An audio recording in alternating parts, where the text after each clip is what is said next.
It all begins at the entrance of the Demon Realm, where the Special Joint Attack Group was gathered. They announced that everyone should check their supplies, teams, and positions once more. There was a group of rookies, and one of them was nervously commenting that it was his first time seeing so many people involved in an attack. His friend reassured him, saying that they had the Flying Tiger sect as allies, so there was nothing to worry about, especially since it was said that attacks involving the Flying Tiger sect never resulted in casualties.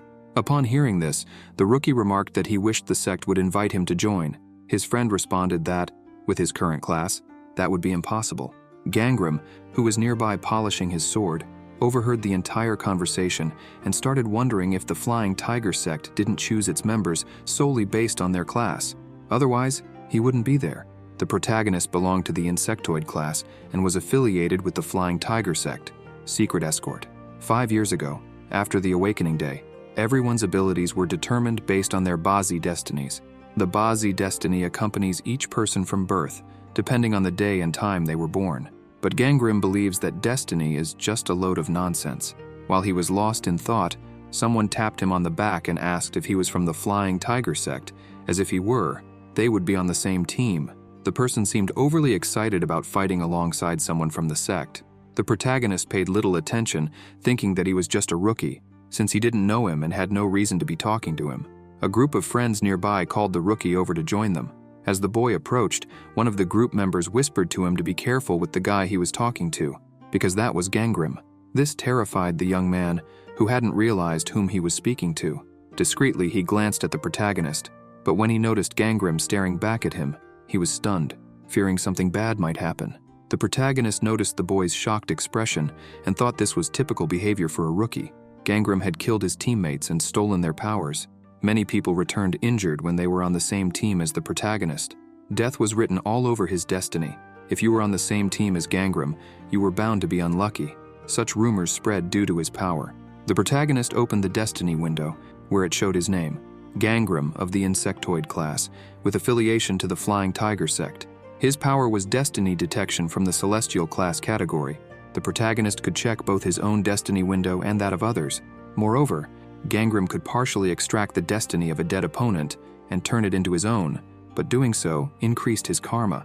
Gangrym had a menacing power that allowed him to steal a corpse's destiny. It was also true that many people who had been his teammates ended up injured, and likely all of them were affected by the protagonist's destiny. The destiny categories are divided into 5. The highest category is celestial, followed by draconic, phantasmal, human, and insectoid. These classes are further divided into primary, secondary, and tertiary categories. Gangrym's class was the worst of the worst, the bottom of the pit, the tertiary category of the insectoids. In other words, the protagonist wasn't strong enough to kill another awakened individual. Additionally, there were several other conditions that needed to be met for him to use his power. The protagonist felt hurt because he had never killed nor stolen the destiny of a corpse. Thinking about it made him angry, so he always had to keep himself in check. Harang approached and asked Gangrym what he was doing alone. The protagonist was startled when the girl started speaking. Harang mentioned that it seemed like there would be a celebratory dinner after the extermination mission and wanted to know if Gangrym would attend. The girl was from the Celestial Tertiary class and was affiliated with the Flying Tiger sect. Taehun told the protagonist that he hadn't attended the last time, so he needed to go this time. The young man was of the secondary phantasmal category, also affiliated with the Flying Tiger sect. Gangrym began to walk away and replied that he wasn't going. Taehun asked why he wouldn't go, and the protagonist answered that he was too lazy. But in truth, he thought that even if he did go, he would still be treated like trash by members of the other sex. Harang told Gangrym that she had even skipped the school field trip to be there, so he should attend. And if his reason for not wanting to go was because of the idiots who were afraid of him, she would take care of it. The protagonist responded by asking the girl if she realized he was at least 10 years older than her and didn't need help dealing with idiots. But the girl dismissed his words, claiming that Gangrym was weaker than her. Harang and Taehun approached the protagonist and insisted that he needed to attend the dinner, since everyone would be there. The girl continued, saying she would punch anyone who tried to bother him. Do-hyun called out to Harang and Taehun, saying he understood they wanted to hang out with Gangrym, but the mission was about to start, so they needed to return to their positions. Do-hyun was of the secondary human category class, also affiliated with the Flying Tiger sect. The girl started walking toward her post, saying she was on her way. Tae-hun did the same and asked Gangrim to promise he would attend the celebratory dinner. The protagonist didn't respond and simply bid farewell to his friends. Do-hyun approached Gangrim and told him to take care. The protagonist replied that the groups ahead were the ones in danger, and that, being at the rear, he would be fine. Do-hyun still expressed concern. The protagonist reassured him, and as he walked, thought that he would have liked to fight alongside his comrades. It wasn't long before they announced that the special annihilation mission of the demon realm was about to begin, and that everyone should fulfill their assigned duties related to their groups. After the announcement, the portal began to expand. The protagonist thought that he would only need to handle any remaining demons in the rear, and that he had to do his best not to cause trouble for the sect. Gangrim prepared for battle. High-class demons were arriving, and the order for the front line to advance was given, while the rear line prepared to enter. Do-hyun, Harang, and Tae-hun were at the front, confronting the demons. Do-hyun used magic to attack the creatures. Tae-hun fought with gauntlets, and Harang attacked while mounted on a wooden tiger, wielding a sword. Lesser demons were summoned, and the support group, positioned at the rear, was ordered to prepare for combat. Meanwhile, the front line was to ignore the low-class demons and hold their positions. As the demons began to emerge, the protagonist wasted no time and immediately launched his attack. The battle was intense, with too many creatures. Gangrim was starting to run out of breath and thought that there were more monsters than expected, and being in the rear, it was difficult to breathe due to the demonic energy. While the protagonist was reflecting on the need to get out of there quickly, he didn't notice a demon approaching from behind, and before he knew it, he was attacked and thrown to the ground. The demons quickly realized Gangrim was down, and as he defended himself from a creature already on top of him, several others drew near. Putting in all the effort he could, the protagonist began to call for help, feeling that this could be the end for him. A strong light suddenly emerged along with numerous thorny branches, annihilating the group of demons. The leader of the Flying Tiger sect, who possessed that power, was even protecting the rear during the battle. Gangrim thanked Shin, the sect leader, who was of the tertiary celestial category class, affiliated as the master of the Flying Tiger sect. Suddenly, a massive explosion occurred, startling Shin. Everyone grew tense upon seeing the boss. The protagonist was confused, since there should have been a long path before reaching him, but now he had appeared prematurely. The demonic mammoth was there, ready for destruction. They quickly announced that the boss was present and that fire-type warriors should advance to the front line. Just as the creature was about to attack, it was cut in half without even having a chance to fight back. The strike was so impactful that the frontline warriors couldn't even see what was happening. The demonic mammoth was split in two, and a woman emerged from the dust, asking where Gangrim was. No one understood what was happening, and began to question who this person was and what was going on. The protagonist also wondered who this woman was who had single-handedly killed the boss and why she was asking for him.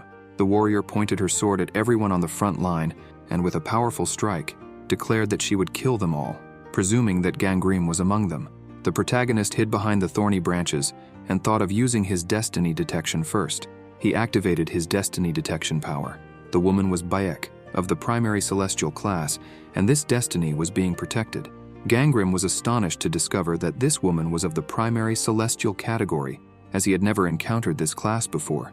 Beck's ability was regression, allowing her to return to the past with her current memories intact, but it couldn't be used after death. After witnessing the power the woman possessed, the protagonist considered descending to where she was, thinking she might be there for some information about him. But Shin, using her distant whisper technique, ordered Gangrim to stay where he was, as she would handle the situation herself. Perched on the branches, Shin asked Beck what she wanted. The woman responded to the leader, asking if she was Gangrim.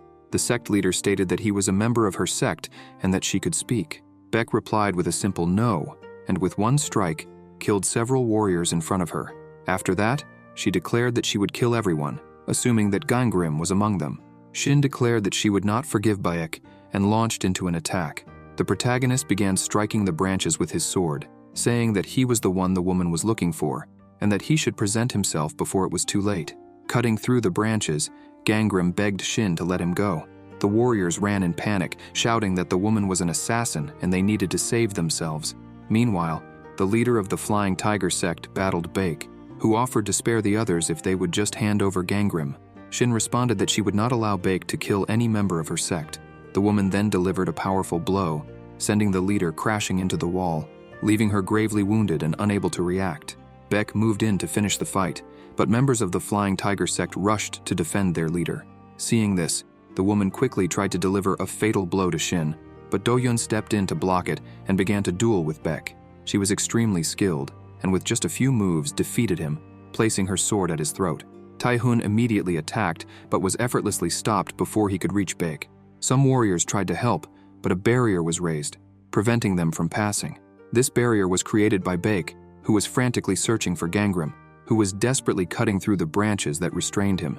The protagonist, after some struggle, managed to cut through the branches and fell to the ground, where a river of blood had already been spilled by the woman. Baek approached Gangram, who, upon seeing her, thought it was too late. The protagonist told the woman that she could have just killed him and didn't need to do all this because of him, a mere insectoid category member. Baek raised her sword and prepared to strike, saying that he must be Gangram, but before she could attack, Shin intervened with her branches, telling the woman not to dare touch a member of her sect. The leader resumed her intense duel with Baek, who remarked that she couldn't understand why Shin wouldn't just hand over Gangram to save everyone. The woman managed to deliver a fatal blow to Shin, who, clutching the arm holding the sword that pierced her chest, declared that it was her duty as sect leader to protect her members. The protagonist witnessed his leader being killed right before his eyes. After Shin's death, the barrier dissipated. Seeing that scene, Gangram began to cry, realizing that he was now going to die, as he stood no chance against Baek in a duel. Now he understood that the woman was there to kill him, and that he was the only one who should have died. However, upon seeing Shin's lifeless body, his thoughts became even more muddled. The protagonist started checking the corpses around him, and a message appeared, asking if he wished to use his destiny extraction power. Gangram activated the ability, and a message warned that karma would accumulate upon using this power. At that moment, there were 421 dead in the area. The message prompted him to choose which destinies he wished to extract. Despite his hesitation, Gangram chose all 421. Now he had to search for destinies that could be stolen. The protagonist thought that all of this happened because of his fault, due to having only an insect-level destiny. However, because of his low magical rank, only one condition would be extracted. Gangram began to wonder how many people had died because of Baek. Soon, a message appeared indicating that, due to the influx of targets, the destinies would be extracted randomly. The protagonist reflected that those who hated him were right. His magic began to increase as he absorbed portions of magic from the targets, and he gained the skill White Flower Blooming. Gangram recalled people accusing him of killing others, and also remembered his friends who had promised to protect him. The protagonist also gained the skill Secret Formation Technique, and his resistance to the water attribute increased. He began to spiral into despair, asserting that all of this was his fault. Messages kept appearing, indicating that Gangram had gained new abilities. Now he had received the skill 1,000-pound axe and the ability to walk on air. The protagonist thought that his destiny had killed everyone, and that it was all his fault. In the end, Gangram obtained the skill 3-leaf method, stealing the destinies of 421 people. Baek approached him, and he declared that now he had nothing left but to die. However, the protagonist struck a blow, hitting the woman, and screamed that it was actually her fault. After being wounded, Baek began to duel with Gangram, who, while fighting, thought that he could not let things end this way, and that he would get his revenge on that woman before dying. The Swordmaster skill activated, as did the Eagle Eyes ability. The protagonist was engaged in an intense duel with Baek, while his new abilities activated automatically. The Reflexes skill was triggered, and Gangram continued attacking frantically. Other abilities also activated, such as Golden Buddha, Harden, and Pain Resistance, after being struck. The Walk on Air ability also activated, allowing him to dodge her attacks more easily. While still airborne, the protagonist activated the 1,000-pound axe, noticing that Baek had lowered her guard. But as he approached to strike her, the woman noticed and used her Summoned Ice ability, hitting the protagonist squarely, causing him to crash to the ground. He admitted that even with several new abilities, they were useless if he didn't know how to utilize them. Fortunately, some activated automatically, but he couldn't take full advantage of them due to the weak body he possessed, or his inadequate weapon. Baek, conjuring several ice spikes, taunted the protagonist, saying that even after he stole the destinies of 421 people, he still couldn't exact his revenge as he should. She then fired the spikes toward Gangram, who managed to dodge most of them but ended up getting hit in the leg. The protagonist thought that if only he understood the full potential of his abilities, he might be able to make a difference. Then he remembered one skill he knew well. Gangram begins to pull out the stake lodged in his leg, noticing Baek approaching, taunting that his efforts were futile and that he was destined to die. The protagonist manages to remove the ice stake and considers using it as a weapon. He also activates the three-leaf method ability, creating several thorny branches. Having observed this skill for years, he already understood enough about how it worked. Gangrym forces Beck to retreat as he creates branches that try to wound her in every possible way. Seeing that the protagonist did not easily give up, Beck initially thought he was merely a swordsman, but now it seemed he was also well-versed in spells. While she effortlessly cut down the branches as if they were nothing, she thought those spells would be difficult for him to sustain for long. Beck was so focused on slicing through the branches in front of her that she failed to notice Gangrym approaching from behind. Using the ice stake, the protagonist plunged it into her throat, leaving her no chance to react. Gangrym pulled out the stake and smiled, having finally avenged himself by killing Beck. He collapsed to the ground, and despite the hard impact and his injuries, he was satisfied that it was all over. Then he began coughing up blood until his new regeneration ability activated. However, Gangrym soon deactivated the ability, thinking that nothing would change if he remained alive. Neither before nor now would anything be different. When the protagonist was young, he had been told that his destiny was filled with perseverance and death, that he would lose his parents early, and that his life would be plagued with misfortune. Just as the fortune teller had predicted, Gangrym lost his parents before he could even mature, and he became entangled in numerous accidents. Everyone around him suffered tragedies. The protagonist was destined to be weak and miserable, yet even so, his friends accepted him, and ultimately died because of him. Now, Gangrym thought it would have been better if he had sought out Beck first, for if he had been the first to die, everything would have turned out fine. The protagonist reflected that if he could turn back time, he could change things. Then, he remembered the regression ability of the primary celestial category that the woman had possessed, allowing her to return to the past with her memories intact. However, that ability couldn't be used if one was already dead. Gangrym activated the Destiny Extraction ability and obtained the regression skill. The protagonist did not know exactly how far back he would go, but even so, he activated the ability, wishing it would take him to a time before he met Beck. He hoped for the best. A bright light began to envelop him, and suddenly he saw a message appear on the palm of his hand. When he hit the ground, he found himself back at his home. Still confused by everything that was happening, he heard the doorbell ring. Shin was outside, wanting to come in, saying she was there to have her horoscope read. Gangrym came to his senses and, still trembling, let her in, realizing that he truly had returned. Once inside, the young man commented that this was their first meeting and that he was eager to know how compatible they were. Gangrym couldn't take his eyes off Shin, who this time was without her mask. He sighed in relief, realizing that he had indeed returned and that his friend was neither dead nor had lost her eyes. While responding to Do-hyun, Gangrym swore that he would not let those tragedies repeat. The protagonist handed a piece of paper and a pen to the young man, asking him to write down his name, birth date, and time of birth. The young man wrote quickly, but Shin took a bit longer, and Gangrym noticed she seemed slightly uncomfortable with the situation. The protagonist remembered that his friend had once been involved with a strange man before, which had not ended well. Gangrym then decided to make sure Shin knew everything in advance. He took the papers and said he would check their compatibility. The protagonist explained to the young man that his horoscope showed he was of the solid gold type and that the woman was of the wood type. Horoscopes like this are called gold-cutting wood, indicating terrible compatibility, where the axe cuts the tree. The magnate was taken aback, as was Shin. She smiled and said their compatibility was poor, and that there was no other choice. The man began to get frustrated and asked the protagonist if he was joking, demanding to speak with the manager. Gangrym, smiling, responded that the manager was at the counter. The man, left speechless but still furious, told the woman they should leave since he couldn't believe anything the protagonist was saying. Feeling a bit awkward, Shin asked Gangrym to read her fortune. The man, now losing his patience, told her she would regret it, claiming she thought she could find another man like him. The protagonist intervened, saying that the woman had no such intention and that the exit was over there.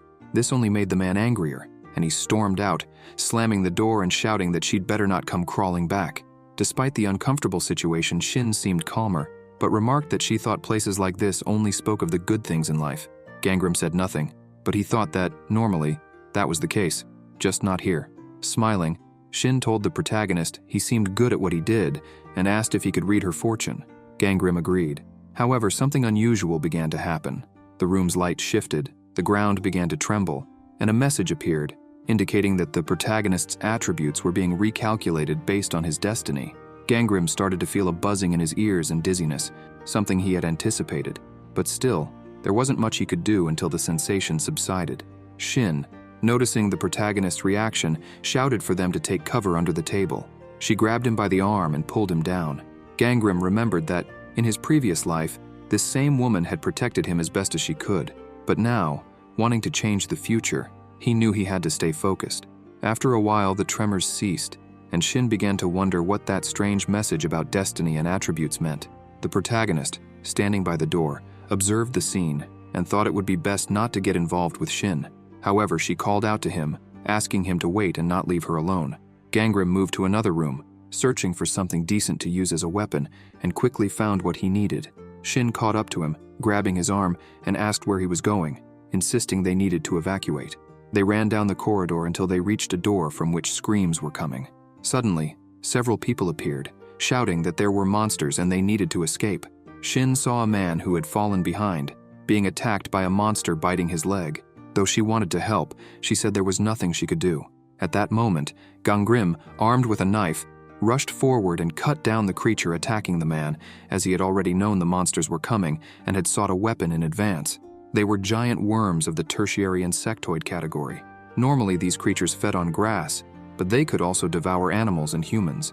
The protagonist began shouting for everyone to find shelter while he dealt with the creatures that had already entered the building. After killing the last one near him, he heard cries for help from another area, deducing that there were more creatures around. Gangram shouted to the people that, if they didn't want to die, they should grab anything to defend themselves, because these insects weren't that strong. He noticed that Shin had grabbed a fire extinguisher and killed a worm that was attacking the group. Smiling, she remarked that these creatures really weren't as tough as they seemed, as she had easily taken one down. Gangram felt relieved seeing the girl take action, and found it amusing to see someone capable of slaying a dragon be so pleased with herself for killing a giant worm. The protagonist then informed the people that now that the stairs were clear, it would be best to go down before more of those creatures appeared. Everyone rushed to find shelter, thanking Gangram, who, after putting away his knife, collected the spirit pearls from the creatures while he still had the chance. Even though they were of low rank, they were worth far more than he had expected. Shin waited for the protagonist and asked if he wasn't going to head down. Gangram cleaned the pearls, and while pocketing them, asked her why she hadn't evacuated yet. She replied that she couldn't leave him behind. The protagonist knew the girl, so he asked if she was worried about someone she had just met. Shin replied that she was. Gangram realized she hadn't changed at all, so he told her that the situation was dangerous because they didn't know what might happen next. The girl responded that, for that reason, they should stick together. The protagonist then decided to tell Shin the truth, so that she could help him. He said he needed to share something important, which piqued her curiosity. Gangram revealed that her name was Shin, and that her class was of the tertiary draconian category. The girl asked the protagonist what he was talking about because she didn't understand.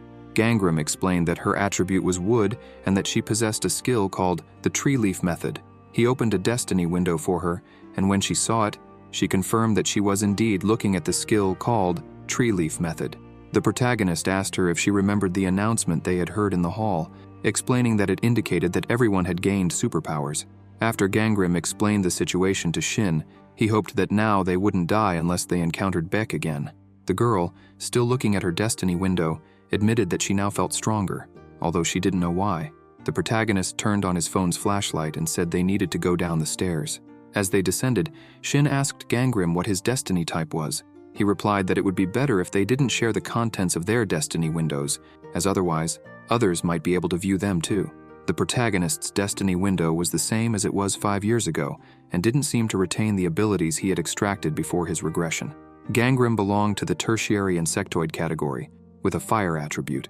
His primary ability was destiny detection, of the tertiary draconian category, which allowed him to check his own destiny window as well as others. He also had the destiny extraction ability of the same category, enabling him to partially extract the destiny of a deceased opponent and transform it into his own without increasing his karma. However, something different was showing up. Gangram had accumulated a significant amount of karma. The protagonist thought this was likely the result of extracting the destinies of 421 people. Yet, if he wanted to change the future, he would need to use the destiny extraction ability again. Accumulating more karma at this point was dangerous. Karma is accumulated when committing crimes like murder or using a specific ability, and if too much karma is accumulated, the target crosses a boundary. The protagonist recalled that everyone who crossed that boundary had suffered. Shin suddenly stopped descending the stairs and went to another area, alerting Gangrym that someone seemed to be there. Indeed, there was a person completely bandaged up. Shin and Gangrym rushed toward them, saying they would save them. As they approached, a creature appeared, but the protagonist swiftly killed it with his knife. The girl asked her companion if there was anyone inside those bandages. Gangrym replied that the easiest way to check if someone was still alive would be to use the Destiny Extraction ability. After checking, a message appeared indicating that the number of nearby deceased was 1. The protagonist confirmed that the person was dead and surmised that if they had awakened a decent ability, they might have survived. Gangrym checked the Destiny window and discovered that the person had the flame manipulation skill of the tertiary insectoid category, which allowed them to summon and control a small flame. The user could attack from a distance as long as the target was visible. The protagonist considered acquiring this skill, and a message appeared stating that he had gained the flame manipulation ability and, as a penalty, had accumulated karma.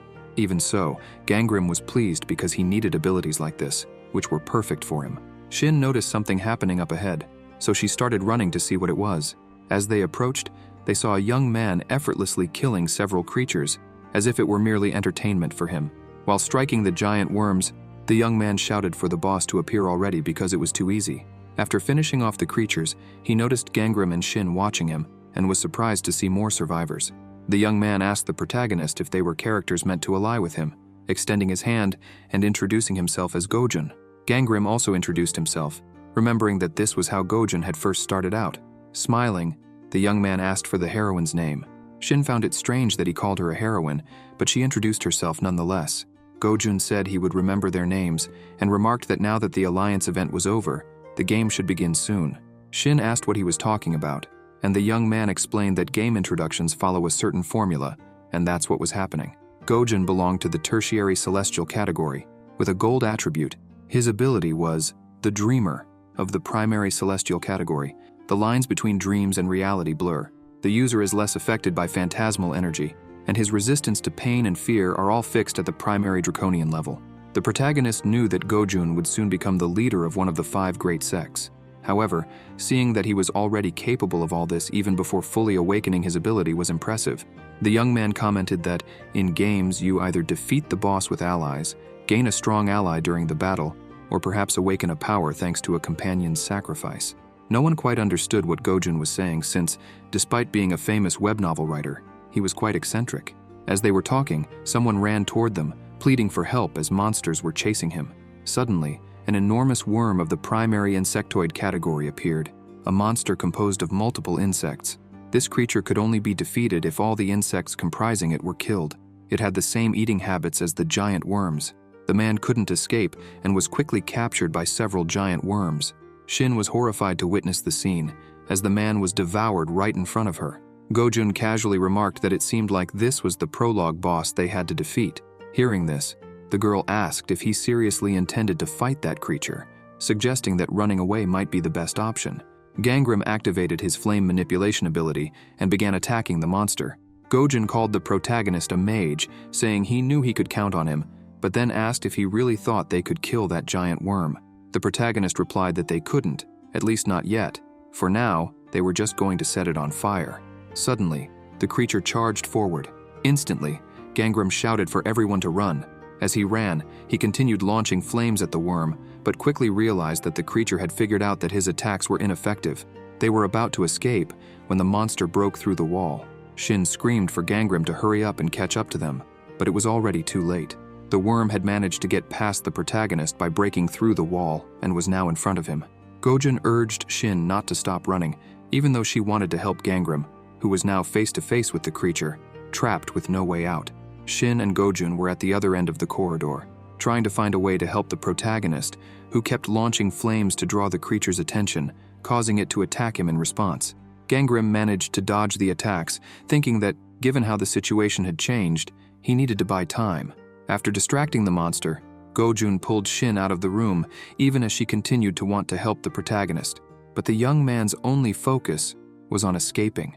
Gangrym believed he could still make it out alive, thinking he just needed to hold on until the Destiny Protection Agency arrived. The protagonist hoped his attacks would inflict more damage, but when they didn't, he threw himself to the ground while running, turning around to aim his flames directly into the creature's mouth. Seeing how the worm reacted, Gangram thought his plan had worked, but he soon realized that the creature was recovering and still advancing toward him. This made the situation even worse, since he was on the ground and couldn't react in time. Suddenly, someone threw a piece of wood at the creature, managing to wound it. Shin had come back to help the protagonist. She told him to run while she bought him some time. Several giant worms began to emerge from inside the monster and attacked her, but Shin defended herself with the wooden pieces she was holding. Gangram used his flame ability to drive the creatures back temporarily and shouted to the girl to use the 3-leaf method. Shin responded that she couldn't since she needed plants in the area. The protagonist insisted that he was sure it would work with sawdust too. Without wasting any more time, Shin attempted to use her ability. To her surprise, it worked, so she focused harder, making multiple branches grow and delivering a powerful strike against the giant worm. Shin was amazed by what she had done, but quickly began pulling Gangram so they could escape. However, she soon noticed that more creatures were emerging from the monster she had just defeated. The worms were surrounding Gangram and Shin, leaving them with no way out. The protagonist acted quickly, activating his flame ability while Shin thought that this would be the end for her, even though she had come to help him. He combined his flame ability with the branches, which intensified the fire. A message appeared stating that Gangram's and Shin's destinies were intertwining and that the girl's destiny was strengthening the protagonist's. The flames grew more intense, incinerating all the creatures at once. A new message appeared, indicating that the flame manipulation ability had temporarily evolved from tertiary insectoid to primary insectoid category. Gangram knew that abilities were assigned based on Bazi destinies, and that the logic of Bazi horoscopes applied in battle. Trees feed the flames. Gangram defeated the primary insectoid category giant worm, and now his achievements were being calculated. Shin cheered as they successfully defeated the creature and noticed that the protagonist had collapsed to the ground. Worried, she asked if he was all right. Exhausted, Gangram assured her he was fine. The protagonist received a bonus reward for defeating an enemy stronger than himself. Shin carried her companion as he recovered from mana depletion that had left him anemic. She mentioned that they were already on the first floor and that the exit appeared to be clear. However, upon opening the door, Shin didn't recognize the place, but quickly recalled that she was sure that building was supposed to be in the middle of the city. A bright light began to surround them, and the item in the room, restoring their vitality. The protagonist realized that it was a totem since he hadn't expected the first floor to also be connected to that place. The totem was of tertiary draconian category, containing the energy of suppression and satisfaction. It healed humans in its vicinity and prevented demonic beasts from approaching. The door they had just passed through disappeared, and Shin asked Gangram what they should do now. He suggested they should rest, since, at least for now, there were no monsters around. Suddenly, Gojun appeared, asking how they had managed to survive. Shin was not pleased to see him. The young man remarked that it was strange for the heroine Shin to have abandoned him. Before he could finish his sentence, the girl, furious, retorted that she was no damn heroine, and that he was the villain who betrayed his friends and was the only one who made it out alive. Gojun froze, saying that made no sense and that he wasn't a villain. Gangram urged Shin to follow him, noticing that the young writer was worse off than before. More people began appearing in the room, confused about where they were, and quickly realized that their injuries were healing. Some tried to get their cell phones to work, but soon noticed there was no signal. Many were still frightened and unable to comprehend what was happening. Suddenly, an intense light began to emanate from someone standing near the totem. She introduced herself as Anavi from the central branch of the Destiny Protection Agency, and announced that from that moment on, she intended to manage everyone present. Shin wondered what this so-called Destiny Protection Agency was. The people in the room began to revolt, shouting that this was a kidnapping, demanding to be let out, and questioning what all of this meant. The protagonist, observing the chaos, knew that this was the true beginning. He admitted that he had been a failure in his past life, but this time would be different, because he was determined to become as strong as possible before leaving. Anavi explained that the demon realm would soon emerge and bring chaos. Before the representative could finish her explanation, people began to accuse her, asking if the insects from before were her doing and threatening to sue her if they weren't allowed to leave. Taehun shouted for everyone to shut up, calling them stupid extras, and she adds that all those people did not understand that this opportunity was special. Gangram, seeing the young man's reaction, thinks that he was the same as always. But he wasn't wrong in what he was saying, because being chosen to be there was indeed a privilege. Anavi then says that it would be easier if she showed what was happening outside. With a snap of her fingers, an image of what was going on in the streets of Seoul appears. She explains that across the nation, An extraterrestrial space called the Demon Realm had appeared, and now monsters were emerging from it. The Destiny Protection Agency had foreseen this, and so, a few years ago, her group, the Chashas, who awakened their abilities before everyone else, began training for this very day. However, in a world of chaos, they needed many more awakened ones. Anavi continues, explaining that this was the reason all those people were gathered here, as the Chashas believed they had the greatest potential among the non-awakened. Moreover, the Chashas would help everyone to awaken and grow stronger under the management of the Destiny Protection Agency. The representative of the agency then states that they can now leave whenever they want, but advises them to decide only after checking what their abilities are, as it might change their minds. The Destiny window appears for Gangrim, revealing that he is of the tertiary insectoid class with the flame attribute. His powers include destiny detection, destiny theft, and flame manipulation. All the people had their destiny windows opened. Some were surprised by the abilities they had, others by their class. The protagonist thought that Anavi was hiding her true power, and he was eager to check the destiny of the representative, but since her face was covered with a mask, it would be difficult. Anavi addresses the people, saying that they should all have seen their abilities by now, and could think of them as supernatural powers, or magic. The woman explains that those who have awakened use these abilities to hunt monsters and carry out raids in the demon realm to eliminate threats, but it's a very dangerous job, and in this process, they might die.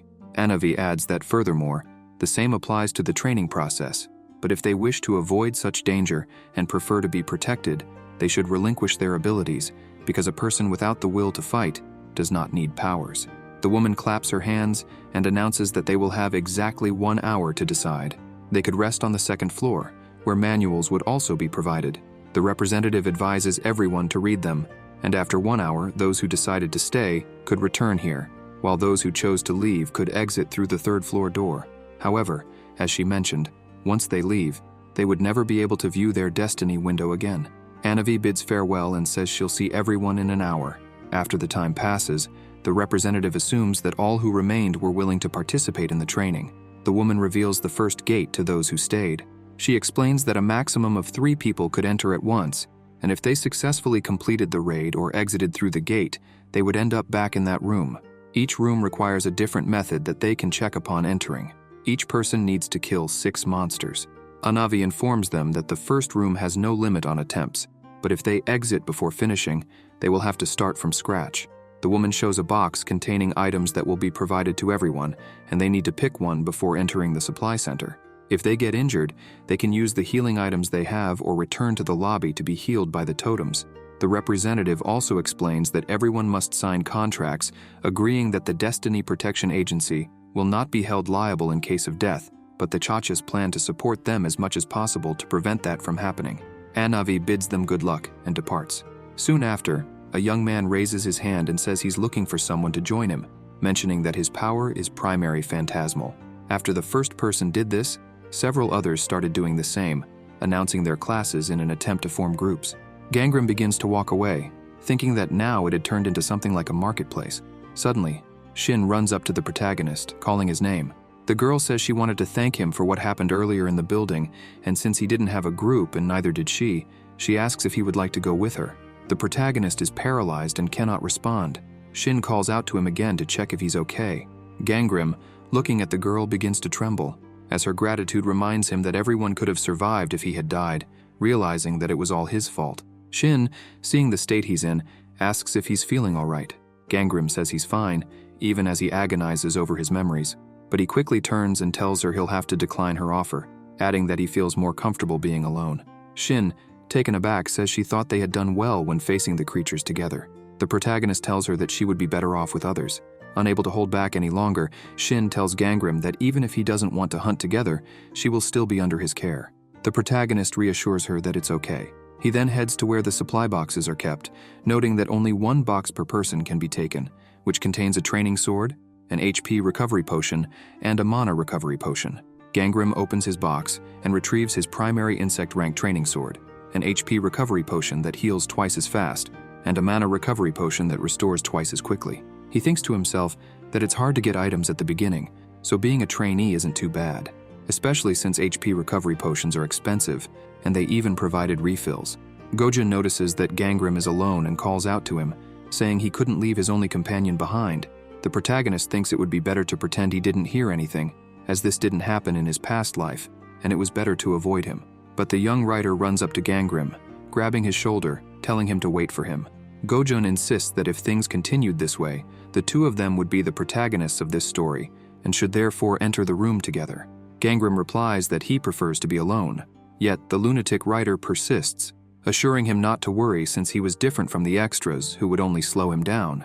He was as strong as a protagonist in a story. Gojun categorizes people into three types: protagonists, supporting characters, and extras, as if they were characters in a drama. Gangnam finds it strange because, in his previous life, the writer had treated him like an extra, but now he seemed to believe Gangnam was strong. The protagonist then contemplates that it would be much more comfortable to have a strong companion. He considers Shin, who is strong, but knows she would be unhappy if she stayed by his side, so it's better to keep her away. However, if something happened to Gojun, it wouldn't matter as much. Seeing that Gangnam was deep in thought, Gojun asks if he had changed his mind. After some time thinking, the protagonist decides it would be better if they went together. Gojun can hardly believe the answer he got and runs off excitedly, saying he will grab a supply box before they head out. Shin is also grabbing her box, and after Gojun approaches, he mentions that he wanted to talk to the story's mascot who was handing out the boxes, but decides to leave that for later. The writer asks Shin why she was looking at him that way. Was it because she wasn't a heroine? Shin just stared at him and didn't respond. Gojun, now running back, tells Gangnam that he's ready. As they begin to pass through the portal, a message appears, indicating that they could feel the presence of death and the presence of a metal ghost. Gangnam and Gojun entered the Mountain of Inferno Blades. There, all the rooms were connected by 4 corridors, and in each room and corridor, one could encounter demonic monsters, traps, and even safe zones. Their goal was to find the exit and leave alive. A message appeared indicating that the Mountain of Inferno Blades was starting. Gangnam told his partner that the objective was to find the exit, and he immediately started wondering if the structure was the same as in his previous life. If it was, he already knew the way. Gojun began to ask what might appear next, monsters or traps, as he was already eager to see. The protagonist quickly pulled his partner away when he noticed he was standing on a trap, from which a blade was emerging from the ground. Seeing this, the writer commented that it was a classic trap, smiling as he added that he liked classic things. Gangnam paid little attention and started walking away, leaving his partner behind. After walking through the corridors for a while, Gojun remarked that it seemed there were no more traps and that the protagonist was quite lucky for that to be the case. Gangnam replied that it was the opposite, as he was actually quite unlucky. Soon, they stopped after hearing something coming from the end of the corridor. The protagonist asked his partner if he had distributed his experience points. He responded affirmatively, saying he had done so while reading the manual. At the end of the corridor, there were several skeletal specters. They were of tertiary insect rank, monsters made of human bones that craved human flesh, had poor hearing, and were sensitive to light. Gojun commented that those creatures seemed stronger than insects, but since they were no longer in the tutorial, perhaps that was why they were tougher, and even though there were many of them, if they combined their forces, they could easily defeat them. Gangnam used his fire manipulation skill to attack, launching a fireball at the skeletons, drawing their attention. The creatures began to charge forward to attack. The protagonist already had a plan in mind. With the entrance being narrow, the creatures would advance all at once, making it easier to take them down. Gojun, who was attacking alongside Gangnam, asked if he was a clever character. The protagonist, drawing his sword, told him that if he kept spouting nonsense, they might as well leave. The fight against the skeletons began, and Gangnam demonstrated considerable combat skill, managing to defeat the creatures by combining quick strikes and using the sword as leverage. Gojun declared he couldn't let his partner take all the glory, so he rushed forward at full speed, striking a skeleton and sending it flying. Gangnam continued using his fire abilities to attack the creatures approaching from a distance. After defeating several skeletons, Gojun remarked that this was actually quite fun, but as they progressed through more rooms, the writer told the protagonist that every room they entered was filled with monsters, and that now it was getting boring, as it felt like they had killed more than 100. Gangnam asked if his partner was getting tired. Gojun, while sheathing his sword, said no, because they were just monsters and not as strong as they seemed. Plus, he had learned how to fight with swords in case he ever ended up in another world, or got transmigrated into a book. The protagonist listened to all of this, thinking about how much nonsense Gojun was spouting, but the writer wasn't done talking, and now said that, more importantly, When he first saw the protagonist, he was curious about one thing. Gangram asked what it was. Gojun then inquired if by any chance he had regressed, returned, reincarnated, or something like that. The protagonist was startled upon hearing this, as no one was supposed to know what had happened. He then told his partner that if he kept talking nonsense, it would be better for him to leave. Gojun smiled and said that was fair.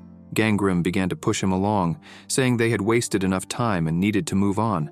The writer insisted that he wasn't joking, and said that the protagonist was special because he was strangely calm, adapted very quickly, and showed no fear of monsters. Gangram replied that when he was a child, he had seen many ghosts, so he was used to such things.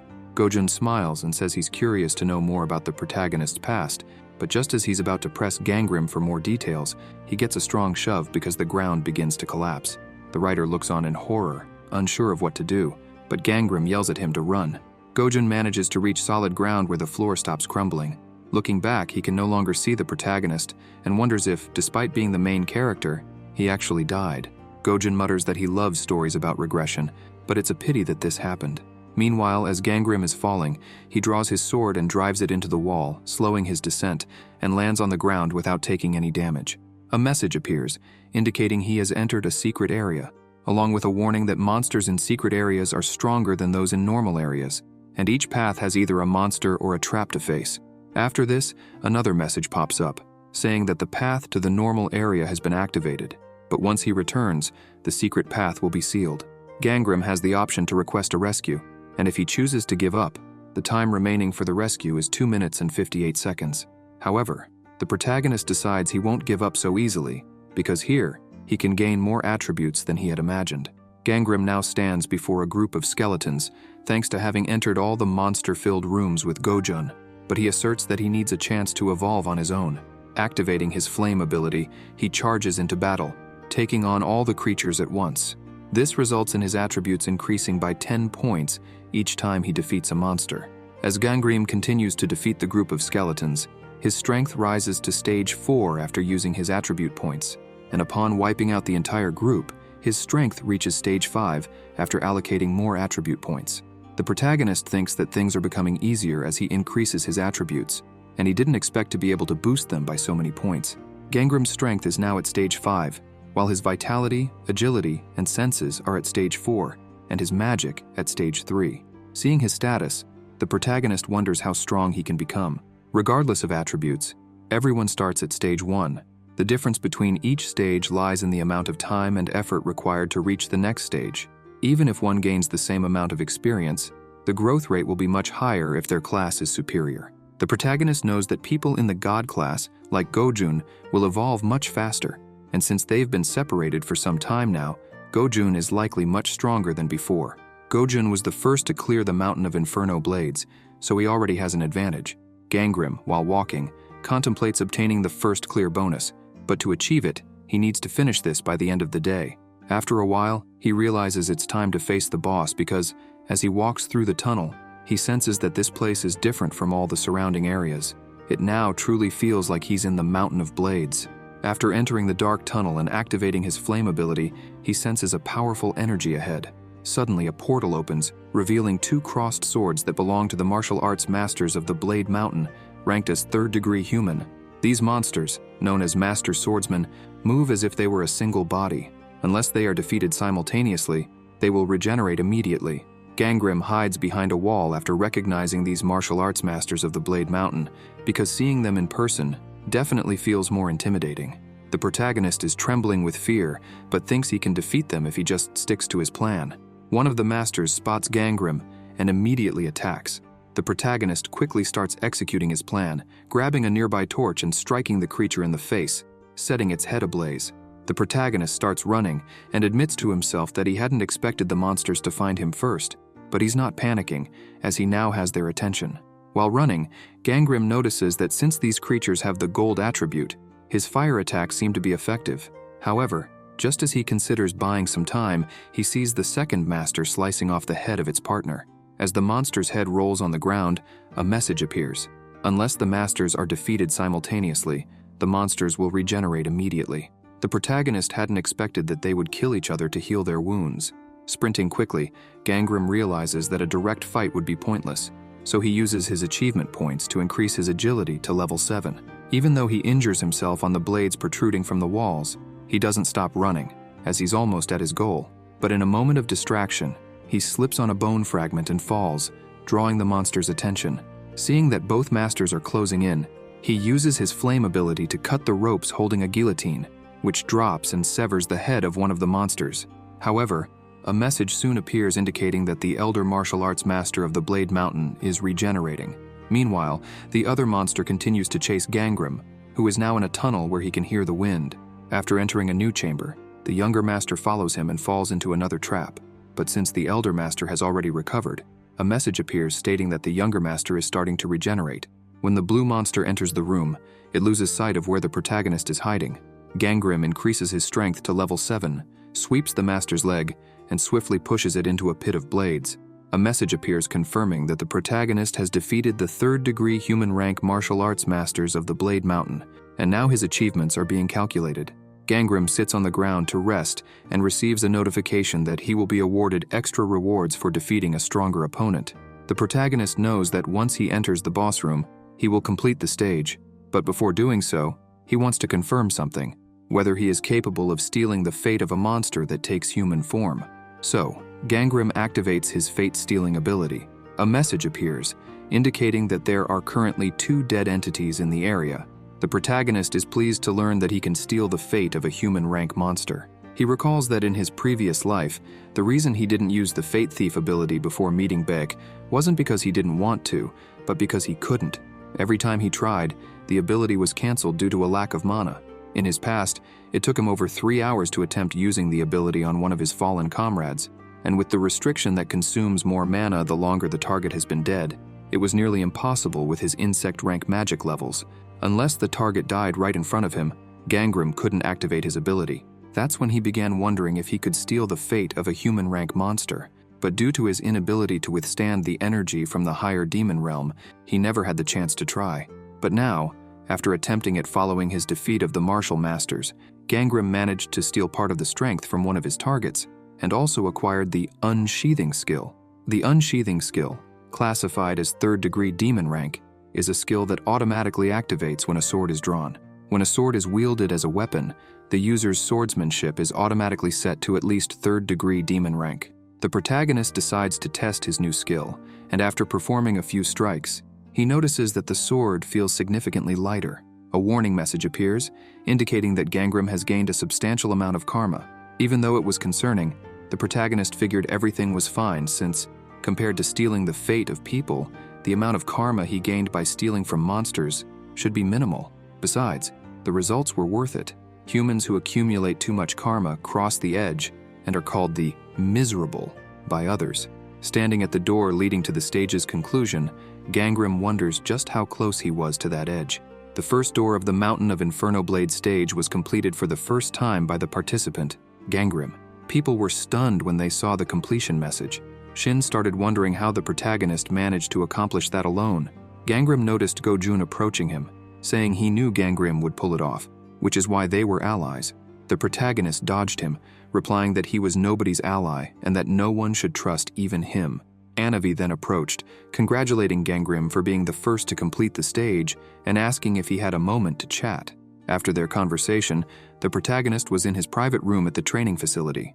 Gangrym opened his reward box for clearing the first stage, which was given to him by Anavi. The protagonist received an inventory bag. This item allows him to store objects regardless of weight or volume. Since it was a rare inventory item, Gangrym immediately equipped it, knowing he couldn't miss out on such an opportunity. He was trying not to draw too much attention from the protection agency, despite being the best in the first stage. He also received the Wi-Fi password to use on his phone. After accessing the internet, he found news about an earthquake that hit the country, but noticed no one was talking about the protection agency until he stumbled upon a video. Opening it, he saw an announcement from the Destiny Protection Agency, led by team leader Seomoon. The woman stated that, in order to protect all non-awakened individuals, the agency was doing its best. Gangrym tried using his fate detection ability, but got a message saying that the current fate was protected. He realized then that the agency members were using items to shield themselves. Seomoon continued, saying that even though more incidents like that one might occur, there was no need to worry because they, the Destiny Protection Agency, would protect everyone's future and that people should trust them. After watching the video, the protagonist wondered why they were so adamant about people believing in them. The Destiny Protection Agency only recruited the best among the awakened. All its members were known for hiding their faces behind masks. Gangram snapped back to reality and thought that if that woman was indeed a member of the agency, it would make sense that no one knew how truly powerful she was. He couldn't confirm it yet, but he suspected that Beck might be involved with the association. Meanwhile, during a meeting at the agency, Gong threw a book onto the table, asking how everyone was handling things. He was the second team leader of the protection agency, visibly irritated because his subordinate had claimed that the newcomers would take at least a week to complete the stage, yet the protagonist had cleared it in a single day, including the secret area. Gong was even more enraged upon learning that the novice's fate rank and abilities were at the tertiary insect level. Furious, he announced that Sungtae would take responsibility for this. He was to write a report and clear the trap Gangram had exploited, while the rest were instructed to prepare to clean up the remaining monsters. Everyone donned their masks and left to carry out their duties. The only one left behind was Sungtae, who was tense about bearing the responsibility. While drafting the report, he found it unbelievable that Gangram had managed to lure the monster into a trap, and if Gangram were to complete the second trial in a single day again, Sungtae couldn't imagine the consequences if the higher-ups discovered that the person who cleared the stage was merely of the insect rank. Meanwhile, in the cafeteria on the first floor of the training area, the mascots were busy cleaning up. Gojun was chatting with the protagonist about the bet they had made.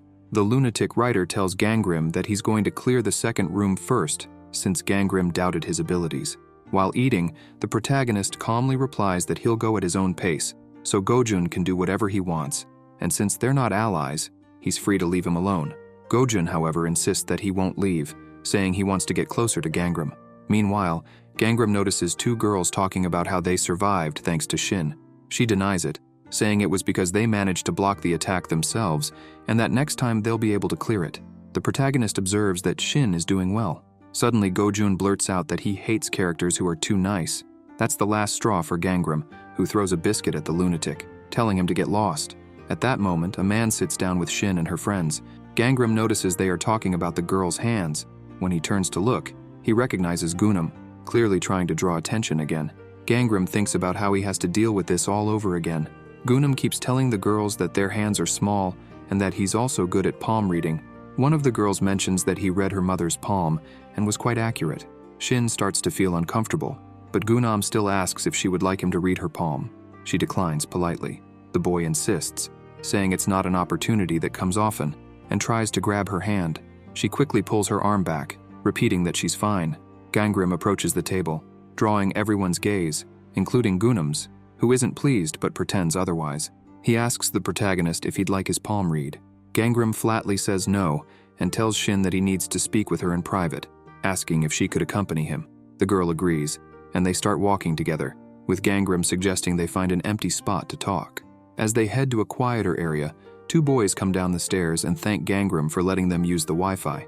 Since attempting to clear the mountain of Inferno blades alone and sharing the Wi-Fi, one of the rewards he received, everyone seemed friendlier toward him. However, Gangram finds this sudden friendliness strange because, in his previous life, people began to avoid him and even reject him at some point.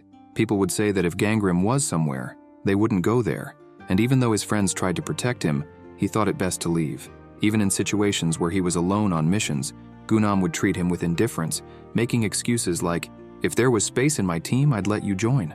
So, despite knowing Gunam's abilities, Gangram never imagined he would try to touch his hand to read his fate-stealing ability, and then spread rumors that he almost died when he ventured into the demon realm with the protagonist. Although people seemed concerned for Gangram, Gunam would tell them that, apparently, the protagonist had the ability to steal from the dead, and likely did so after killing his companions. This depressed Gangram to the point where he confronted the loudmouth who had promised not to reveal his ability. But when he found him, Gunam feigned ignorance, claiming Gangram had no proof that he had exposed anything. Gangram was furious back then, convinced it was Gunam who did it after using his palm reading ability, which was of tertiary spectral Garu class, allowing him to compare his palm with someone else's to check their fate window. The protagonist shares this information about Gunam's ability with Shin, warning her to keep her distance and to never show her palm or touch his. The girl now understands the reason behind the palm reader's persistence. Gangram says he just wanted to inform her, and now he's leaving. but Shin stops him, saying that she also cleared the Mountain of Inferno Blades door last time and asks if he wants to tackle the second door with her. Gangrim replies that it would be difficult if they were together. Confused, the girl asks why he's saying that. The protagonist tells her that she lacks experience. Shin is taken aback and says she didn't think she was that weak. Gangrim explains to her that her abilities will be weakened in the next door since the upcoming attribute is fire. Her golden key would disrupt Shin's fate, and she would need the water attribute instead. He adds that she already knows what he's talking about. After a moment of reflection, Shin admits that the second door will definitely put her at a disadvantage. As Gangrim opens the door to his room, he asks if she understands now. Shin replies that she does to some extent. Then she touches his shoulder, thanking him for the advice. Quickly, the protagonist steps into his room, closes the door, and begins to wonder why, even after what he said, Shin still treats him so kindly. Shin, on the other hand, is left puzzled by Gangrim's reaction as she stands outside. The protagonist admits to himself that he feels more comfortable alone, which is why he locked himself in his room. Shin recalls that Gangrim had turned down her offer, but continued to team up with Gojun, which led her to believe that he wanted to maintain some distance between them. However, she also thinks that since Gangrim had called her to warn her about Gunam, he could have rejected her offer with a different excuse. Watching him through the glass of the door, she wonders why he was being so honest, and guesses that perhaps he was worried about her. Sometime later, Gangrim is walking down the corridor when, out of nowhere, he is approached by Gunam, who asks if he plans to team up with Shin for the second door. The protagonist flatly says no and that he plans to go alone, then continues walking, leaving the chatterbox confused. Gangrim's goal was to get Gunam out of his way so he wouldn't drag him down, but the palm reader is persistent and suggests forming a team, claiming it would be advantageous since his class is draconian, a rather high level. Knowing that Gunam is lying, Gangrim asks him about his ability and activates his fate detection. Gunam claims he can create water bombs and weapons.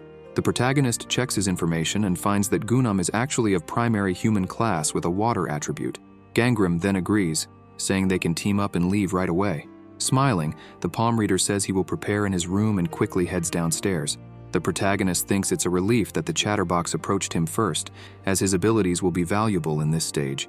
The second training area, the Door of Infernal Fire, requires them to find the ice crystal and return to the lobby. There is no time limit.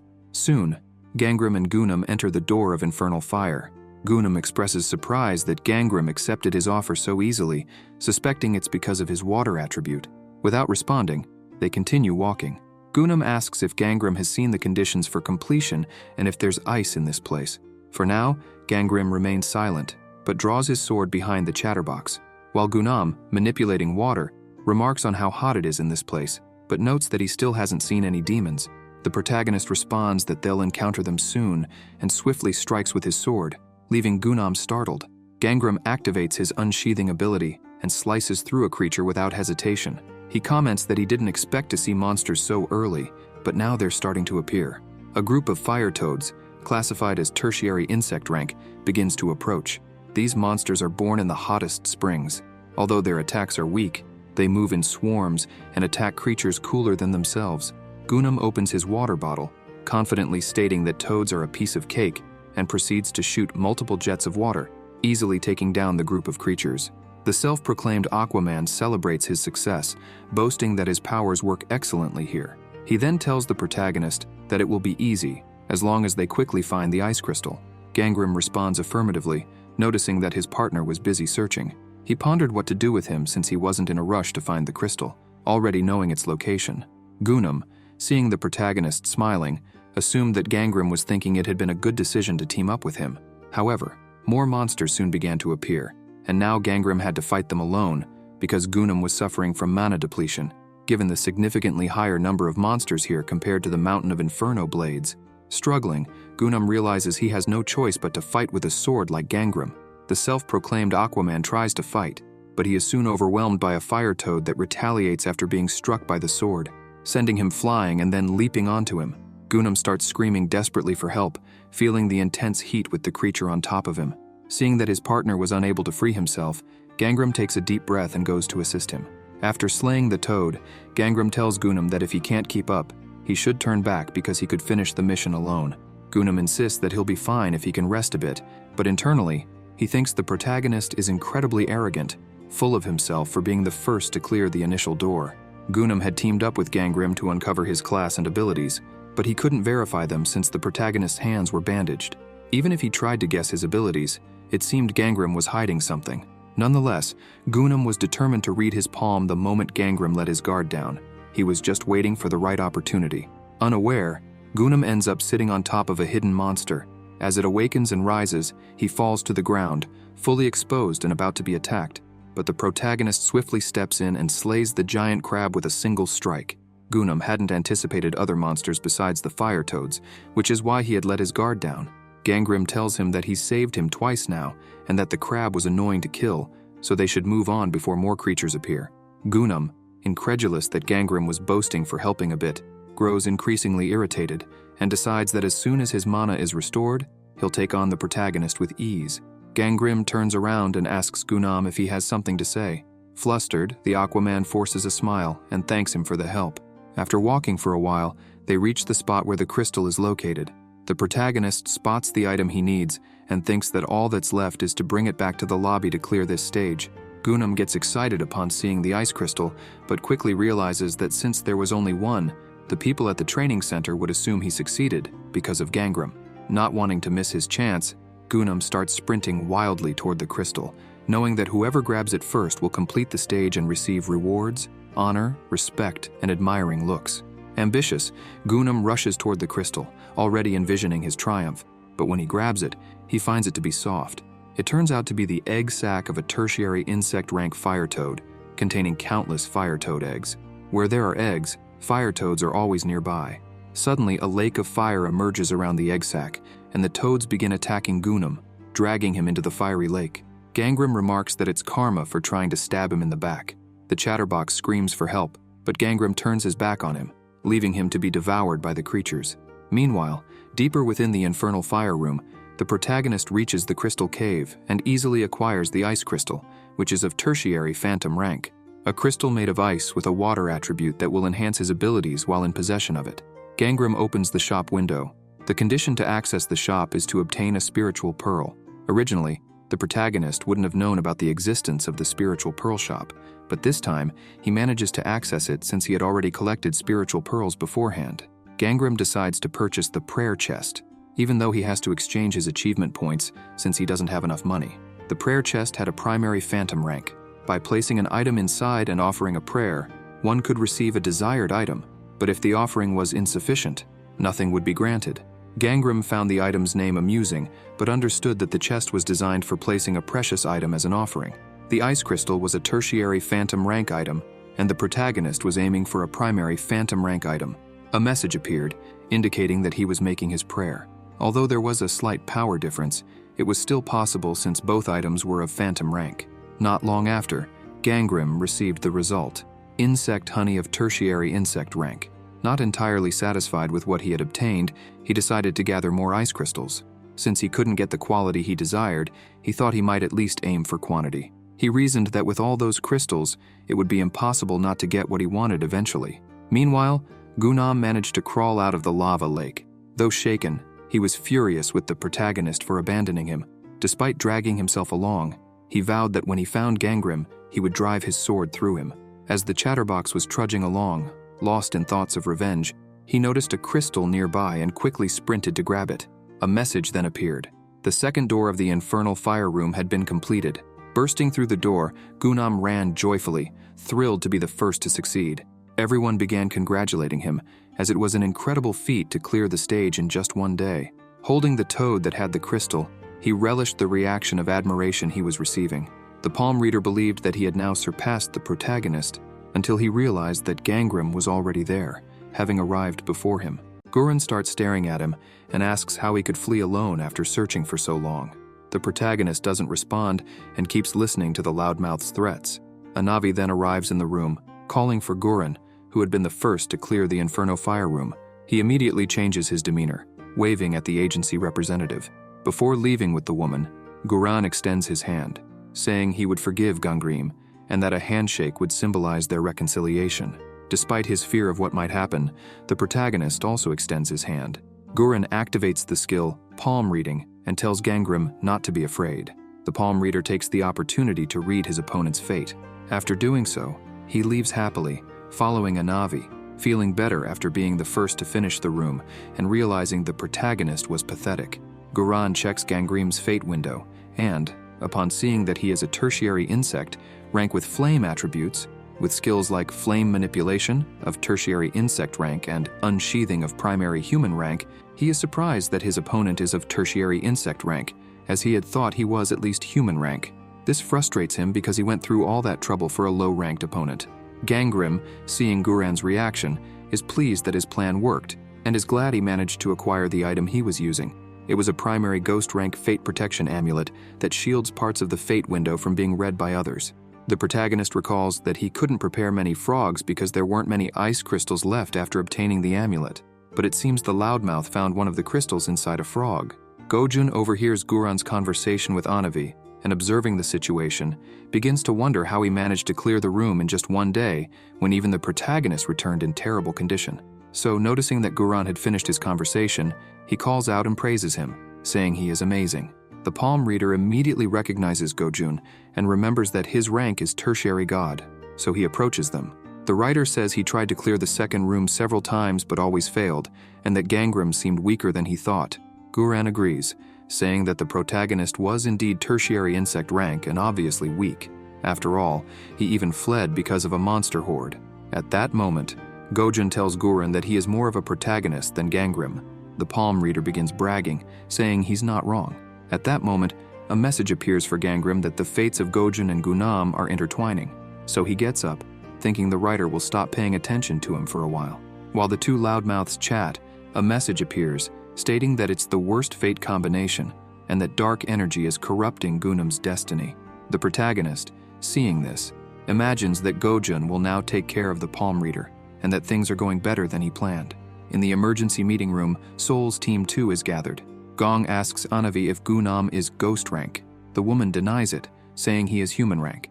The team leader then asks if the palm reader went to room 2 alone. Anavi replies that the rookie was partnering with Gangrim. Sungtae, upon hearing the protagonist's name, can't believe he's causing trouble again. Gong starts to wonder how they went together, and only Gunam cleared the room. The leader begins to suspect something strange. Anavi mentions that Gunam said something odd to her. The rookie claimed that while killing flame frogs, he discovered one had swallowed an ice crystal. Hearing this, Gong says that monsters shouldn't be able to approach the crystal cave since barriers had been set up. Anavi confirms that she checked and found the barriers had fallen, and the monsters devoured all the ice crystals. Gong becomes furious and reprimands Sungtae for doing a terrible job. The Chacha is startled by the scolding and insists he checked everything multiple times, convinced there were no issues. He argues that the fact they cleared the area faster than expected meant they had more capable trainees. Gong slams his fist on the table and asks Sungtae if he can take responsibility for his claims. The second leader of the association intimidates his subordinate, questioning if he can truly guarantee that his plan had no flaws and that, with so many talented trainees, they were already ready for the third room. He demands to know if Sungtae would take responsibility if all of them died. Gong explains that, starting from the third gate, they would enter the true demonic realm, and all the trainees would die if they went in unprepared. Therefore, all the Chachas needed to ensure the rookies became even better. The leader instructs them to keep a close eye on Gangrim, as he wasn't expecting this outcome. The protagonist approaches the third gate, where a notice indicates that the opening date has been postponed indefinitely, and that a notification will be sent once more details are decided. This notice was issued by Seoul's Destiny Protection Agency, Team 2. A few days later, while Gangrim is getting his meal, he overhears two young men conversing. One asks his companion if he's sure about the raid method Gunam mentioned, or if perhaps they were deceived. Goku admits that the whole thing still seems strange to him, as none of the others who completed that room had any connection to Gunam. His partner disagrees, arguing that the palm reader wouldn't gain any advantage from it. Lee thinks it over and says it makes sense since Gojun and Gangrim finished well after Gunam, despite being on the same team in the past. Goku points out that the two no longer work together. Lee then suggests to his companion that it's better if they just explore the place. Listening to their conversation, Gangrim now realizes that Gunam has been spreading false information and that Gojun has already abandoned him. Soon after, a message appears stating that it is a summoning notification, instructing everyone to gather in the hall at 6 p.m. The notice was given by Chacha Anavi. Upon arriving at the designated time, Anavi greets everyone and explains that she has gathered them to talk about the third portal. Removing the seals, Anavi announces that, From that point on, the association is allowing entry into the third portal. The trainees cheer upon hearing this. She explains that beyond the third portal, they will be entering the demonic realm, rather than just the training fields the protection agency had prepared. From that moment onward, everyone would be moving together, as the real environment of the demonic world is far harsher, with a wide variety of new monsters awaiting them. Anavi clarifies that the gods will be watching them while they are in the demonic realm. She advises them not to respond immediately if they hear a god's voice and instructs them to review the updated guide. The trainees are impressed with the guide's changes.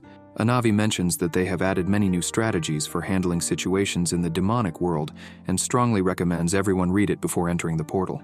After explaining everything, the representative concludes by urging everyone with a heartfelt plea not to die. Some of the rookies begin trembling with fear after hearing Anavi's warning about not dying. Other trainees consider forming the largest groups possible, given that there are no team limits, but they decide to read the guide first. As Gangram contemplates his next move, a girl approaches him, poking him to get his attention. Bomb and her smiling sister start chatting with the protagonist. She asks if he can tell them apart. Jewel remarks that other people always confuse the two of them. Gangram never imagined that those two, Shin, the only ones who spoke to him when Gunam spread rumors about him in his past life, were talking to him again. The protagonist knows that, besides being twins, their fates were also intertwined. Bomb tells her sister that people would confuse them if she didn't change her hairstyle. Gyul insists that she won't change her hair. Gangram activates his fate detection ability and first identifies Bomb, who belongs to the first-degree Draconian class, with a gold attribute. Her skill is perfect aim of the primary ghost class. When using weapons or long-range abilities, she always hits the target, but the mana consumption varies according to the distance and the target's class. Next, the protagonist checks Gyul's fate window. She too is of the first-degree Draconian class, with a gold attribute, and has the same skill as her sister, perfect aim. Gangram realizes that nothing has changed, and recalls that, in his past life, Bomb survived while Gyul died in the third room.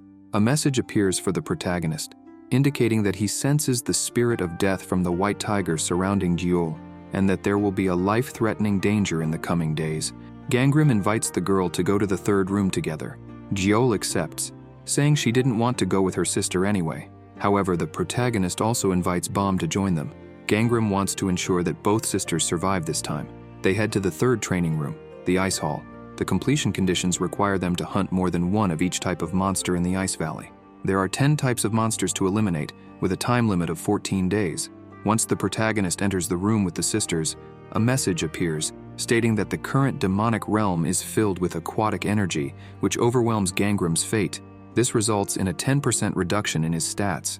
In the Ice Hall, the protagonist immediately begins searching for monsters to finish as quickly as possible. Meanwhile, the girls are looking at the mission objectives, but Bomb struggles to see anything due to the wind. Her sister clarifies that monster hunting is the goal they must achieve. Before long, they manage to kill a group of horned rabbits of the first-degree insectoid class. While resting, they search through the shop for items to buy. Bomb remarks that there are many items available, but it's difficult to navigate since there's no search bar. Jewel, noticing that the protagonist managed to find several items, asks him how he does it so easily. Gangram explains that it's similar to a game he used to play. Jewel asks the protagonist to take a look at her weapons, mentioning that she was thinking about buying a bow and arrows. After selecting their weapons, with the tips Gangram had given them, they were now fully equipped. Following that, they resumed their hunt. The protagonist was killing creatures using all his techniques and abilities. After defeating a group of monsters, he notices the sisters playfully teasing each other over who had killed more. Bomb was an excellent markswoman, while Jewel was an archer on the national team. This made their hunting efficiency skyrocket now that they were using the appropriate weapons. Gangram recalls that in his past life, Bomb became a high-ranking sniper. The protagonist reflects that Jewel would have ended up like Bomb if she hadn't died. He remembers that in his past life, Bomb became a completely different person after her sister's death. Bomb never smiled again after that, and, to avenge her sister's death, specialized in monster hunting. Afterward, she quickly grew stronger and was contacted by the Sura sect, one of the 5 great sects, but she was never truly happy again. Gangram knows that the sisters have good fortunes and can become stronger even without facing many difficulties. The protagonist is determined to save Jewel for Bomb's sake, and once he succeeds, he plans to introduce them to Shin so they can join the Flying Tiger sect. If his plan works, Gangram might even be able to save the members of the Flying Tiger sect who were killed by Bomb when she became the sharpshooter for the aquatic fruit sect. Now, he must stay vigilant not to lose sight of Jewel, but when he goes to check, he realizes he has already lost sight of her, only spotting her exhausted sister nearby. Gangram, along with Bomb, starts running in search of Jewel, looking everywhere. Bomb, even knowing her sister had gone to relieve herself, never imagined she would go so far. The protagonist claims to have heard screams and starts running in the direction they came from, despite Bomb saying she heard nothing. Gangram insists that he definitely heard something. Soon, they reach a spot with a large hole and hear Jewel's voice shouting that she's down there. Bomb approaches and sees her sister with Gunam, then tells Jewel that she will help her. The protagonist quickly jumps into the hole and asks the girl if she is okay. The archer responds that she's fine, but the guy with her doesn't seem to be. Gangram realizes that the man is Gunam, who, upon noticing the protagonist's arrival, becomes nervous since he knows he can no longer ask for help. Gangram asks the loudmouth if he needs assistance, but Gunam yells that he doesn't need help from anyone. The protagonist tells the girl that they should leave quickly. Gyul questions if they are really going to leave that man behind, as he claimed that his legs were paralyzed due to an attack from a dangerous monster. Upon hearing that Gunam was suffering from a paralyzing poison, Gangram deduces that he must have been attacked by rabbits, and assures her that the effect will wear off soon. Jewel is surprised and wonders how someone could be attacked by rabbits, which are weak monsters. Meanwhile, Gunam, writhing in pain and listening to their conversation, grows even more furious with the protagonist, pounding the ground and declaring that he needs to make Gangram pay. A divine voice agrees with Gunam, saying that bad guys must pay for their deeds, and asks if he wants help. The palm reader looks up, bewildered, and asks who it is. Meanwhile, Gangram tells the sisters that they should head back now, because the difficulty will increase after nightfall. Bomb says that she has just increased her stats to get stronger and doesn't want to go back. Her sister says the same to the protagonist, who tells them there's no need to rush since this is only the first day. Bomb asks Gangram if he will come back to hunt with them again. The protagonist assures her he will, until they clear the hall. Gyul celebrates, glad that they will have his help. Suddenly, Gangram hears screams not far away and recognizes the voice. He starts running in that direction, telling the girls to go ahead without him, as he just remembered something but will return soon. Shin and her group are surrounded by a large pack of wolves. With no way out, the leader tries to keep everyone calm, but soon realizes that, as the wolves begin attacking, one of her companion's swords breaks. Without hesitation, she activates her skill tree leaf method, swiftly killing the wolves that had already lunged at them. Shin instructs everyone to stay behind her and uses the tree leaf method to shield her group. Now fighting alone against the wolves, she thinks she needs to kill as many as possible to make things easier later. However, she fails to notice a creature sneaking up behind her and ends up getting attacked. Despite being injured, Shin refuses to give up and thinks that just one more capable fighter would make all the difference. Gangram arrives and applies the conquest status Flame Manipulation to his sword, enhancing the skill to the 2nd degree insectoid level. The protagonist strikes the wolf biting Shin and quickly begins attacking the other nearby monsters until the girl realizes it's Gangram who is helping her. She joins him in taking down the remaining wolves, and before long, they manage to kill them all. Shin thanks the protagonist, acknowledging that his help made it easier.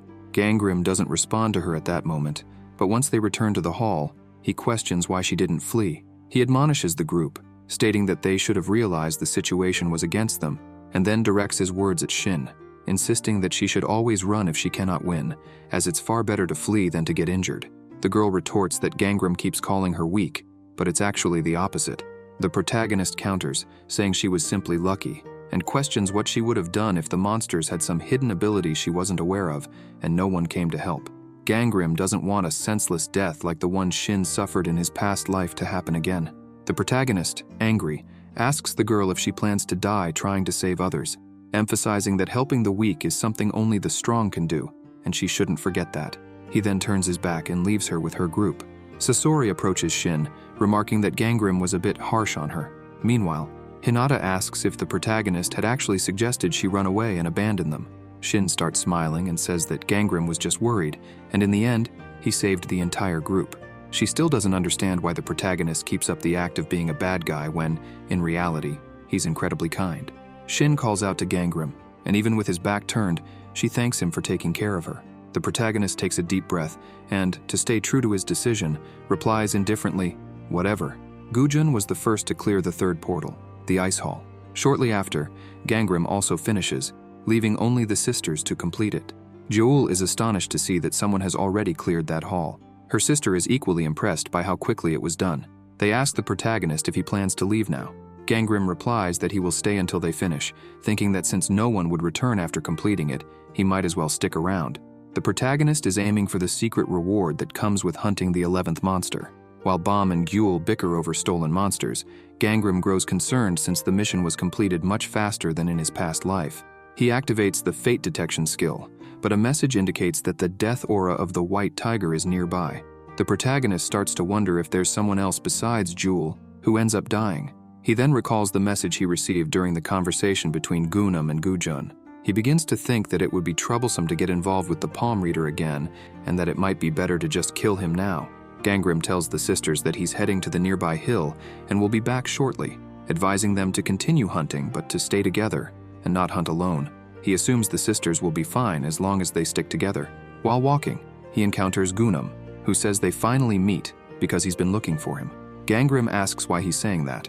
Using his water manipulation skill, Gunam begins to form an ice stake and says he intends to pay him back for the humiliation he suffered last time. The protagonist prepares for battle and taunts Gunam, asking if he really thinks he can take him down, suspecting that the lunatic indeed intends to kill him. With a crazed look, Gunam pours more energy into his skill, claiming that he can, because he is the main character and can hear the voice of God. He finishes forming the ice stake and, declaring that this is the power of a god, launches his attack. As Gangnam defends against the assault, he recalls Anavi's words that the gods would be watching them while they are in the demonic realm. He starts to deduce that perhaps a god has possessed Gunam. The protagonist activates his fate detection skill and notices that Gunam's status has changed to primary grade humanoid class, linked to a god called the Little Plague Guest. Gunam, attacking wildly, raves that he is the protagonist and that it's obvious he was chosen by a god. Those who ally themselves with the Little Plague Guest and allow themselves to be possessed are called shamans, gaining immense power through possession. Gangnam realizes that Gunam's mana has increased significantly and that he's also gained a new skill. The infection skill of the primary grade humanoid class borrows the power of a god to infect opponents upon striking them. While the skill is active, the impacted area becomes infected. Gangnam finds this ability troublesome, knowing that he will be infected if touched. He decides it's best to make Gunam exhaust all his mana first. To do so, he starts setting the surrounding trees on fire while dodging the attacks. Gunam taunts him, saying there's nowhere to run and that divine punishment will hunt him down to the very end.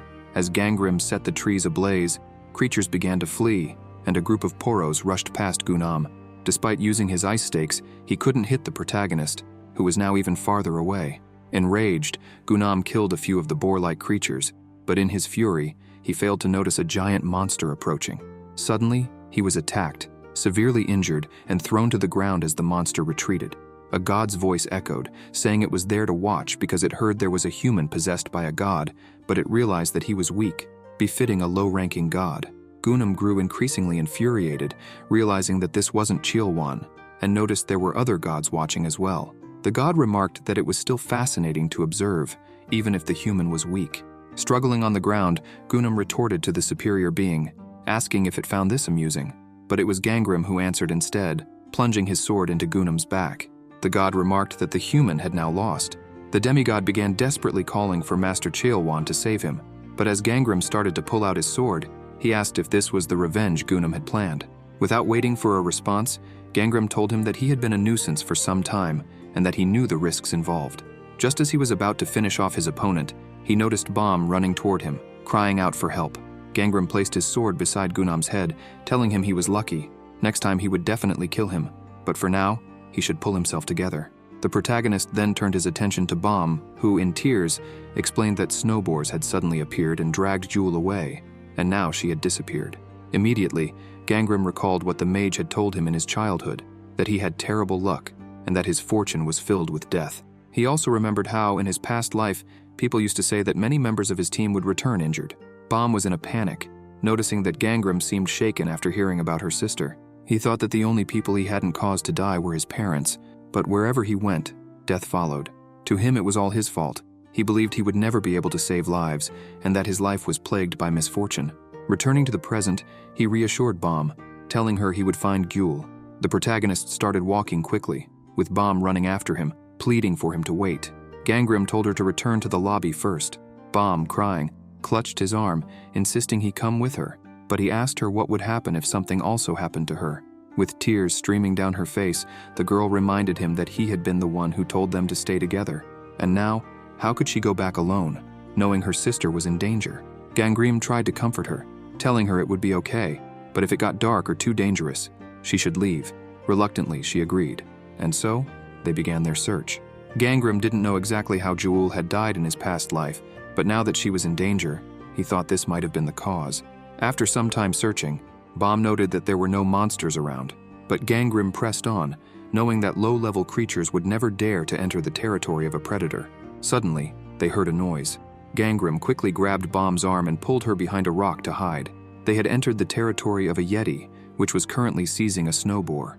The Yeti, a third-degree spiritual class monster resembling a fur-covered humanoid, only appeared on snowy days and had an overwhelming desire to fight opponents. Gangrim noticed that Jewel was with the monster. In a moment of distraction, Bomb tried to escape. Desperate to save her sister, she pointed her weapon at the Yeti, ready to kill it. But when the monster looked in her direction, it couldn't see anyone. Gangrim had managed to grab Bomb and pull her behind the rock in time. The protagonist couldn't believe what he was seeing, so he activated his Fate Theft ability to confirm if Jewel was still alive. A message appeared, indicating that there were 0 deaths in the area. The protagonist takes a deep breath and tells Bomb that if they fight now, Jewel will be in even greater danger. But he soon realizes that the Yeti is taking the girl to its nest, so he says they should wait for the right moment. Bomb asks if they will attack the monster when the time comes. Gangrim responds that they shouldn't. He thinks it's better to avoid fighting it altogether. They watch as the monster reaches its nest. Gangrim hands Bomb a flare and tells her that once Jewel is on the ground, she should fire it to lure the Yeti away, and then immediately run to the entrance of the demonic realm. He instructs Bomb not to fight, only to run, then asks if she's capable of doing that. The girl confirms that she can. Gangrim plans to use that moment to rescue Jewel. As the protagonist positions himself, he considers that Bomb is fast enough to outrun a Yeti and is in a better spot. Using an item to enhance her long-distance vision, Bomb notices when the monster sets her sister down and fires the flare, catching the Yeti's attention. The bright light infuriates the monster, and it immediately charges toward the light. Gangrim, hidden behind some rocks, waits for the perfect moment. Once the Yeti leaves its nest, he sprints to rescue Jewel, who is severely weakened. He shouts for her to wake up, but there's no response. Picking her up, he realizes she's unconscious, but he knows he can't administer any medicine at the moment. As he carries her on his back, he resolves to get her back to the hall as quickly as possible. However, when he looks ahead, he finds the Yeti returning. Gangrim realizes he has no other chance but this one. The enraged monster throws aside the boar it had been carrying and charges at him. The protagonist activates his flame ability, lamenting his rotten luck. Using the flames on his feet, Gangrim slides under the Yeti, dodging its attack. But he quickly notices there are actually 2 monsters, with the second one closing in. Gangrim finds himself trapped between the 2, waiting for the right moment to react. The Yetis are coming at him from either side, ready to strike. When they get close again, he slides to evade and starts running to try to escape. Returning to the nest, Gangrim sets the kindling on fire, lays Jewel down, and tells her to hold on as he plans to kill the 2 creatures. The Yetis charge at him, and Gangrim notices from their footsteps that there might be a weak spot in the ground. He quickly devises a plan. Using flames on his feet once more, he boosts his agility to level 18 and starts running around the Yetis, causing them to strike the ground as he passes. This tactic begins to fracture the ground. Thanks to his increased agility, Gangrim easily dodges their attacks and, using his sword, draws the monster's attention, making one Yeti hit the other as he leaps away. With the combined weight of the monsters and the fractures in the ground, the surface collapses, sending one of the Yetis tumbling into a hole. A message appears, indicating that Gangrim has defeated a 3rd-rank demon-class Yeti. Gangrim feels relieved that his plan worked, knowing that in the demonic realm, many terrains are made solely of snow and ice and tend to collapse easily, just like the area where Jewel had fallen. The other Yeti is still hanging on, trying not to fall. Gangrim decides to act quickly, determined not to let the creature climb back up. But before he can do anything, the Yeti punches the ground, causing it to fully collapse, and both it and the protagonist plunge into the hole. As he falls, Gangrim thinks that this might be the end for him. However, before he hits the ground, he is caught by roots created using Shin's skill. Looking up, he sees the girl who tells him that if he lets his guard down, he might end up leaving here as a dead man. Thankfully, she didn't arrive too late. Gangrim smiles and thanks Shin for saving him, but the girl tells him to thank Bam, who came looking for her. The protagonist says he's going to descend to the bottom of that hole to check a few things before leaving. After a while, he comes back up to find Bam trying to wake Jewel. Gangrim sees that the girl isn't responding and starts to think it might be too late, the thought creeping into his mind that one can't fight the fate they are born with. But suddenly, Shin perks up as Jewel wakes up, asking her sister if it's cold and whether she could turn on the heater. Bam can't believe her sister is alive, but quickly rejoices along with Shin over this unexpected miracle. Gangrim is astonished, having believed all hope was lost. A message appears indicating that the death aura of the white tiger has dissipated from Jewel and that a predetermined fate has now been altered. A change in fate begins. Gangrim's class has been promoted from tertiary insect rank to secondary insect rank. Now, the protagonist, in addition to being a secondary insect rank with flame attributes, has upgraded skills: fate detection at tertiary dragon rank, fate sealing at primary dragon rank, flame manipulation at secondary insect rank, and unsheathing at tertiary demon rank. Gangrim is stunned to see that his fate rank has changed, something he thought was impossible. Bam runs to him, hugging him tightly, and tearfully thanks him, saying that her sister is alive because of him. He decides to leave the complicated details for later since, for now, Jewel is recovering after taking a pill Shin gave her. Smiling, Gangrim knows that the most important thing right now is that everyone is safe. Meanwhile, Gunam is still suffering in his misery. Cheolwan asks if he's all right, and not knowing what else to do, decides to try something. The loudmouth, defeated, laments that as a god, he regrets having accepted an illness in exchange for power.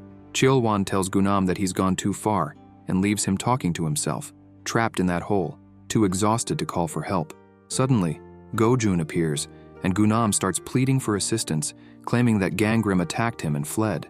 Now he's convinced that the protagonist is a villain and urges Gojun to join forces to finally kill him. Gojun responds that if Gunam were truly the protagonist, he would have no trouble getting out of there on his own, and questions how someone could lose to someone like Gangrim. The loudmouth insists that the protagonist was a coward.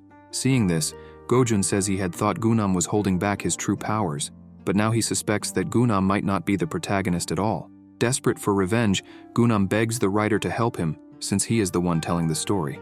But Gojun simply replies that if Gunam were really the protagonist, he should be able to escape on his own, then turns around and starts walking away.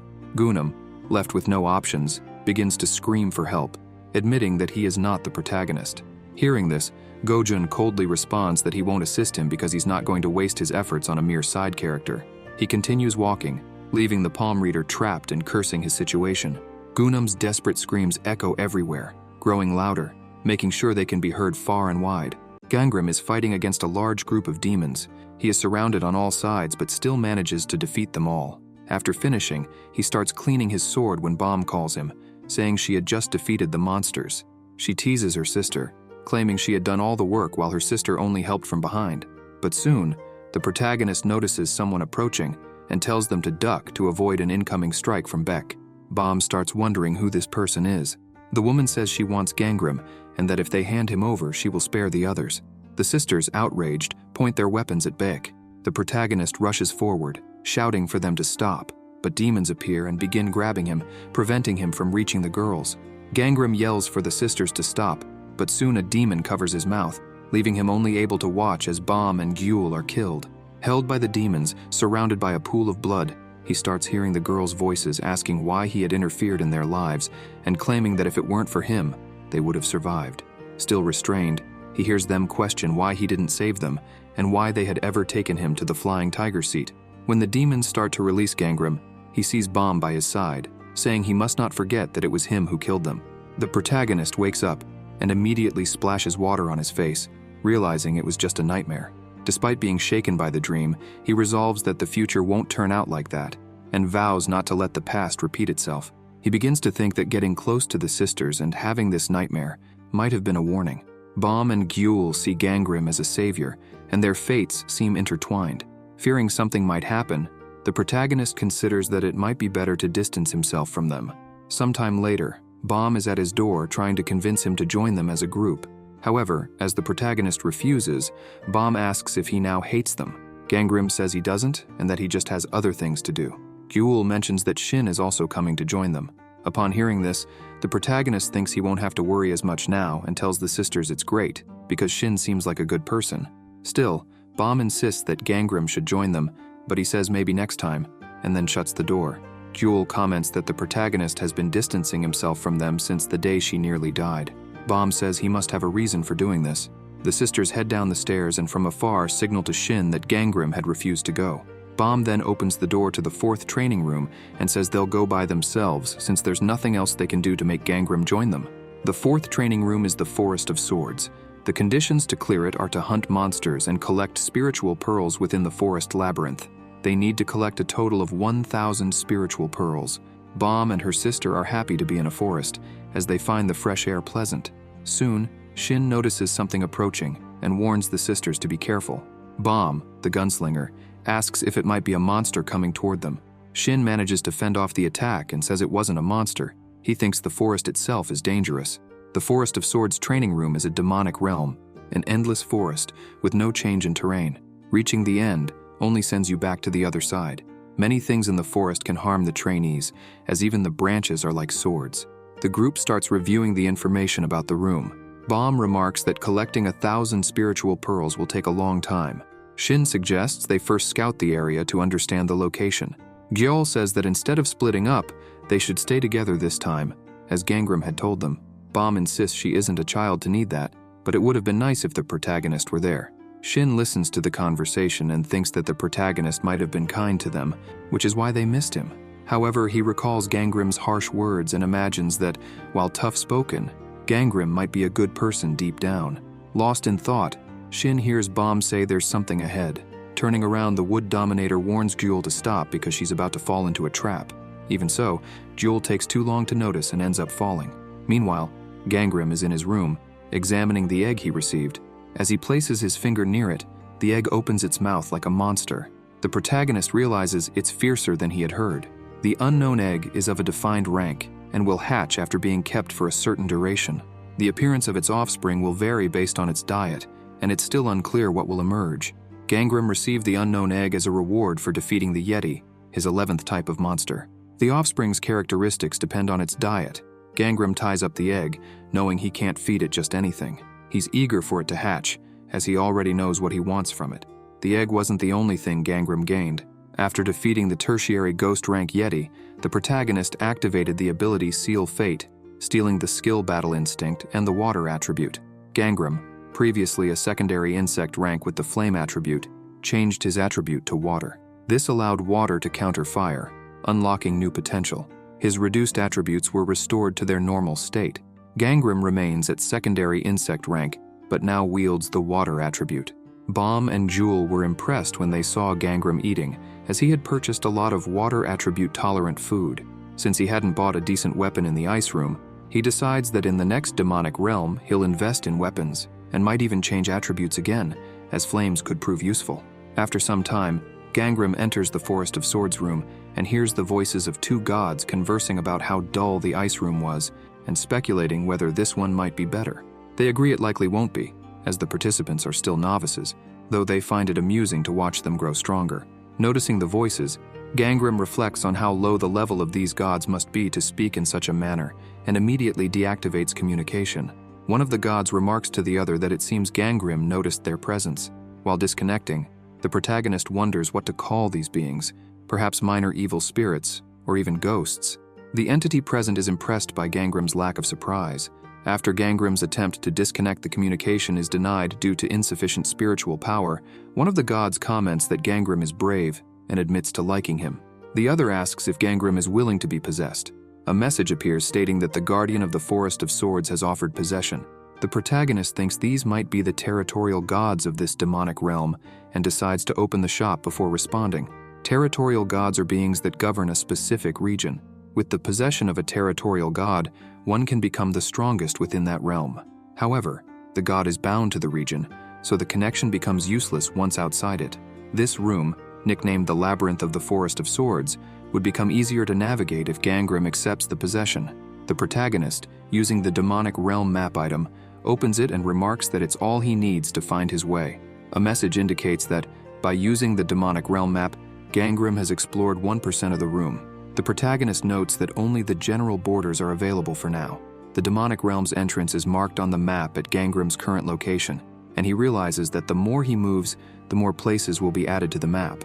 A message appears stating that there are multiple entrances to the demonic realm, leading the protagonist to think he might be approaching the fourth area. The trainees from the protection agency were divided into various areas, but in the more advanced rooms, when people began dying, raids were carried out by trainees from multiple areas. After walking for a while, the marked entrance changed to the entrance of Area 2. The god asks Gangrim if he's looking for something, and mentions that, should he accept the possession, the god could find it for him. Gangrim thinks these guardians are likely controlling the number of people entering the demonic realm to pit them against each other. The god asks again if Gangrim is listening, to which the protagonist responds that he won't accept, and tells the god to give up. A message appears. The Master of All Flames has used the item, Traces of the Gods, activating emphasized messages for 10 minutes. Gangrim is impressed to see the forest guardian appear before him. Another message appears, recommending that Gangrim accept the guardian's offer, stating that all other connected gods are insignificant. The Master of All Flames claims he can make a human with the flame attribute much stronger. Gangrim finds this fascinating, considering his secondary insect rank, but still decides to reject the guardian's proposal. The messages keep appearing, now with the Master of All Flames questioning why Gangrim isn't responding, insisting this is a great opportunity. The final message states that the god is watching the protagonist. After walking for a while, Gangrim encounters a giant praying mantis, but easily defeats the creature with a single strike, earning 36 pearls and continuing to collect more. He needs to gather 1,000 spiritual pearls of insect rank, which doesn't necessarily mean killing 1,000 monsters, as there are different classes of spiritual pearls. A manual outlines how to collect 1,000 insect rank spiritual pearls. A tertiary insect rank giant worm contains 1,000 pearls, a primary insect rank praying mantis holds 334, and tertiary human rank ghosts have 100 pearls. Gangrim recalls that in his past life, he wasn't very skilled and killed many praying mantises to gather pearls. But now, being much stronger, he doesn't need to do that anymore. He decides that since each ghost is worth 10 pearls, he will venture deeper into the forest. However, he soon stumbles upon trap traces and doesn't understand why there is blood in the area. Seeing several dead creatures, he suspects the masked assassin has started acting. Gangrim remembers that, in his past life, he became a target of a masked assassin in this room. Shin saved his life because she happened to be in the area, but she lost an eye during the fight. The assassin escaped, and their identity was never uncovered. Desperately, Gangrim starts running to find someone, knowing there's only one group in the room, Shin's group, where Gojun might also be. Gangrim fears the blood could belong to someone he knows. It doesn't take long before he finds Gyul collapsed on the ground, surrounded by people trying to help her. Seeing someone near her holding a potion, Gangrim assumes the worst. He immediately draws his sword and charges forward. As he approaches, he tells everyone to step away from the girl, startling the young man holding the potion. Meanwhile, in the agency's meeting room, Gong asks his subordinates if the missing trainee from the ice room has returned. Anavi responds that trainee Gunam has not yet come back. The leader states that Gunam is likely dead. Sungtae expresses disappointment, as Gunam had been the first to complete the infernal fire room. Anavi asks Gong if he wants her to search for Gunam. The leader declines, saying it's unnecessary since interference in the demonic realm is not permitted. And after all, everyone signed the agreement accepting the risk of death. Gong, authoritative as ever, declares that they must now return to the main topic, emphasizing that Area 1 had already produced someone who completed the new room. He insists that they, as Area 3, must be the first to complete the odd-numbered areas room, not wanting to lose to Area 1. After the meeting concludes, Sungtae approaches Anavi and asks how Gong can continue like this while mourning someone's death so deeply. Anavi replies that she has something else on her mind. This piques Sungtae's curiosity, and he asks what it could be. Anavi explains that she was reviewing the list of trainees from other areas after organizing the files, and noticed that one of them is a serial killer. Back in the forest, Gangrim is trying to drive away the group surrounding Gyul. Yujun, holding the potion near her, tells Gangrim to calm down so they can talk. Gangrim activates his Detect Fate ability, but before he can check, Yujun explains that they were simply treating Gyul with an antidote from the shop. Gangrim examines Yujun's fate, discovering he is a tertiary human rank with a flame attribute. The other group members are secondary human rank, tertiary human rank, and tertiary ghost rank. Gangrim also checks Gyul's status. She is a primary dragon rank with a gold attribute, suffering from poisoning, fever, and paralysis. Realizing the group was telling the truth and that Gyul needs the antidote, Gangrym asks if he can trust them to help her. While deciding the best course of action, Shin arrives with her group, calling out to him. She asks him to remain calm, insisting they are not enemies. Gangrym asks about the current situation. Ju steps forward to explain. She apologizes, saying Gyul had fallen into a trap they had set up to hunt monsters. Unaware there were trainees from other areas in the room, Ju is a secondary ghost rank with a gold attribute and a divine family name. She explains that they brought Gyul to the location to care for her and had just returned after dismantling all the traps in the area. Ju possesses the primary human rank trap installation ability, allowing her to set traps that attract prey even without bait, with the number of traps increasing with her rank. Gangrym recalls that the assassin from his past was also skilled with poison and traps, and Ju seems to be the strongest in her group, in addition to being possessed by an ancestral god. He also examines Yujun's ability, discovering he is a stealthy tertiary human rank.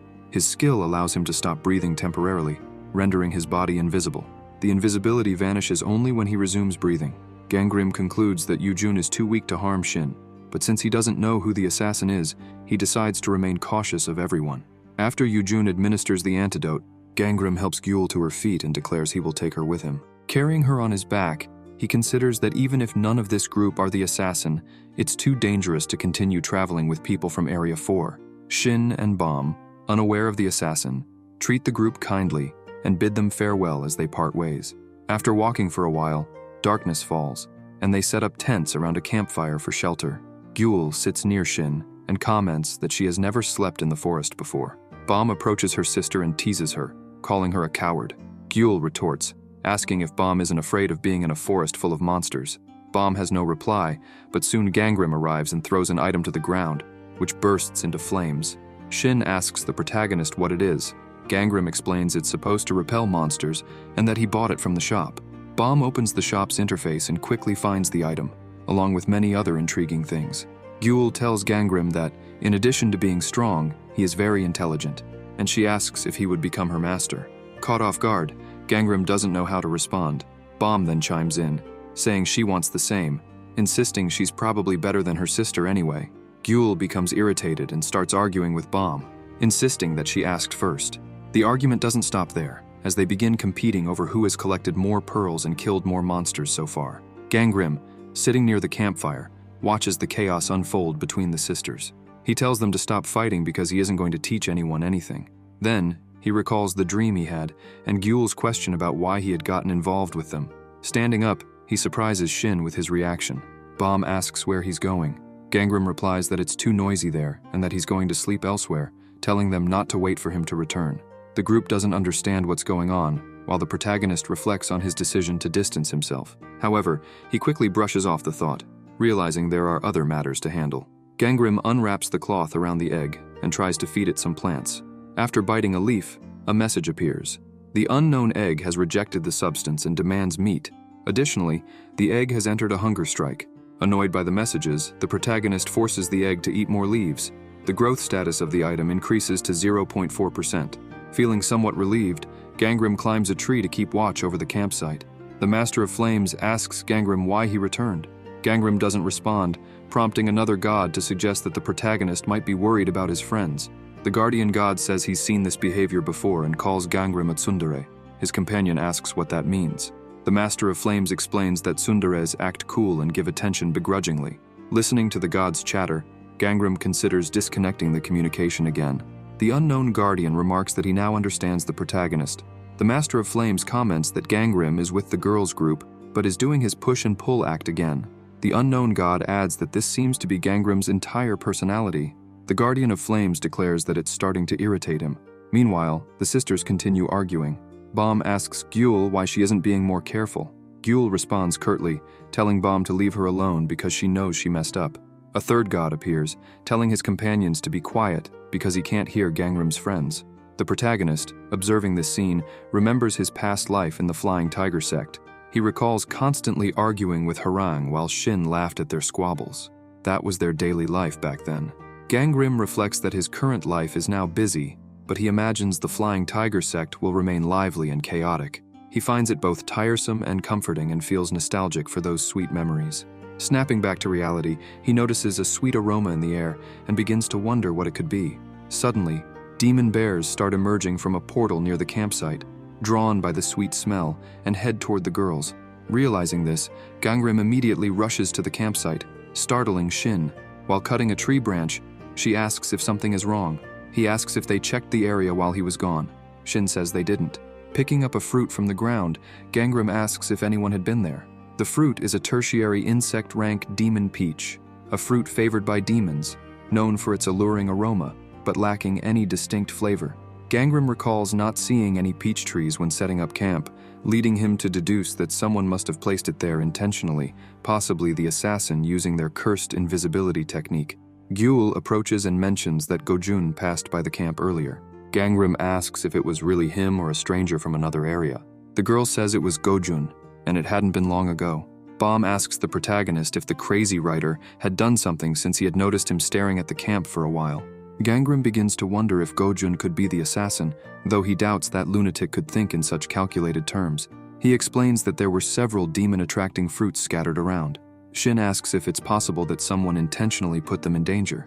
Gangram replies that he doesn't know yet, but one thing is certain.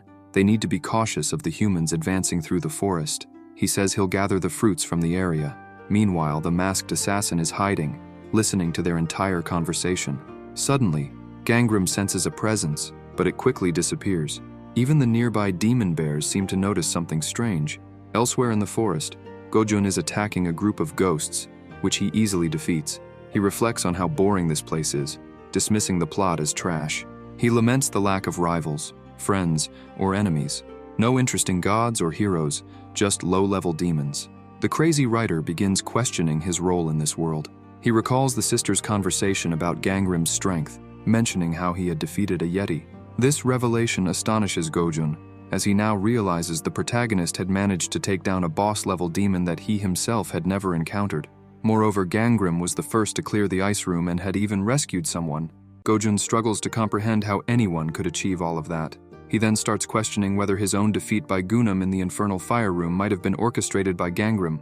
He speculates that Gangram might be someone from the future who knows all the strategies and rewards, now trying to eliminate him, to hoard everything for himself. Gojun concludes that if this theory is true, it makes perfect sense. Determined to confirm his suspicions, he sprints off to find Gangram. As the protagonist walks, he checks the map, which shows a discovery rate of 35%. Suddenly, the Guardians resume speaking to Gangram, asking why he isn't stopping to hunt since he's only collected 200 spiritual pearls. The Master of Flames also questions why Gangram keeps staring at the map, suggesting he could possess it since navigation is his specialty. Gangram retorts by asking the gods why they haven't explained who left the demon peaches at the campsite. The Guardian replies that he doesn't know because he didn't see it happen. Rolling up the map, the protagonist begins to doubt the gods after hearing this. The Master of Flames asks Gangram what he's looking for, receiving no response. His companion suggests it might be the forest secret. Gangram keeps walking until a message appears stating that his prolonged focus has heightened his senses to class 25, sharpening them significantly. It doesn't take long for Gangram to detect the scent of human blood, putting him on high alert.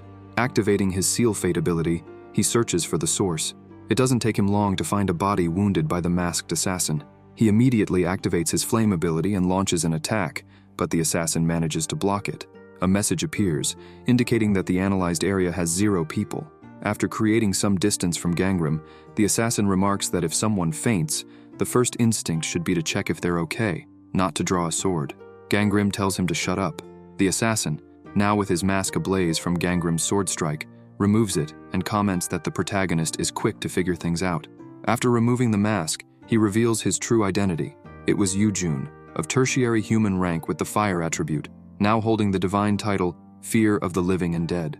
He says he can't leave witnesses, which is why he kills people. Then, he charges at Gangram using his Killer Impulse ability, a primary demonic rank skill that absorbs the attributes of those killed by him, but it comes with karmic consequences. The protagonist notices that Yujun's attributes have doubled since they last met. While defending himself, Gangram asks how many people Yujun has killed. The assassin responds, asking if Gangram can sense that he's killed many. Gangram questions why Yujun seems happy about it, and if hunting demons wasn't enough. The assassin replies that he also enjoys killing demons, and that he tried to stay calm, but his Lord Knuckle had given him the power to kill people, so it would be a waste not to use it. He then asks why Gangram is angry, suggesting that if Gangram had a power that could only be activated by killing people, wouldn't he have done the same? After saying this, Yoo-jun begins to turn invisible, but Gangram doesn't let down his guard, telling him that assuming everyone would do the same is wrong. Yoo-jun had activated his sense configuration, which enabled his invisibility. Gangram focuses and tells his opponent that just because he can't see him doesn't mean he'll be easy to defeat, and if Yoo-jun is so eager to throw his life away, so be it. Yoo-jun appears behind the protagonist, ready to attack, but Gangram reacts quickly and blocks the attack with ease. Yoo-jun is surprised that Gangram could defend himself, but it's not over yet. Yoo-jun rapidly changes positions, launching another attack, now telling Gangram that it will be worth killing him because he will become even stronger after this duel. Gangram manages to block the attack again, but he knows he can't let things continue like this. Despite being concerned about using the ability he had stolen from the Yeti for the first time, he realizes he has no other option. The ability is Battle Instincts, a tertiary ghost rank skill that fills the user with fighting spirit. If the opponent is stronger, it increases the user's attributes to bridge the gap. The larger the power difference, the greater the boost. Gangram activates Battle Instincts, and a message immediately confirms that the target is stronger than him, causing his senses to surge with fighting spirit. Yoo-jun begins to feel frightened by Gangram's new aura. Now, stronger than ever, Gangram asks his opponent if he really has the nerve to think he's strong. Yoo-jun, terrified, asks Gangram why he suddenly looks like this. Gangram charges at him, also using his flame ability. As he attacks, he says that perhaps it would be satisfying to kill an opponent stronger than himself. Then, after landing a sword strike on Yoo-jun, he delivers a flaming punch directly to Yoo-jun's eye, leaving the assassin defenseless, watching as Gangram prepares to kill him. Suddenly, Go-jun appears, calling out to Gangram, saying he's come to help. Gangram turns, and upon seeing him, identifies the crazy writer as someone even stronger and immediately launches an attack. Go-jun, confused, asks if this is some kind of recruitment event for companions, but he quickly has to defend himself against Gangram's attack, managing to block it effortlessly. He wonders what to do in this situation. He realizes that Gangram has lost control, overwhelmed by an improper power. After disarming Gangram, he punches him in the chin, telling him that he can't let his mind be so easily manipulated. Seeing Gangram unconscious, Go-jun is impressed by what he had just done. Even though the villain was escaping, he thinks it's not the right time for him to be defeated. The writer starts nudging the protagonist with his foot, asking if he's okay. Noticing that Gangram is waking up, Go-jun asks if they're companions now. Gangram uses a recovery potion to heal his chin, which was badly bruised from the punch, but still tells Go-jun to find someone else to form a group with. The lunatic replies that he likes Gangram and considers everyone else to be mere background characters with no personality or story. Go-jun picks up the sword and tosses it back to Gangram, saying he wants to be like him and is asking for peace between them. Meanwhile, Yoo-jun is running frantically, thinking he needs to eliminate all witnesses. But now there are two people so strong he can't face them. Hidden and watching his friends search for him, he ponders his options, but quickly concludes that he just needs to become stronger. Not long after, he runs toward the group that had been worried about him, as they'd been searching for a while and had already found a human body in the forest. Yoo-jun claims he had been looking for them too, but had gotten hurt. Before finishing his sentence, he collapses near his companions, pretending to be injured. His friends, alarmed, immediately begin using their abilities to try to heal him, but as they approach, the assassin attacks them, leaving no chance for survival. After killing them all, Yoo-jun activates his killer's intention ability, stealing 10% of his opponent's attributes and accumulating karma. A message appears. Fear of the living and dead is pleased with Yoo-jun's performance and rewards him with the Necklace of Blades. This item increases his strength by 10%. Seeing the reward, the assassin laughs to himself and declares that now he will kill Gangram, thanking his Lord Knuckle.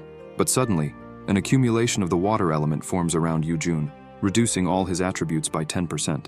A message appears. Fear of the living and dead reassures the assassin not to worry and states that Gangram, being fire attributed, is also weakened. Yoo-jun, pleased, remarks how happy he is to share the same weakness as the protagonist, vowing to find him before the rain intensifies. Gangram is cutting down trees when the assassin finds him. Exhausted, the protagonist comments that there's only one tree left.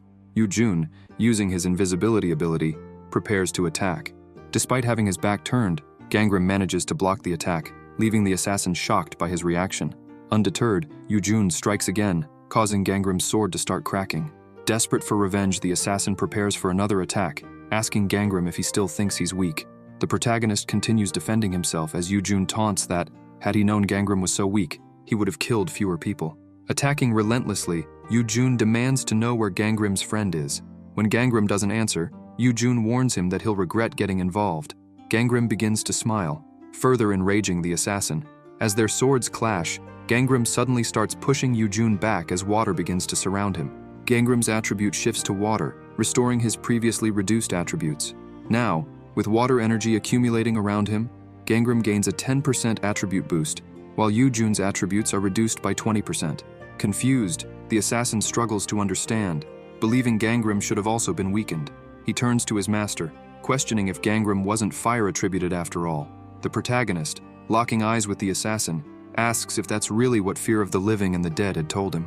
Yoo-jun receives a message from his lord, assuring him that he couldn't have been mistaken, and that, even with the attribute restrictions, the assassin is still stronger than Gangram. Encouraged by this, Yoo-jun quickly pulls back his sword and strikes hard, breaking Gangram's weapon as he defends. He follows up with a powerful kick, declaring that he's still the stronger one, sending Gangram crashing into a tree.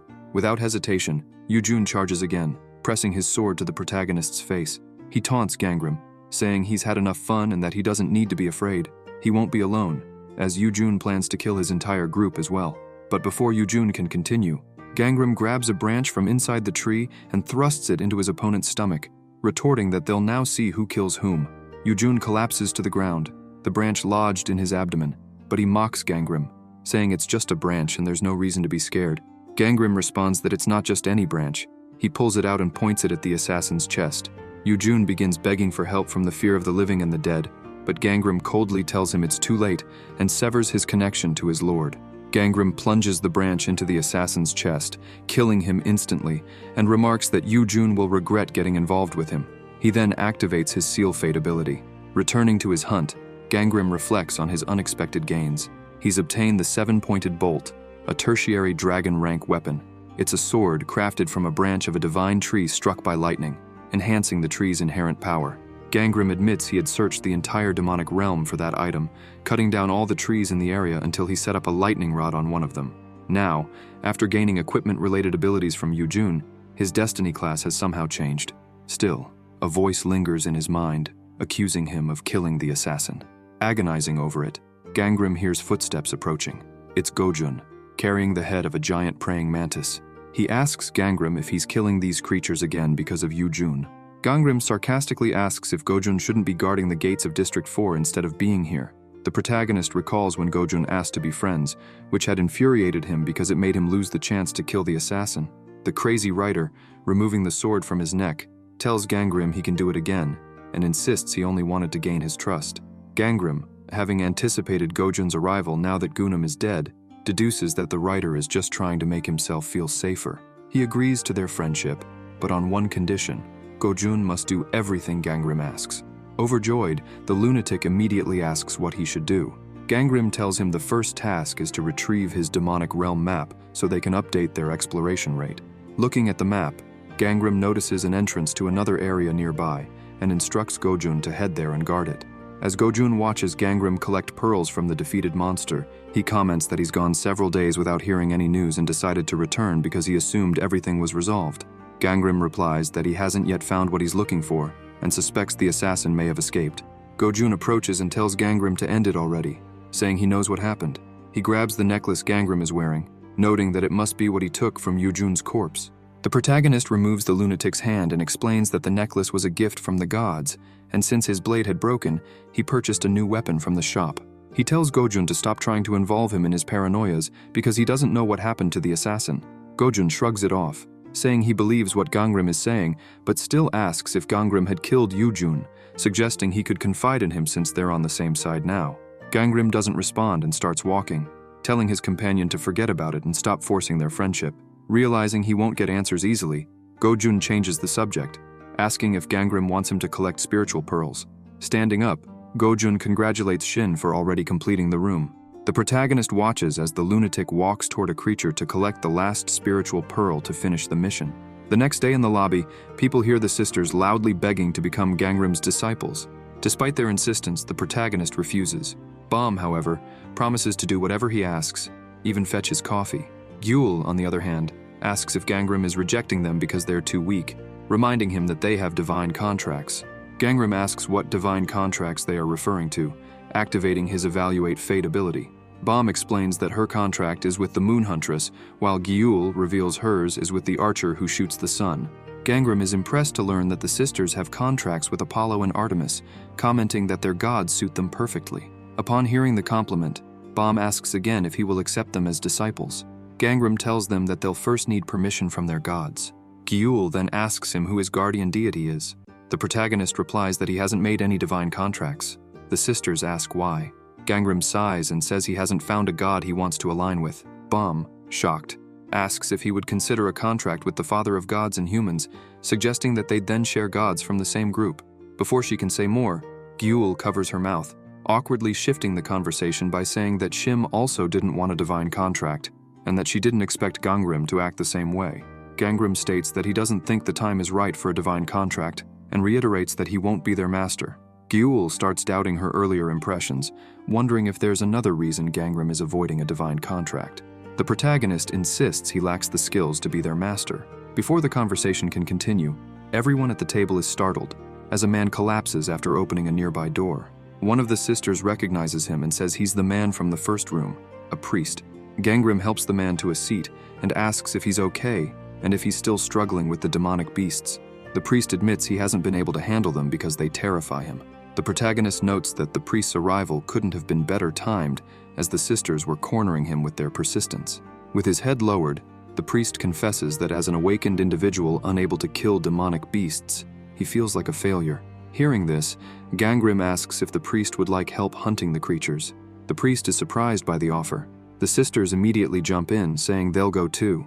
Gangram tells them that they'll be the ones doing the hunting, and on top of that, they'll need to obey his orders and drop the master thing. The sisters cheer and rush off to prepare for the hunt. Watching them, Gangram begins to wonder if he's really going to let them join. The priest hesitantly asks if it's really okay, feeling like he's being a burden. Gangram reassures him that it's no trouble, though internally he considers doing something similar to what Gojun had done in his past life. He tells the priest that they should help each other out. The man begins to cry, grateful for the help. His name is Johann, and his class is tertiary dragon rank with the earth attribute. His deity is Hermes, the guardian of doctors and travelers. Gangram also checks the priest's abilities, discovering he possesses healing hands, a primary ghost rank skill. This ability heals the target's wounds and removes status effects like bleeding, paralysis, poisoning, and more. As the skill's rank increases, its magic cost decreases, and its cooldown time shortens. Meanwhile, in the agency's meeting room, Anavi comments to her boss that he seems to be in a good mood. He replies that it's because the first person to successfully complete the raid was from their area. Songtae notes that the time was significantly better than that of Area 1. Gong agrees, saying it's great news, though he tenses upon hearing that the team captain, Princess, is present. He still asks what she wants. The woman explains that she heard the news and wanted to congratulate them, as the best time came from an awakened individual from Area 2. She then asks if there's a possibility that Areas 1 and 2 might meet in the next event. Gong says it's possible. This woman, Shomun, is affiliated with the Fate Protection Association and serves as the captain of Team 1 in Seoul. She asks Gong if he would like to make a bet. Curious, he inquires about the wager. Siomun proposes betting on who will have the fastest attacker in the next challenge, an awakened individual from Gong's Area 2 team or her own Area 1 team. Gong asks about the stakes. Siomun says the loser must grant the winner any one wish. Sensing Gong's hesitation, she teases him, asking if he's scared. Furious at the implication, Gong retorts that of course he's not afraid, as his team will undoubtedly win. The woman presses him to make the bet, and Gong, without much thought, accepts the proposal. After the matter is settled, Siomun leaves the room with a smile, saying she can't wait for the results and looks forward to meeting again soon. Once she's gone, Gong, addressing his stunned subordinates, asks if they heard her clearly, emphasizing that the team must win at all costs. He declares that special measures need to be taken. Back in the forest, Gangram is helping Johann collect spiritual pearls. Opening his bag, Gangram takes out the remaining pearls Johann needs to complete the mission and reach a total of 1,000. With Johann managing to complete the swordsman's room, he kneels, thanks the protagonist, and says he couldn't believe how many pearls had been collected in just 2 days. Gangram comments to the priest that he also worked hard, using his healing ability to counteract the effects of frostbite. Johann replies that it was nothing and that he considered himself useless. The protagonist disagrees and states that, in truth, his contribution was significant, as every person plays their part with the skills they have. He adds that people simply weren't recognizing Johan's worth. These words move the priest. Noticing this, Gangrim tells them to prepare to move on to the 5th room and then asks Johan if he received the message. Johan confirms that he did. The protagonist comments that the next room won't be completed as quickly as this one, so they should prepare. The message was from Anavi saying, "Hello, awakened companions. Now that the swordsman's room has been completed, the doors to the 5th room will open. There you will face greater difficulties and spend more time than in the previous rooms, so be prepared when accepting the challenge." Gangrim tells the priest that the advanced group entered the 5th room 5 days ago, so they should enter the next morning. Johan agrees and says they were scheduled to meet at the totem. The next day, the duo enters the new room. The priest, impressed by the place, comments to Gangrim on its beauty, barely believing it's a demonic area. It doesn't take long before they receive a message saying they had entered the Great Tongue Room and that it had special completion conditions. First, the reward for completing the demonic area would vary according to its difficulty. Second, the use of store windows is prohibited. Third, leaving the demonic area is only possible after the attack is completed. The protagonist recalls that because of the third condition, he had endured great hardship in his past life. They could only return to the lobby after defeating the boss. Johan asks Gangrim if they won't be informed of the conditions. The protagonist replies, no, saying they must discover them on their own.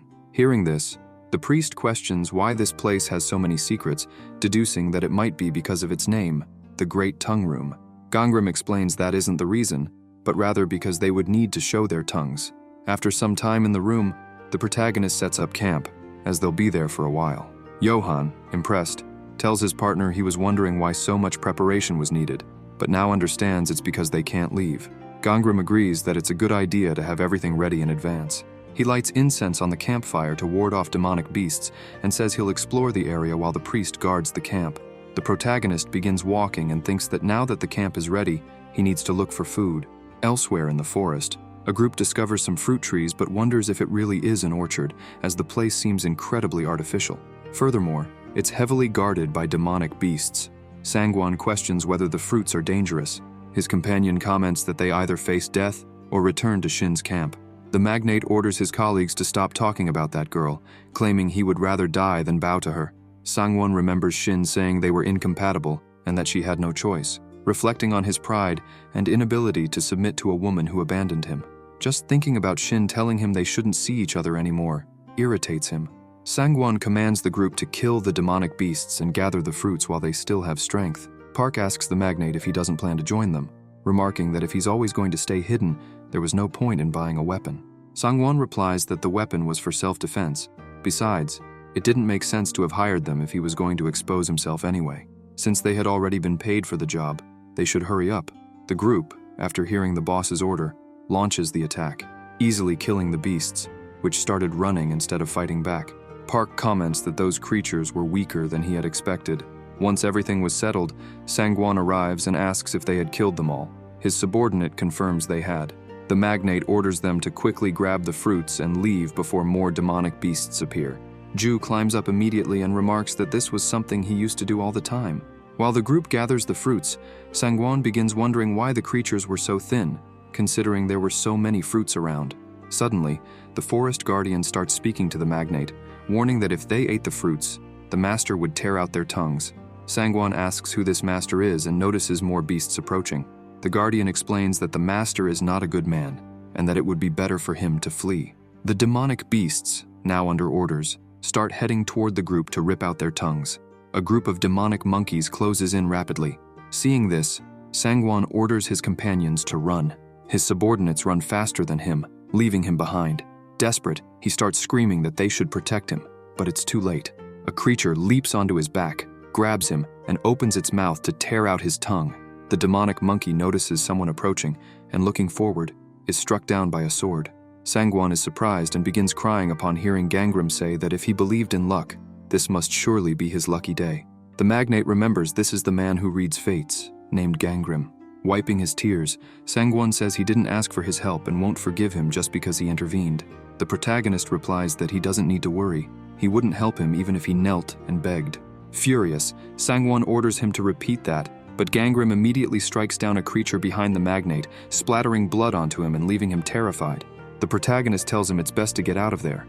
Park and the group come running back, asking the boss if he's all right.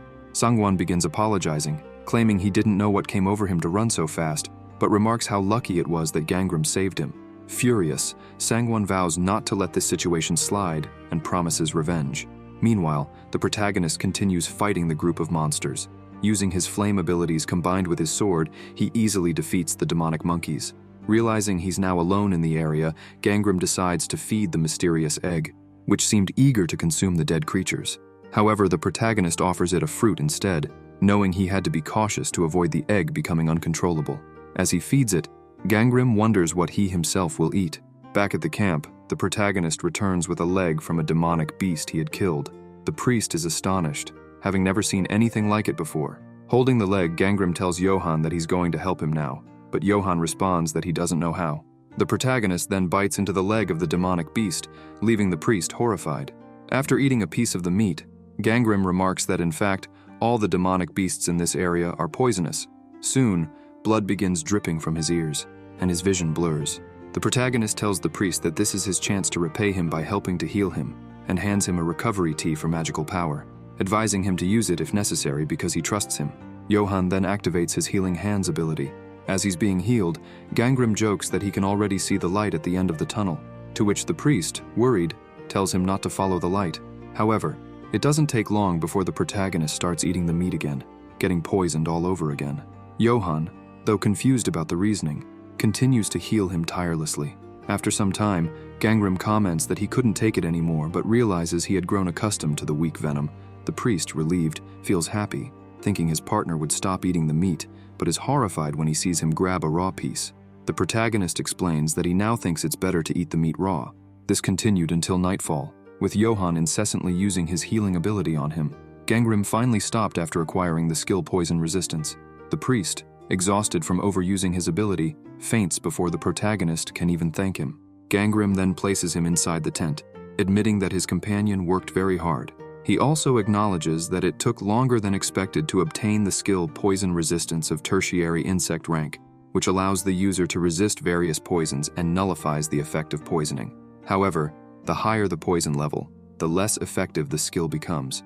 The protagonist reflects that it was a good idea to give several magical recovery items to the priest before starting all of this. Gangram had offered him Korean pork soup, which increases magical power by 10%, horseradish extract, which boosts recovery rates by 5%, and colorful dumplings, which also enhance recovery by 5%. Without these, Johan would have collapsed from magical exhaustion much earlier. Not long after, Gangram tries to wake the priest, although he wants to let him rest a bit after such effort. When Johan doesn't wake up quickly, Gangram closes the tent, realizing he has no choice as he senses something approaching. Suddenly, the protagonist strikes with his sword, making enough noise to wake Johan. Gangram notices he hit the target and remarks that he knew this group would return. He warns his companion they are under attack and asks the priest to stay inside the tent, telling him to simply shout if he's in danger. The protagonist steps out and, seeing the group, admits he doesn't recognize any of them, suspecting they might be from Area 1. The group leader, already injured, reveals himself to be of primary human rank and claims they only wanted some food. He adds that if they cooperate, they'll be left alive. His accomplice, of tertiary rank, says they are thieves, not murderers. Gangram responds that if they eat the food from this demonic area, they'll die anyway. Moreover, he states that he isn't a murderer either. The protagonist recalls that even in his previous life, Area 1 caused many problems. For this reason, he refuses to hand over food to the bandits, who then attack with the intent to kill him. The first attacker misses, giving Gangram the chance to grab his head and strike it with a knee blow. While fighting the other members of the group, the protagonist finds it strange, as these bandits had high skill levels and should be able to gather food easily in this area. Gangram starts deducing that the people from Area 1 might be trying to control the other areas, which explains their actions. The thief dueling the protagonist comments to the leader that he is very strong. The leader then orders everyone to retreat to inform the captain. Before Gangram can react, he notices the leader throwing something, a smoke bomb, giving them enough time to flee. Inside the tent, the priest is praying when he hears the explosion. Immediately, he starts shouting, asking if the protagonist is okay. However, as he prepares to leave, he remembers Gangram's warning not to leave the tent under any circumstances. Johan freezes, wondering what could happen if he disobeyed, questioning why his partner gave such an order.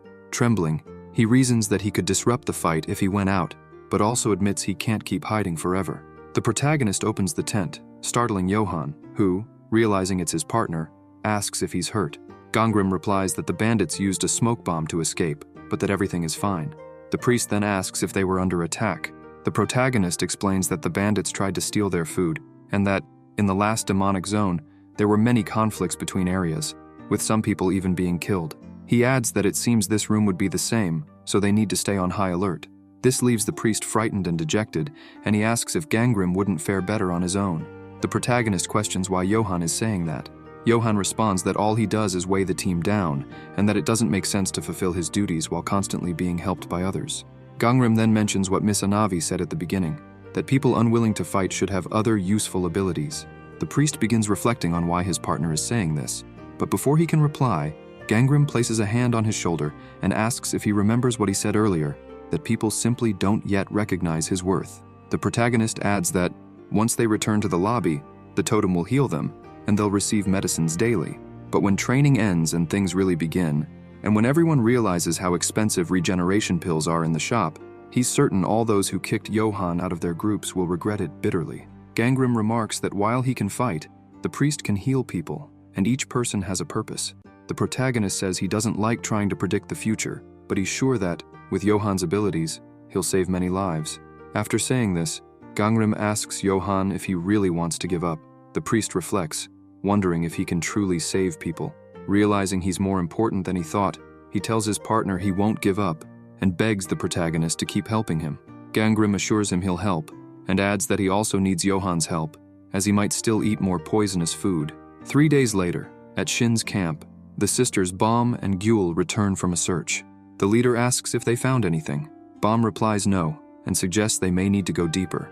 Gyul, on the other hand, complains that everyone there is too weak to be of any help. Her sister scolds her, telling her not to say that because everyone is contributing, and Shin agrees. Gyul reflects for a moment, and comments that it would have been better to go with Gangnam, since she could have learned many things from him. He's probably advanced much further while they remain stuck in the same place. Shin says that until Gangnam returns, they should keep doing their best. Gyul asks when the protagonist will return. The leader replies she's not sure, but maybe it will be that afternoon. Suddenly, they notice someone entering the tent. It's Gojun. The archer Shin, irritated, asks what he's doing there. Gojun says he was looking for Gangnam but didn't find him. Shin is clearly unhappy to see the chatterbox in the camp. Still irritated, the archer asks how he managed to get into the camp without triggering the alarm traps. The lunatic replies that he just disarmed them all, and provocatively adds that they should have installed the traps more carefully. Shin, suspicious, demands to know why Gojun is wandering around alone. Smiling, he responds that he was just looking for Gangnam, assuming he'd be there since the gods are only talking about his arrival. Shin informs him she hasn't seen the protagonist. The lunatic laughs, and suggests that perhaps Gangnam will show up if he destroys this camp full of extras. Furious, Gyul asks who he thinks he's talking to. Gojun replies that they're just side characters, and states that there are plenty of other useless people out there. Shin steps in and asks if that's really what he thinks of people. The lunatic grabs a fruit and tosses it to Shin, who catches it. A message immediately pops up. You have received the item Passion Fruit, completing the mission Low-Level Revelation Room. Shin asks Gojun if he isn't tired of eating passion fruits. He laughs and replies that he thought she'd realize he was just trying to be nice, but even without Gangnam there, they're still just side characters. Unable to take the provocation, Gyul shoots an arrow that narrowly misses the chatterbox's head and says he really thought they'd want to befriend someone like him. Shin tells the girl to calm down. Gojun begins activating his skill, saying they're leaving him no choice but to resort to force. The plant master crushes the passion fruit in her hand and warns the lunatic writer that he'd better back down before she uses force as well. The chatterbox licks the juice off his hand, draws his sword, and declares that since he can't fight Gangnam, facing Shin will entertain him for now. Gyul already has her bow ready to fire another arrow at Gojun, while Bom tries to calm everyone down. Suddenly, Janja arrives at the tent, calling for Shin and saying it seems like someone is cooking demonic beasts nearby. Everyone freezes at the news, stopping the argument immediately. Gojun, now pleased to be there, asks Janja where those people are. In the forest, Gangnam is preparing soup. It has been 10 days since the advance team entered the room, and the food they brought from the lobby is running out. The only edible things in this demonic area are the fruits and the poisonous meat of the demonic beasts. Gangrim imagines the value of real food in this place must be incredibly high, and considering that people in the tutorial earn only about 100 spiritual pearls a day, it would be better to figure out how to cook. While cooking, Gangrim notices Gojun and Shin approaching. Adding some antidotes to the soup, he greets Shin, who warns him not to eat that since almost everything in this demonic area is poisonous. Gangrim reassures her, saying he's already purified all the poison and just needed to cook it with some antidotes. He then offers Shin a bowl of soup, and she wonders how he managed to make it. Before Gangrim can hand the bowl to her, Gojun grabs it, saying he'll taste it himself. Gangrim informs him that each portion costs 1,000 spiritual pearls. The chatterbox complains about the price, saying it's too expensive, but decides to buy just one portion. Shin, in turn, says she'd like one too. Gangrim replies that she can pay only 200 pearls. The lunatic writer is outraged by the preferential pricing but has already paid for his food. Gangrim explains that the owner sets the price and doesn't offer refunds. Gojun comments that he has no choice, since Shin is clearly the female protagonist of this story. Gangrim hands her a bowl of soup for 200 pearls, leaving the chatterbox flustered.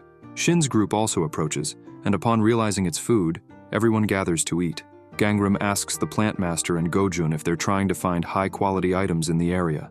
Shin confirms and says she wants his help.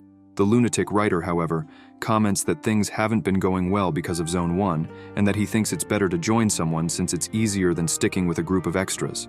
Shin insists that everyone needs to stay united in such situations. The chatterbox counters, saying he's never seen a protagonist group with 10 or more people. The girl retorts, asking if he realizes they aren't protagonists in a soap opera. Gangrim suggests it would be better to form a duo with Shin, while Gojun could return to the camp and assemble another search team. The chatterbox, however, insists on staying near the protagonist, becoming even more determined. After much persistence, he finally manages to remain with the group. Back at the camp, Gangrim declares that, regardless of what anyone says, he won't take everyone along, but Shin insists, remarking that it will be difficult for Gangrim to face the people from Zone 1 alone. She asks if he doesn't find it strange that all the other areas are trying to attack them since, every time they've met, fights have broken out. The protagonist reflects for a moment and admits that this is exactly what has been happening. He decides he needs more information about the situation in Zone 1, but considers that taking the priest along might be too complicated. He tells Johan that it would be better for him to stay at the camp this time. However, Johan insists, saying they shouldn't go alone. Gangrim replies that, actually, if Johan went, he wouldn't be able to focus on the fight. Shin reassures the priest that it's fine for him to stay. The protagonist promises Johan that he'll be safer at the camp and guarantees there will be plenty of opportunities for him to use his abilities. Gangrim begins walking and says he needs to gather more information on his own. Before he leaves, Shin says she understands but reminds him that if anything happens, they'll be there to help. In the orchard, the protagonist defeats a group of demonic beasts. The gods begin discussing among themselves, noting that Gangrim has grown much stronger. One of them counters that it's too early to say that, as the beasts there are too weak. They agree that only when he ventures deeper, where the creatures are much stronger, will they truly gauge his strength. While walking, Gangrim notices that some of the fruits have started turning blue, though they are still scarce. Suddenly, his danger sense activates, and he realizes something is next to him. He can't believe a creature like that could approach unnoticed, and wonders where it came from. It's a demonic gorilla, ready to attack. Instantly, Gangrim activates his hermit ability, rendering himself invisible. The confused creature doesn't understand what happened to its target. The protagonist, now perched atop the tree the gorilla is holding, sets it ablaze to distract the beast. Taking advantage of the distraction, Gangrim attacks, decapitating the gorilla in a single strike. As he fights, he reflects that this might be the true meaning of being overgeared, a player who relies on overly powerful items to level up. After defeating the demonic beast, he realizes he can't use this same strategy against the people from Zone 1, as he still lacks the confidence. Stowing away his lightning item, Gangrim begins pondering his next move and decides he needs to find where that creature came from. Before proceeding, he eats a blue passion fruit, completing the mission Revelation Room Low Level. Gangrim knows he needs to increase his poison resistance and wonders if the people from Zone 1 have already completed the mission up to the intermediate level, given the number of fruitless trees in the area. A god asks Gangrim why he's eating the mission item, but the protagonist doesn't reply. While eating, a message appears, indicating he consumed a passion fruit, slightly increasing his magic power and poison resistance. A younger god asks his elder if eating those fruits really boosts magic power and poison resistance. The elder confirms, explaining that this is why the association chose that location. After a while, the gods begin to wonder if Gangrym will stop eating the fruits, noting that if he keeps going, he'll end up vomiting. The protagonist continues eating until he receives a message indicating his poison resistance skill has reached a new level. That was his limit. Unable to take more, he spits the fruit directly into the face of someone passing beneath the tree. The group looks up, spotting the protagonist, and asks if he is Gangrym from Zone 2. Gangrym questions how Josh knows his name.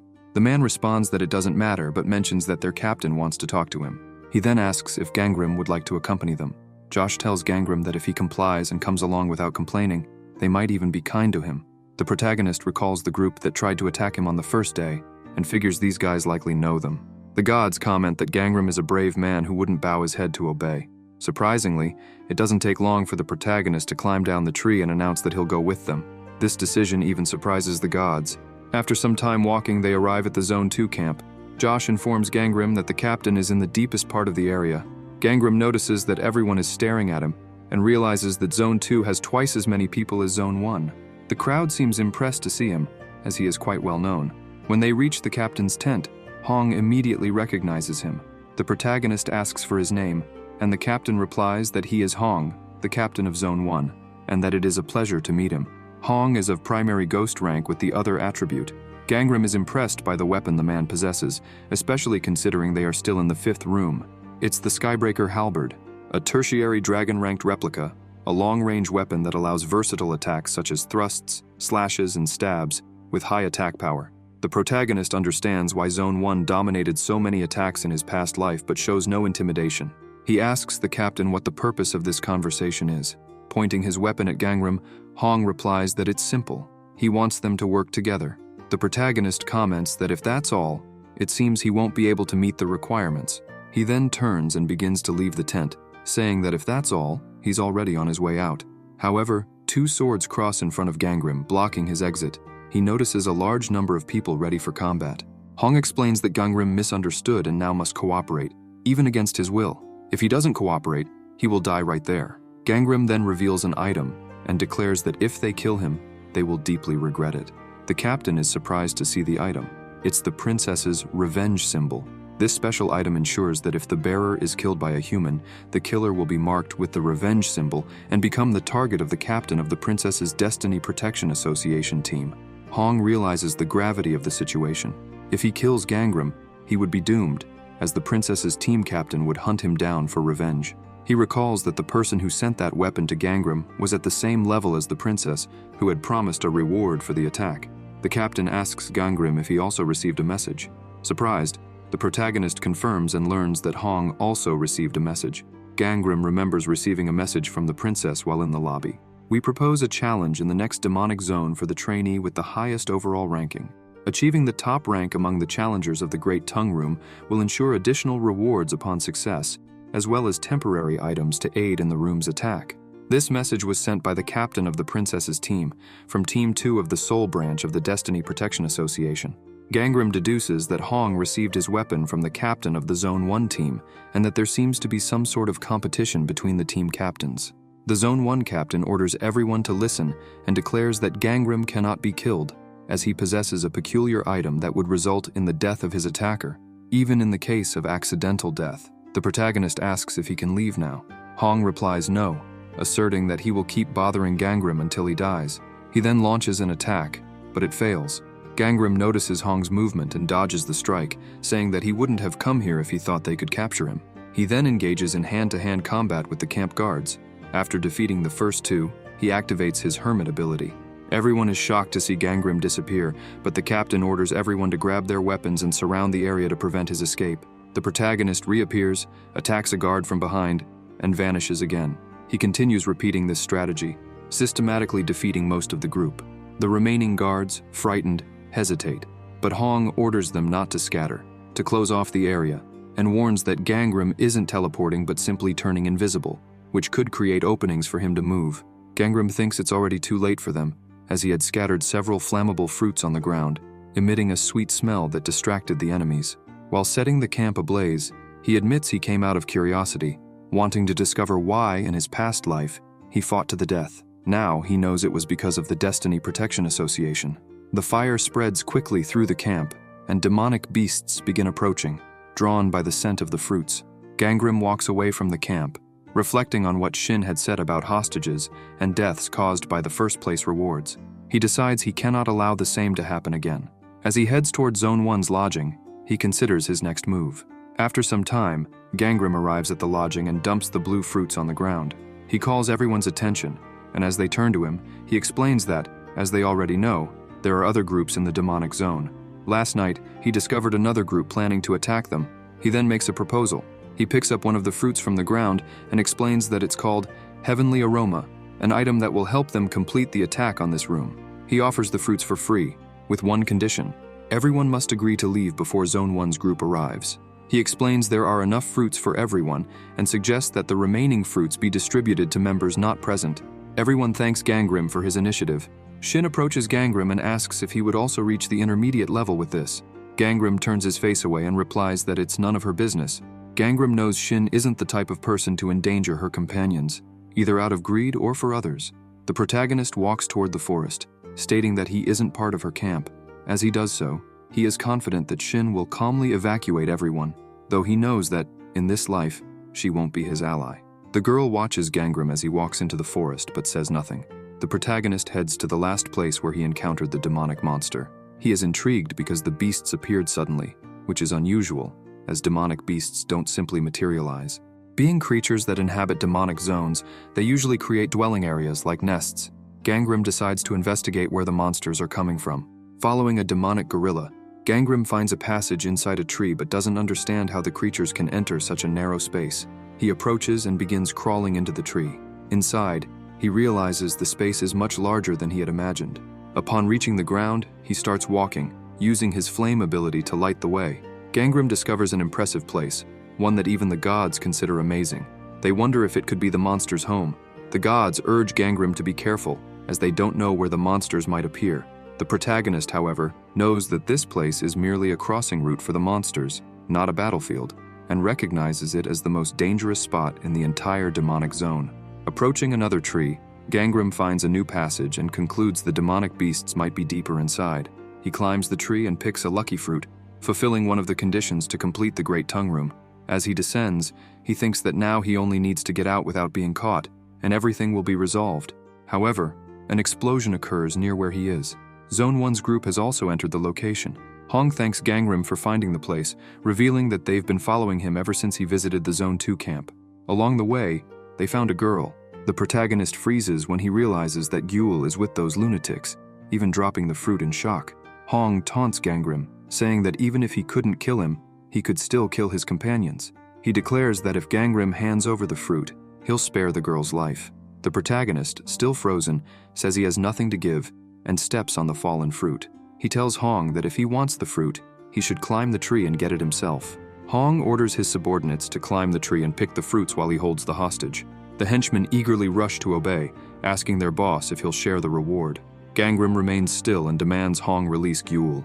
The Zone 1 leader tells Gangrym to lower his blade first, then drops the girl to the ground, mocking the protagonist to pick her up if he dares. Gangrym lowers his sword and rushes to check on Gyul, examining her condition. He opens her mouth and gives her an antidote, attempting to revive her. Hong, intrigued, asks what Gangrym is doing. The protagonist responds that it's an antidote. Hong laughs, claiming Gyul wasn't poisoned, but he quickly notices his subordinates beginning to fall from the tree. On the ground, the men scream, saying they feel dizzy. Hong yells at his subordinates, demanding to know what's happening, but soon starts coughing up blood. At that moment, a message appears. You have been exposed to the scent of the lucky fruit for too long. Gangrym tells the Zone 1 leader that he's likely beginning to feel the effects of the poison now. Hong receives another message, informing him that he's being engulfed by the poisonous aroma of the lucky fruit. Not understanding why Gangrym isn't affected, he wonders how the protagonist knew this would happen, until he recalls the antidote Gangrym gave to the girl. Furious, Hong begins attacking Gangrym to try and obtain the antidote. With Gyul in his arms, the protagonist struggles to dodge the attacks, suffering minor injuries. A message soon appears, indicating that the poison is spreading rapidly through his wounds and that its strength will overpower his poison resistance, fully enveloping him in the toxic aroma. Gangrym admits he can't wait for Hong to succumb to the poison and decides to use his flame ability to intensify the fruit's venomous scent. This overwhelms Hong, who collapses to the ground, writhing in agony and nearing death. Seeing Gangnam hasn't left yet, Hong asks if he intends to die with him. Gangnam raises his lightning sword and replies that Hong will die alone. The captain, desperate, begins begging for mercy, offering to negotiate with the people who ordered the invasion of Zone 2. The protagonist ignores him, and as he delivers a fatal strike, he states that if Hong truly wanted to live, he shouldn't have threatened his companions. Before leaving, Gangnam activates his Fate Steal ability, extracting part of Hong's strength, as well as the magical power and agility of his subordinates. This action raises Gangnam's fate level to tertiary human rank. Sitting beside Gyul, Gangnam holds her hand and asks why she was following him. Receiving no response, he begins rummaging through his bag. The gods, panicked, comment that now isn't the time to relax. Seeing Gangnam take out the unknown egg, they are incredulous, believing he did all this just to hatch it. As the egg is removed, its growth rate reaches 100%, and it finally hatches. A magical servant appears, approaching its master and activating the purification ability upon touching him, dispelling all the poison and healing Gangnam. It doesn't take long for the fruit's venom to be completely purified by the servant. Now standing, Gangnam decides to gather all the fruits before burning them. He tells Gyul that if she's feeling better, she can help him. The two work together and finish quickly, leaving the area. As he helps the girl out of the tree, Gangnam notices Shin and Bomb approaching. The plant master comments that she was worried since she couldn't find them anywhere. Gangnam notices marks of combat on Shin and Bomb and asks if they're okay. Shin replies that they are fine since the priest healed everyone and that the stains are actually other people's blood. Bomb informs them that the men from Zone 1 who tried to invade the camp also fled, but she immediately begins scolding her sister for leaving on her own, saying she thought Gyul had been captured by the lunatics from Zone 1. Gangnam explains to Bomb that her sister had been taken hostage by the captain of Zone 1. Gyul tries to justify herself, saying it was supposed to be kept a secret so her sister wouldn't get angry, but it couldn't be helped. Shin tells Gangnam that he should have followed the girl. The protagonist responds that none of this would have happened if he had completed the intermediate level, but questions why Shin didn't leave when she had the chance. Shin says he couldn't leave him alone. Gangnam, trying to remain firm, tells the girl that she was very good at helping others, but she couldn't put herself and her friends in danger for the sake of strangers. The plant dominator asks the protagonist why he was so strange, as everyone there already considered him a companion. Smiling, she says that next time they will fight together. Gangnam is left speechless and receives a notification that his destiny with Shin has begun to intertwine, as has the destiny of Gyul and Bomb, who consider him a hero. Now the protagonist thinks it's too late to distance himself from them, so he decides to stay as part of the group. Gangnam returns to the lobby after completing the attack on the Chamber of Revelation. He cleared the attack on the highest difficulty level, and his first reward is a Guide of Destiny. This item reveals the best path, or something similar. The protagonist starts fiddling with the guide, but deduces that it might be automatic, preventing him from using it as he wanted. Unexpectedly, the item activates, spinning until a message appears. His destiny, his fate, has changed. Meanwhile, Gong in the association's chamber begins recalling past events, finding Gangnam's attack results very suspicious. He remembers that in the treasure chamber, the protagonist cleared the highest difficulty in a single day, and what was left in that room was highly suspicious. The leader of Zone 2 recalls a Navi mentioning a trainee who said there were crystals inside the frogs. Additionally, in the frozen hell chamber, Gangnam managed to kill a Yeti and complete a hidden mission. These events leave Gong intrigued and doubtful as to whether it was truly the protagonist who accomplished all that. Connecting the dots, Gong suspects that the seven-branched sword, which disappeared from the weapons chamber, might also have been Gangnam's doing. If not for that, Hong would have cleared the first attack on the Chamber of Revelation. Gong also remembers Xiaomun's desire to win, though she was worried nonetheless. She had mentioned that having a wish ticket for the chamber's best participants would be good, but no matter how much she thought about it, she couldn't understand how Gangnam managed to capture a magical beast. Capturing such a beast requires specific tricks, yet even with those, the chances are practically zero. Gong theorizes that it could have been an accident or divine intervention, but finds the situation odd regardless. He decides to investigate closely to determine whether Gangnam possesses the ability to read destinies. The boss heads to the lobby and calls the protagonist into a room, saying he would provide an additional reward as promised. After Gong opens a cabinet containing several weapons, Gangnam is amazed by what he sees, imagining that it could be a subspace inventory. The boss confirms it, explaining that it is a subspace inventory he uses as a personal arsenal, which he can access from anywhere as long as he has the key. This impresses the protagonist even more. Gong tells Gangnam that he can choose anything, as long as it's just one item from that room. The protagonist, analyzing the items, asks if it really can be anything. The boss confirms. Gong was testing him, having made some changes to the inventory before they entered the room. While examining the weapons, Gangnam admits they are all flashy, but of low quality, despite their beauty. They are made of very common materials and aren't sold as merchandise because they are classified as junk. This test was Gong's way of determining if Gangnam could truly read destinies. Without this ability, a person wouldn't be able to discern the quality of the items. For example, the Joseon King's sword, a rank 1 weapon used by Taejon to slay a dragon, held great power but only against dragons. It was a sword feared by dragons, with a dragon's head carved into its hilt. This was a very well-made sword, so it was hard to tell that it was practically junk. Gong began to think it would be different if Gangnam could read destinies. Observing how he analyzed several items before making a choice, the leader admitted that he could have placed a single good weapon there, but instead, he had mixed in various noble class items that were utterly useless. The protagonist quickly realized it was a test and thought that the team leader was quite intelligent. After some time analyzing, he believed he had found a good weapon, the Sword of Resilience, a rank 1 weapon.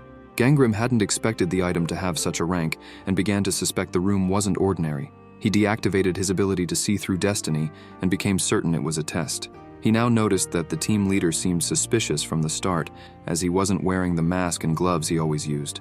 Gangnam figured it made sense since Gong was likely testing his abilities and possibly using an item to protect the inventory. Gangnam realized this wasn't good, as very few people had the ability to see destinies, and in his past life, Gong had tried to monopolize them all. He resolved not to let that happen again. Recognizing the need to hide his abilities, Gangnam still needed to choose a good item. After some thought, he turned to the leader standing at the door, who asked if he had made his choice. Gangnam replied affirmatively and pointed at Gong's hand, saying that was what he wanted. The team leader was surprised and asked if Gangnam wanted him. Embarrassed, the protagonist clarified that wasn't the case. Gong chuckled, saying he already knew he was the most valuable thing in the room but unfortunately could not be taken. Gangnam, stunned by what he was hearing, explained that he wasn't pointing at Gong himself, but rather at the key he was holding. The protagonist proposed borrowing all the weapons instead, arguing it would benefit everyone, as instead of claiming something valuable, he could borrow and return the items from Team 2 whenever needed. Gong, impressed by the idea, admitted it was an excellent suggestion and agreed. Back in his room, Gangnam was feeding dried ginseng to his reindeer. While the creature ate, the protagonist thought about training a bit, as it would take 3 days to deal with the key situation. Placing more food for the reindeer, he hadn't imagined he would spend 12,000 jade spiritual cores in a single day, barely managing to feed himself by selling soup. Seeing how much the creature enjoyed the food, he kept giving it more to eat and grow. Soon he was surprised. The magical beast evolved to the 2nd celestial rank and gained the ability to accumulate water. At this rank, the creature could freely manipulate water, gathering particles from the air. Wanting to understand this ability better, Gangnam asked the reindeer to throw water at the wall. The creature formed a large water ball, leaving its master impressed. But before he could tell it to stop, the reindeer unleashed its power at the wall. Gangnam was drenched, and the water ball left a massive hole in the wall, waking up his furious roommate. Meanwhile, Gyul and Bomb were eating in the cafeteria, where a group was also dining and reminiscing about how much they missed eating rice. Ryo mentioned he didn't want to see a fruit again for a long time. Yuja added that if it weren't for the soup Gangnam had made, he would have been in serious trouble. He also commented that he initially found the protagonist strange, but after this mission, Gangnam seemed like a pretty decent person.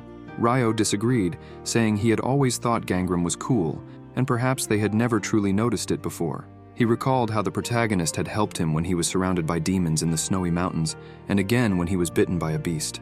Kaito asks his friend if that really happened. Ryo replies that it happened while he was exploring the map.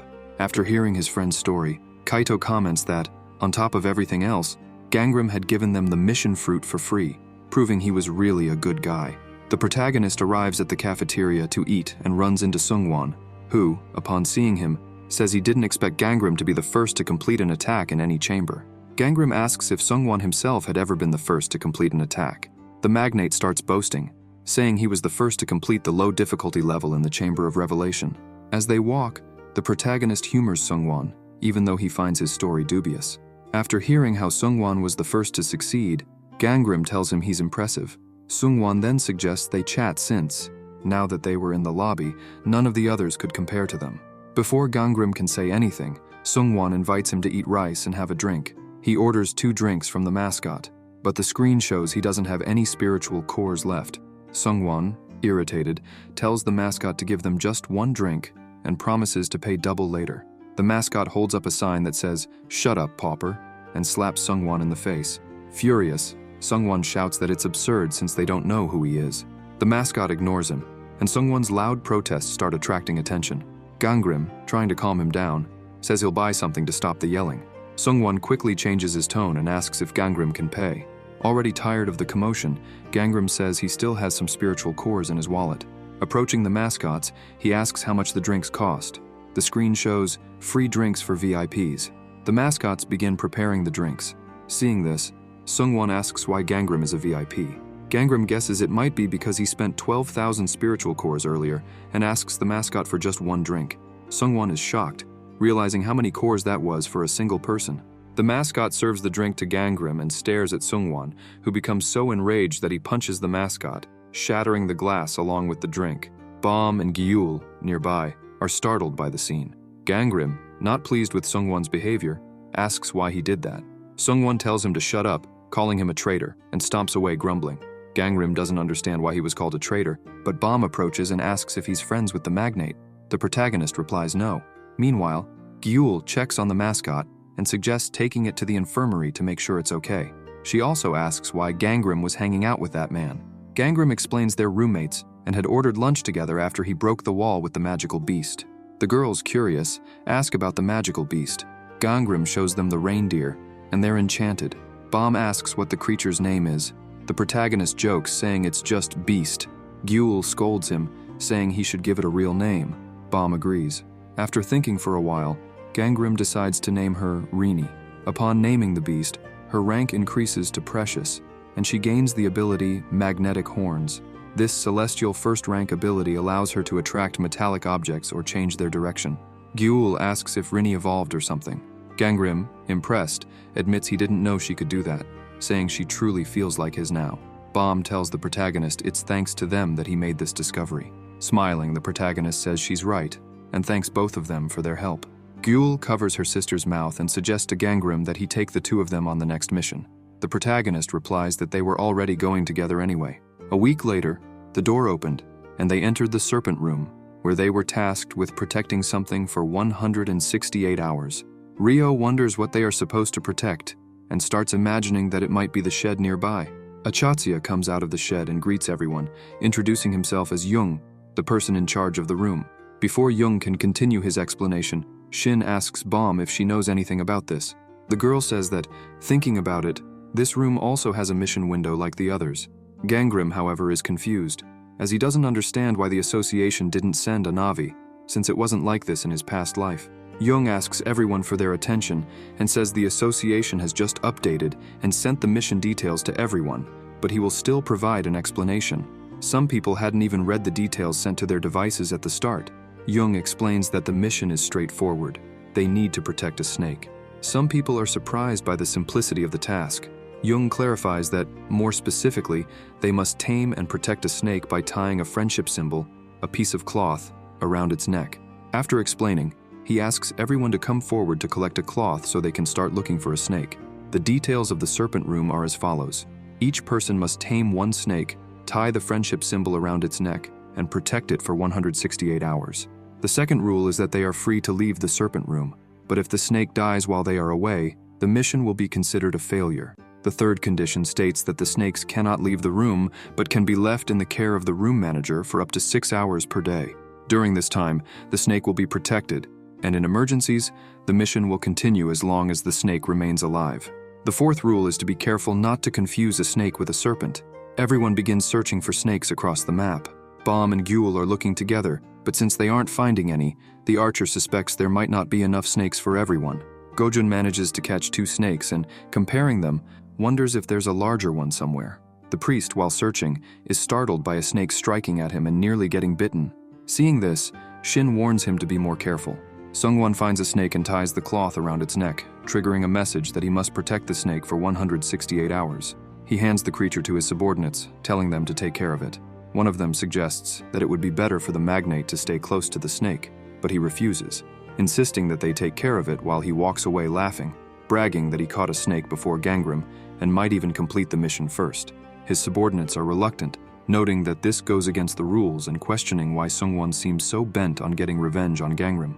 Meanwhile, Gangram is crossing a bridge toward the forest, wondering if that's how things are going to play out, when he receives a message that his destiny has begun to change.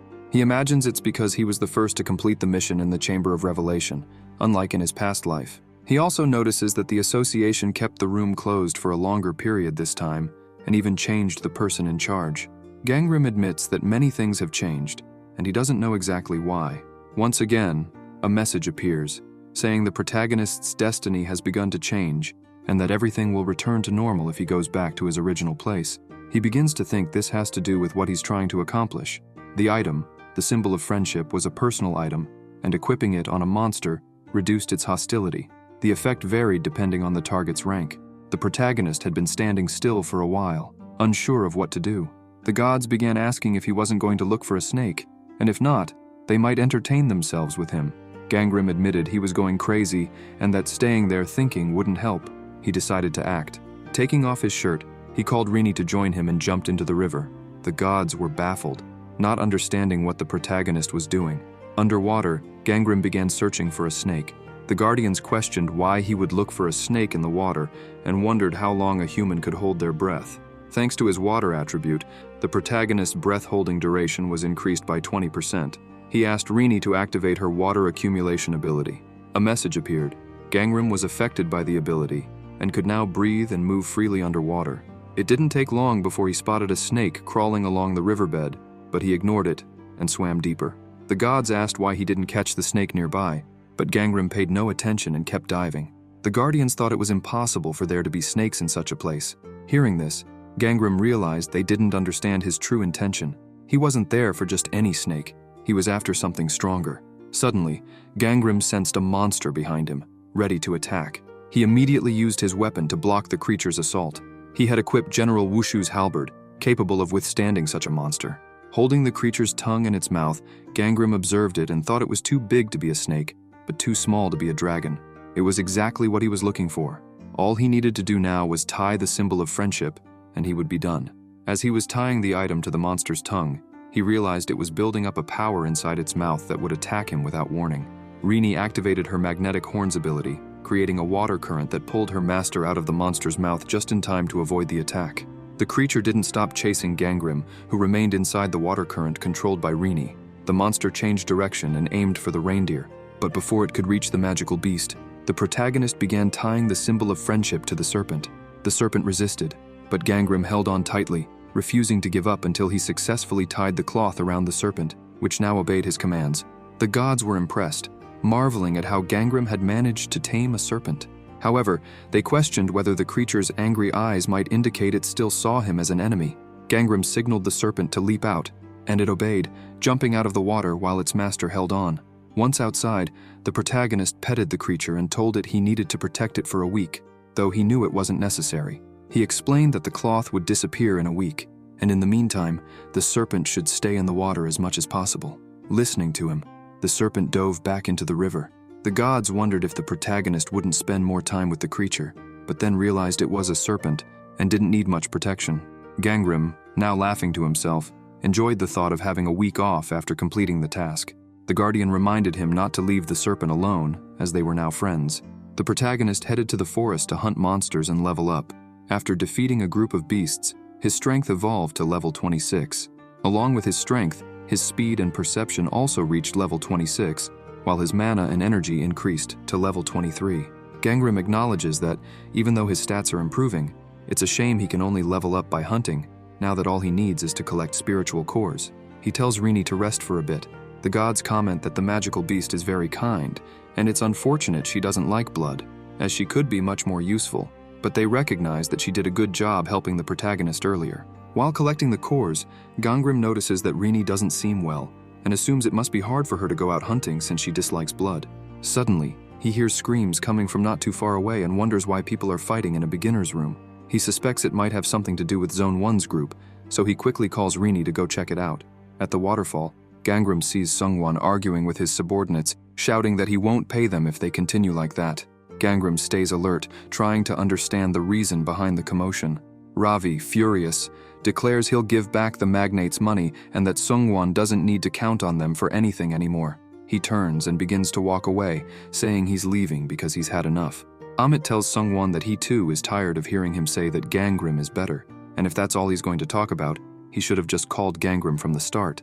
Gangram is baffled, wondering why they're fighting over him. The gods urge Gangram to go talk to Sungwon, suggesting that he might be struggling, and if Gangram helped him, he might gain forgiveness. Besides, they argue, he should do it for Rini, who had to endure seeing so much blood.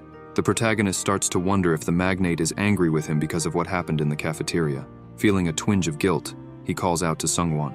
Upon seeing Gangram, Sungwon desperately asks for help, explaining that he has a problem with his snake. He says he was attacked in the forest and lost the snake, but doesn't know where it went. Gangram starts running through the forest with the magnate to recover the snake. Along the way, he asks if he'll be paid for his help.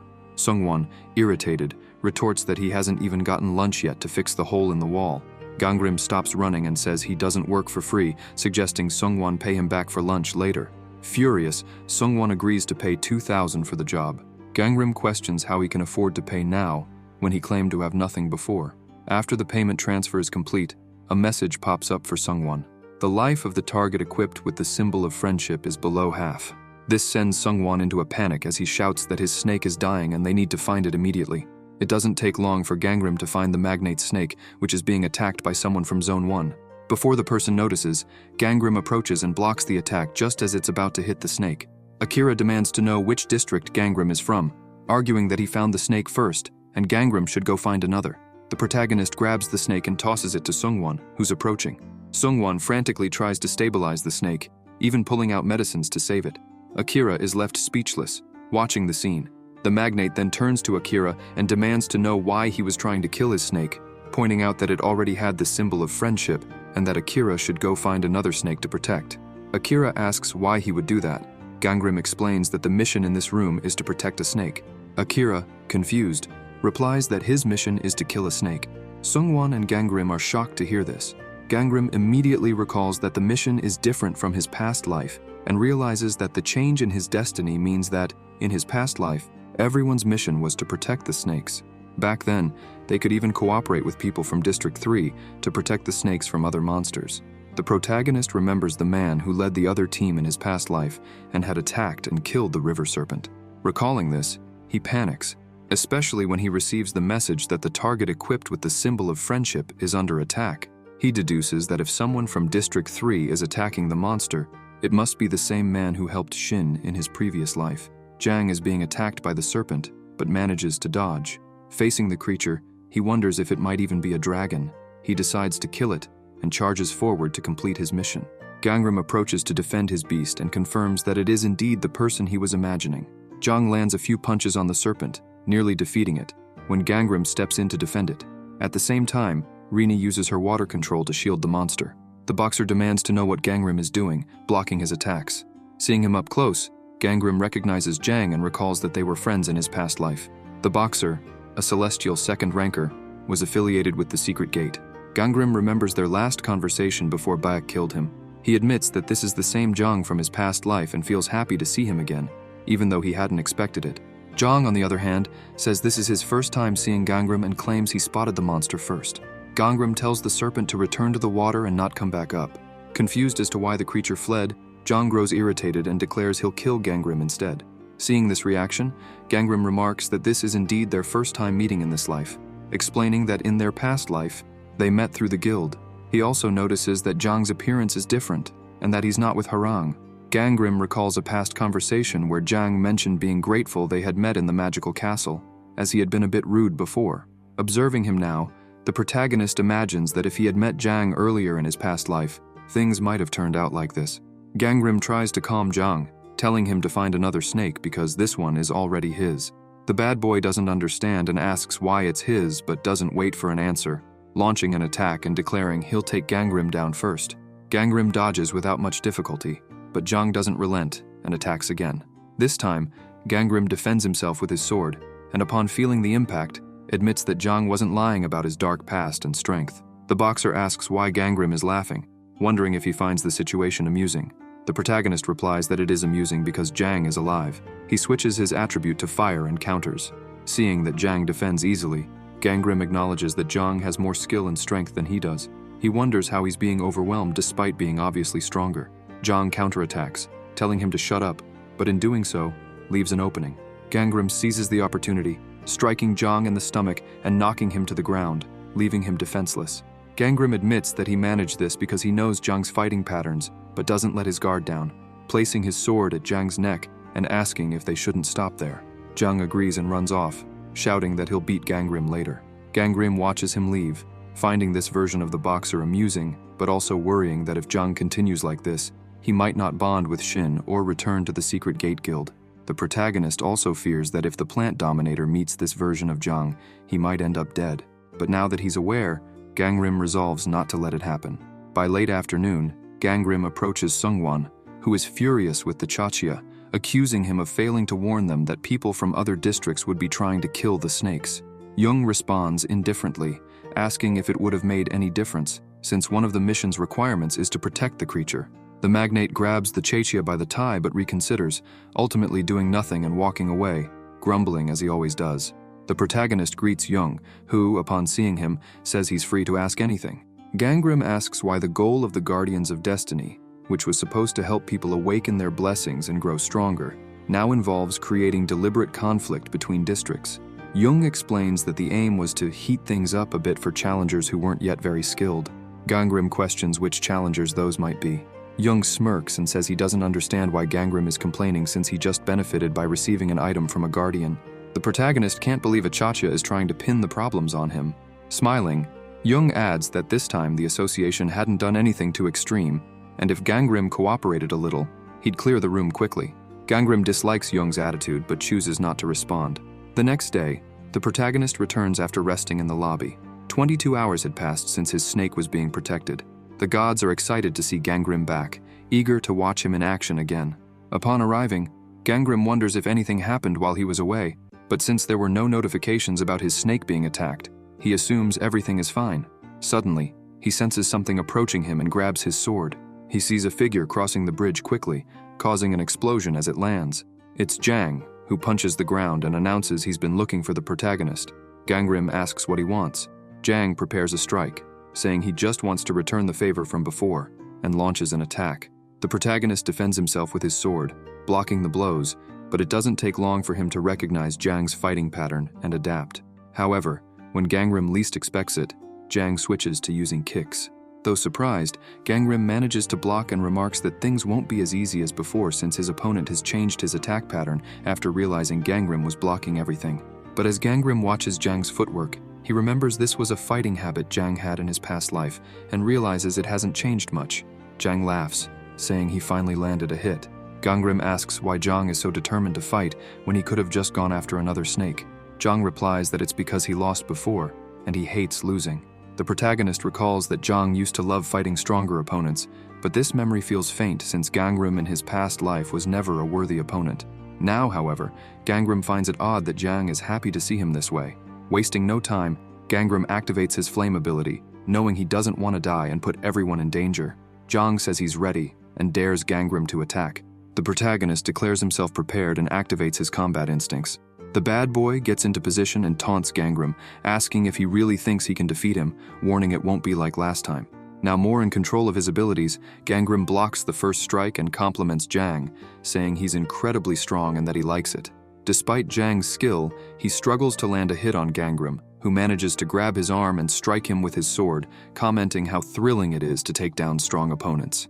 Jang is confused, realizing Ganggrim has been targeting his vital points since the fight began, which means the protagonist is trying to kill him. Jang doesn't recall his opponent ever looking at him with such hatred before. Deciding he must act quickly, Jang resolves to retaliate, knowing that if he doesn't, he'll lose again. The boxer lands a punch on Ganggrim's chest with such force that it breaks his bones, leaving him nearly unconscious. As he falls, the protagonist thinks about how he has to kill Jang, who is preparing another attack. Even with his mind clouded, his sole focus is on killing his opponent, but he doesn't know how he'll manage it with his limited mobility. Suddenly, a message appears. The fighting instinct skill has been improved, temporarily restoring sanity. Ganggrim manages to block the boxer's attack, and says that his consciousness has finally returned. Jang notices his opponent has activated his flame mode and takes a step back. The protagonist, brimming with malice, tells Jang that he's been thinking of ways to kill him. Jang, shocked to see Gangnam still standing despite his broken chest bones, starts to run while Gangnam relentlessly attacks, declaring that no pain can stop him. As Jang falls to the ground, Gangnam announces that now he'll finish him off. The bad boy surrenders, saying there's no need for anyone to die. But just then, a message pops up. Due to a lack of mana, both the fighting instinct and flame abilities have been deactivated. Realizing this, Gangnam admits he didn't win and proposes calling it a draw. He turns away and tells Jang to give up and find another snake to complete his mission. Jang insists he'll return the next day, and even if he loses again, he'll keep coming back. Gangnam pleads for him not to, but Jang persists, declaring that one day he'll win. The gods, frustrated with the fight, comment that Jang could have just found another snake and avoided all this.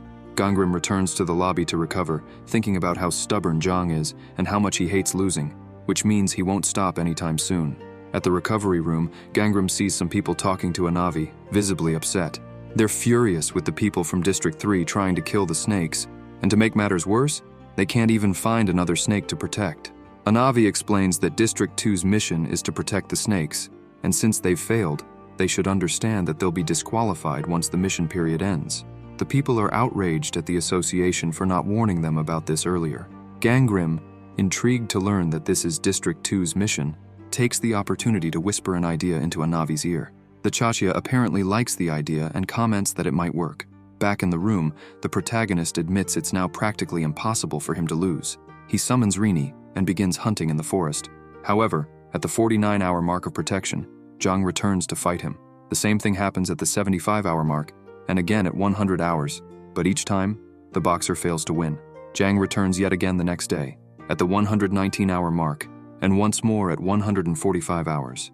After being defeated again, he grows frustrated and asks Gangnam why his body keeps turning into a ball of fire during their fights. Gangnam explains that it's his skill, and obviously he's going to keep using it. The boxer, exhausted, asks if it's really necessary to use that ability every day in their fights. Gangnam replies that it is, or else he'd lose. Once again, Jang leaves, saying he'll return the next day. The gods comment that both of them are insane. However, noticing something odd about the snake, they ask Gangnam what it's doing. He sees that the creature has come out and is staring at him. Realizing it wants something, he asks if it's hungry. The snake approaches and opens its mouth. Gangnam places a sack of meat inside and says that's all he has for now, but warns the snake not to come out when he's away. He also asks it not to tell Rini he fed it, promising to give it more later. The Guardian tells the protagonist that he's spoiling that snake too much. Gyul and Bomb approach and ask Gangnam what he's doing. He replies that he's taking care of his snake. Bomb says she's jealous, noting how her master's snake always leaves whenever someone approaches, whereas hers never leaves her side for even a minute. Gyul notices Gangnam's bruised face and immediately guesses it was the guy from District 3 again. She asks why he doesn't just go after another snake. Gangnam laughs and says he's using these fights as training, so it's fine. Bomb grabs her master's shirt and says it's not fine, insisting he shouldn't be saying such things since it's awful to see him in that state. They continue arguing, as the girls refuse to accept his reasoning. Meanwhile, Gangnam's snake has followed Jang, who is gathered with a group from his district. They're discussing getting the boxers' help to kill the snakes from District 2, reasoning that even though they're strong, they can't handle so many people at once. Jang refuses, saying he's only interested in defeating one person. Taichi reassures him, saying that if it's Gangnam, he knows a way to beat him. The snake, overhearing this conversation, doesn't like it at all and submerges into the water. The bad boy notices something strange in the lake but turns back to ask his companion what this plan entails. Another day passes, and Gangnam is near the river, talking to his snake, when he notices the boxer approaching. Jang declares that this is the last day, and asks what Gangnam will do if he loses again, suggesting he'd be better off finding another snake. Gangnam tells Jang to stop talking nonsense since they can't know if he'll lose again. Hearing this, the protagonist already suspects his opponent won't give up. He proposes a bet since it's the last day.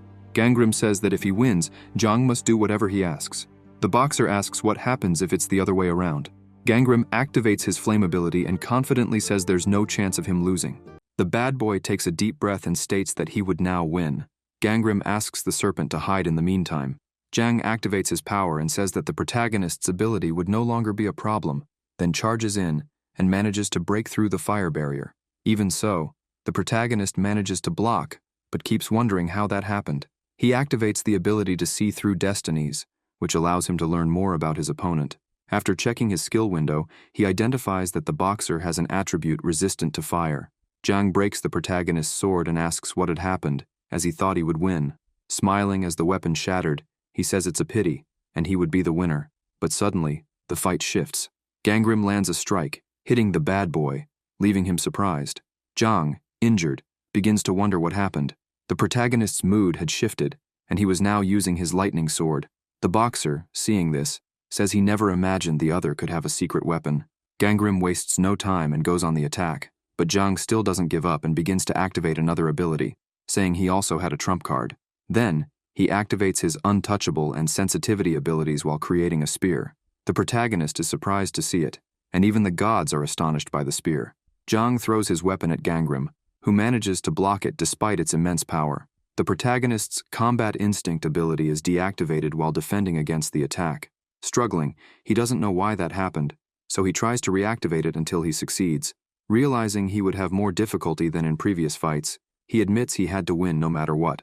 Suddenly, a message appears stating that the protagonist's fighting spirit grew with the combat instinct ability, and it evolved.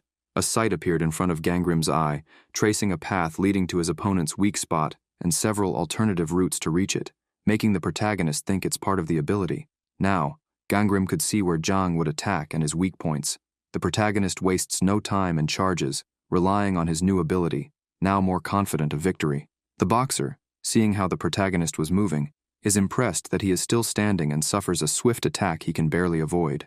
Gangrim strikes the bad boy, using his new ability. Zhang feels the blow after being gravely injured and collapses as the protagonist ends the fight. The gods wondered if Gangrim had won. As for him, after the combat instinct ability deactivates, he is perplexed by what had happened.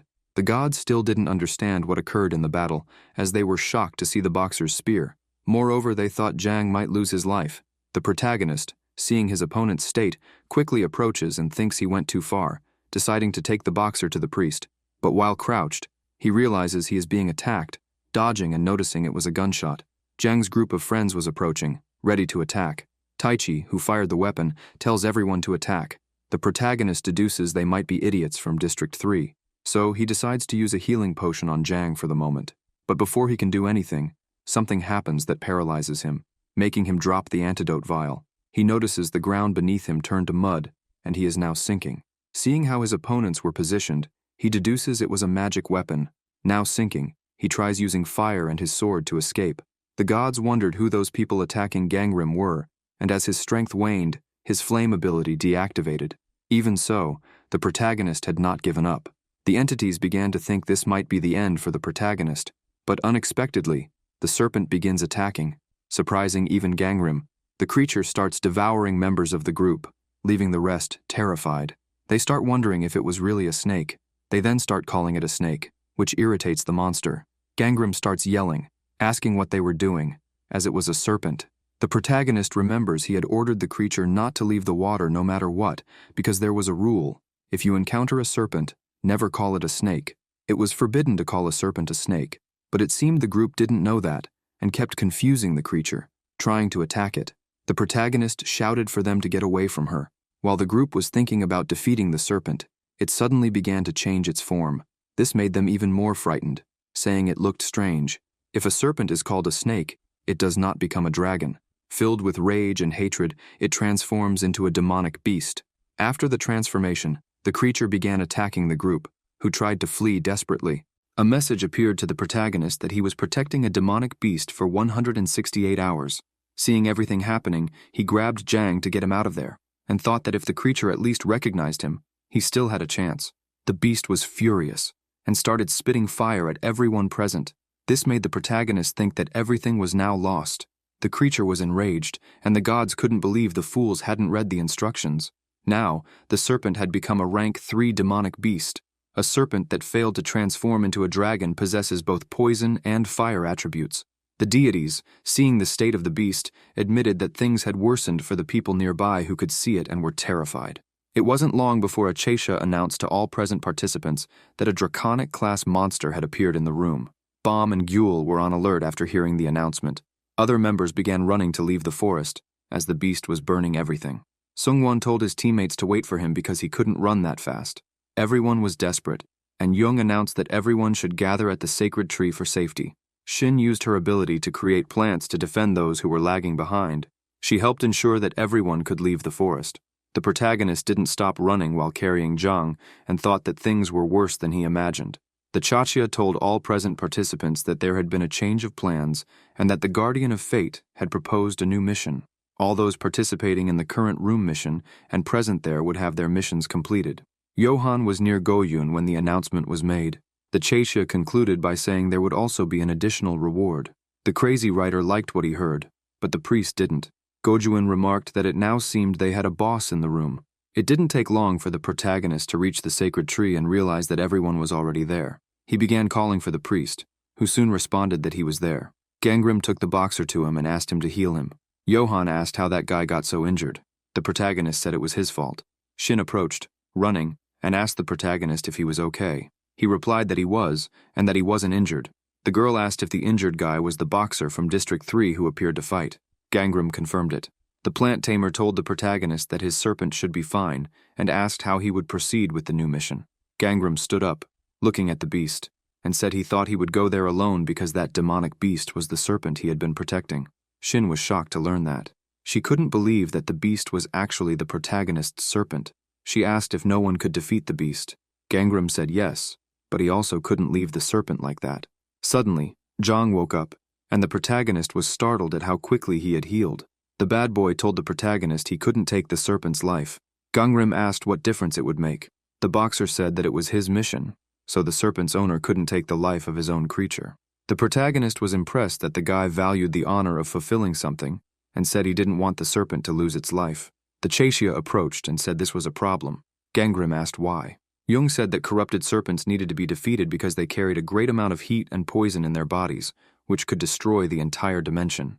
The Chachia turned to Zhang and said he could have taken the creature's life under the mission's terms earlier, then said everything he had done was ultimately a failure. This made the boxer upset. The protagonist asked Jung if there was anything he could do.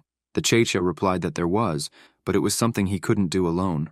Gangrim told Shin he had to find a way to deal with his demonic beast and wanted to know if he would have help. The girl, along with her sisters, said they would help him. Zhang, seeing the group gathering like friends, remembers the serpent defeating his group and then deduces that the creature was no longer a threat to the protagonist. He then asks what he was going to do, as that was the serpent he had been defending. Even though it went against his mission, the boxer tells Gangrim that he should not take the life of that creature, and before getting an answer, he starts running toward the forest. The protagonist, seeing this, is left speechless and does not even try to stop him. Everyone was still gathered at the tree. Zhang was thoughtful about everything he had heard. He remembered Chachia telling him that everything he had done was a failure in the end. The boxer returned to the Tree of Life and was alone, reflecting on this, as he now imagined himself as a failure. He also remembered when his father slapped him, saying he was tarnishing the family name and that a boy like him was shameful. Zhang had spent 20 years of his life doing everything he was asked to, yet it never seemed enough. His father would say that people believed he would become an amazing person, but he was not doing anything to prove it. To the boxer, it was not a lack of achievements. He simply could not be the perfect son his parents wanted, and to them, anything less than perfection was failure. He thought the label of failure would disappear over time, but it still haunted him to this day. Zhang imagined this might be why he sympathized so much with the serpent's situation at that moment. Yet, even so, he believed Gangrim was different. While the protagonist carried him to the tree, he had asked why he was helping, as he should hate him and the people from District 3. The protagonist replied that he had no reason to hate him. Hearing this, the boxer admitted he knew who Gangrim was, and had even trusted him. With just those words, he felt an enormous weight lifted off his shoulders. He then realized the protagonist would not leave his serpent alive, causing that chaos after it had turned into a demon beast. But if it were possible, just as he had saved him, he wanted the protagonist to save the creature and ease its pain. Meanwhile, Gangrim explained his plan to the group. Gyul said he could lend his weapon to the protagonist if needed, while Baum wondered if they would be able to defeat that demon beast. The protagonist said that, first and foremost, he wanted to make one thing clear. He wanted to take care of the serpent without needing to take its life.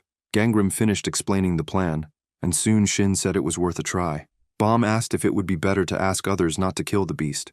The protagonist replied he did not know who could do that, The archer pondered that perhaps Gojun would try.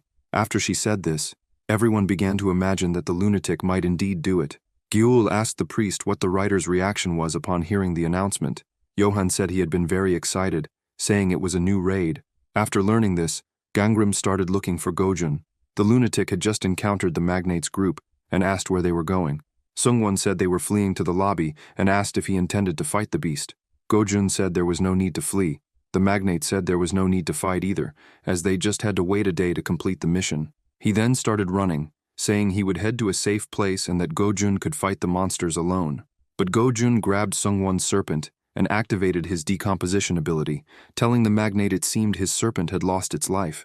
The lunatic, seeing Sungwon's reaction, told him not to be sad, but the same applied to them. The group was horrified after hearing this. Gojun began attacking everyone's serpents, killing them all. One of the group members approached the lunatic and said it was unfair for him to kill all the serpents while his was still alive. The crazy writer, after hearing this, did the same to his serpent, triggering a message that he had failed the mission to protect it. Everyone was shocked by his reaction. Gojun then asked if they were all satisfied now, as he had no choice but to defeat the beast, and they could all fight together. But after some time, Gangnam found him, and the lunatic immediately said he was on his way to defeat the monster. The protagonist asked why so many people were following him. The crazy writer said they were an army of extras, but he approached Gangnam optimistically and said he was sure the protagonist had a plan to defeat that creature. Everyone in the group was making gestures for the protagonist to say yes because they thought Gojun was crazy. The protagonist, seeing this, says yes, and even mentions that he needed his help because he knew a way to handle that problem. Meanwhile, members of the protection agency entered the room, and Akira commented that he had no idea what the director was thinking, as the rookies could end up losing their lives. Gong said that was precisely why they would protect the rookies as a precaution. Solman, upon seeing the team leader, commented that he was late. Gong, enraged upon seeing the woman, asked why she was there since it wasn't her region. But upon seeing Yang, another team leader, he mentioned it had been a while since he'd last seen him. Kakashi, yawning, said it had indeed been a long time. Meanwhile, the rookies were fighting the beast. Gong asked who was fighting the monster. Yang replied it was Rookie Gangram and all the personnel from the second region. The team leader was impressed seeing the protagonist. However, Kakashi remarked that they wouldn't be able to defeat the beast and might as well wrap things up and leave. Shulman suggested they wait a bit longer, saying it was better that way. But after looking at the beast, he stated it might be best for the group to give up. The woman said that if Gangram failed, she would recruit him for the first region. Gang became outraged and asked if that was her real objective for being there. She replied she just wanted to know where such a strong awakened one, someone she envied, had come from. Takumi, who was near the woman, was furious watching that unfold. Meanwhile, Bomb, using her weapon, managed to land a shot on the beast. That item was called Ghost Slayer, a sniper rifle that used high-caliber bullets, excellent for hunting monsters with tough skin. It was an item borrowed from Gong's warehouse. The monster was preparing to attack with a fireball. The priest near the girl activated the protective barrier ability, successfully blocking the monster's attack. As the beast attacked, it received a counterattack from another direction. Gyul was firing arrows, drawing the monster's attention. The item she was using was the Crimson Bow, a weapon recreated from the bow and arrow of the hero who shot down 9 suns. To defend against the beast's attack, Rini used water control to block it.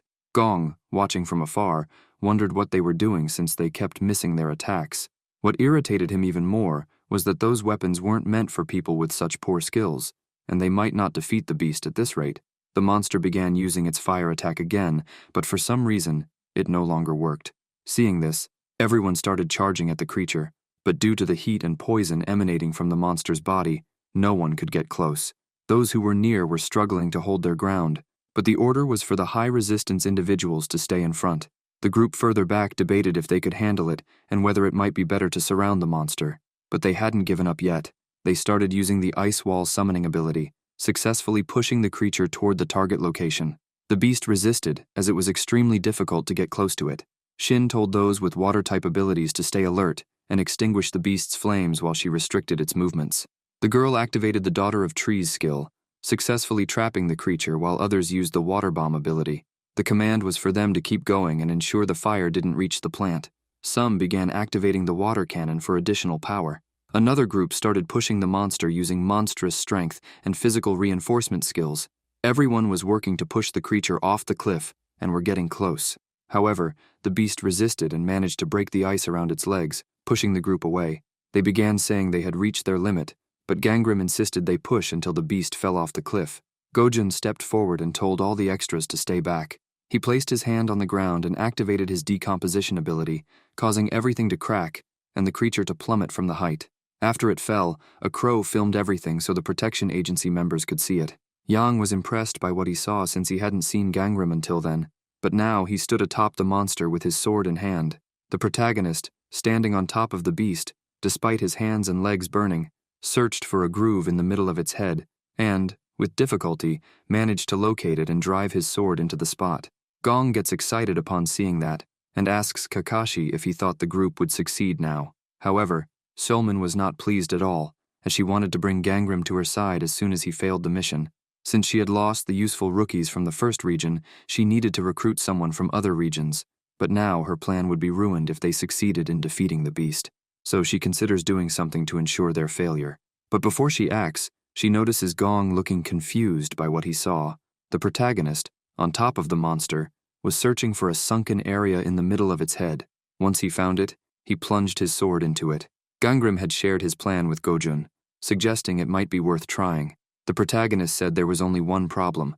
The serpent had gone mad and no longer recognized him. The lunatic replied that there was a solution to that. He just needed to find the pressure point, and then it would recognize him again. For that reason, the protagonist drove the sword into the sunken area of the monster's head, enraging the creature. But Gangrim, holding firmly, said it was him and that it could calm down. The beast quickly recognized its master's voice and began calming down. The protagonist asked the creature if it recognized him and if it remembered the cloth, as he was about to tie the friendship token back onto it. Seeing this, Yang remarked to Gong that Gangrim was as ruthless as he was. The leader, however, found the whole thing impressive. The woman, displeased with what she saw, thought of something and told her assistant to record that in the report. She began claiming that she, the leader of Team 1, had taken care of the beast after deeming the rookies unfit to defeat it. Gong became furious and asked what she was doing, as that region was under his and Yang's control, meaning they made the decisions. The woman responded that the director hadn't told her that, and it seemed Gangrim was in danger. Using her lightning skill, she asked the leader of Team 2 if their eyes were toys. The protagonist's sword, embedded in the beast's head, absorbed all the lightning energy, and Gangrim, tying the token, felt the tension. Gong grabbed Solman by the collar and asked if she had lost her mind, as she had just struck lightning near the rookie. The woman asked if she had accidentally hit his head. Yang observed that Gangrim didn't appear to be struck, and Solman claimed it must have been a mistake. Then she started running toward the beast, thinking it would be terrible if the protagonist lost his life, so it was better to approach. Gong, seeing this, asked what she was doing. Laughing, the woman said Gangrim was in danger and she was going to save him. She used her air-walking skill, hovering over the beast, and then unleashed her lightning skill again, striking the monster once more. After the attack, Solman thought that this time she hadn't missed. Suddenly, Gong somehow got close to her, trying to grab her, and warned that if anything happened to Gangrim, she wouldn't get away with it. But soon after, a message appeared stating that the beast had failed to resist the touch of friendship and had now been subdued by Gangrim. The injured protagonist realized that the messengers were already interfering. At the cliff's edge, Solman realized the protagonist's sword acted as a lightning rod, meaning her aim wasn't the issue. After some time, the protagonist approached the Chachias and met leader Gong. He also saw Solman and recognized her as the woman from the video. She immediately started saying she had been trying to help Gangrim, but seemed to have only gotten in the way. Seeing his condition, she was relieved to know he hadn't been struck by lightning, though the beast's internal injuries seemed severe. The woman said she would return the weapon, but that he had to let the monster be defeated. The protagonist replied that no one would touch the creature. Solman asked why he said he didn't intend to kill the monster and wouldn't let them touch it either. Gangrim stated that it was his dragon, watching the whole scene as its master protected it. Solman retorted that it wasn't a dragon but a beast, while Gong warned the protagonist that even though the creature was calm, it was still dangerous due to the poison and flames emanating from its body, which couldn't be controlled. The protagonist said that even so, he wouldn't take the monster's life. Gong began to grow irritated with this, but Gangrim insisted he would take care of the creature. He then placed his hand on the beast's head and said he would leave it to Rini. The servant approaches and immediately starts using their healing abilities, throwing a shining liquid over the beast, causing it to glow so brightly that no one could look directly, not even those watching from afar. The protagonist tells the beast that it is neither a monster nor a failure. Jang is impressed by what he is seeing. Gangrim continues to tell the creature that it is just a dragon. Suddenly, a message appears, initiating the purification of the resentment of the monster Gangchiori. The beast shrinks in size and moves to its master's arm to thank him, even shedding a tear. Gangrim approaches Gong with Gangchiori in his arms and says that now it is healed. The leaders of the agency are surprised to see this. Yang comes closer and starts petting the creature, saying that it is definitely a dragon. It doesn't take long for the message, "You defeated the monster Gangchiori," to appear for everyone. This makes all participants happy, knowing they will be rewarded for it. Gangrim asks Yang if he can keep the dragon. Gong responds that he can, but needs to take care of himself first. The protagonist is grateful for his success, but Solman points out that Gangrim could still die because of his severe injuries. The leader of Team 2 does not take this well. The woman tells Akira to take care of the protagonist. The assistant already has the item in hand. Solman, smiling, says that the item is expensive, but she likes to save it for emergencies. The assistant applies the antidote to the protagonist and the dragon. After that, the Chachas keep talking, and Gangrim notices someone approaching. He sees Jang there and asks if he is still eager to fight. The boxer doesn't like the joke much but says that now the creature is a snake, not a dragon. Gangrim replies that maybe there are no more living snakes. Jang says he won't look for more, but Gangchori gets furious upon seeing him. The bad boy says he has already lost there and is now out. The protagonist says that first, he must follow his orders. Jang takes a deep breath and asks what it is. Gangrim tells them to talk somewhere else, leaving the boxer curious about what it could be, but the protagonist says it's nothing serious.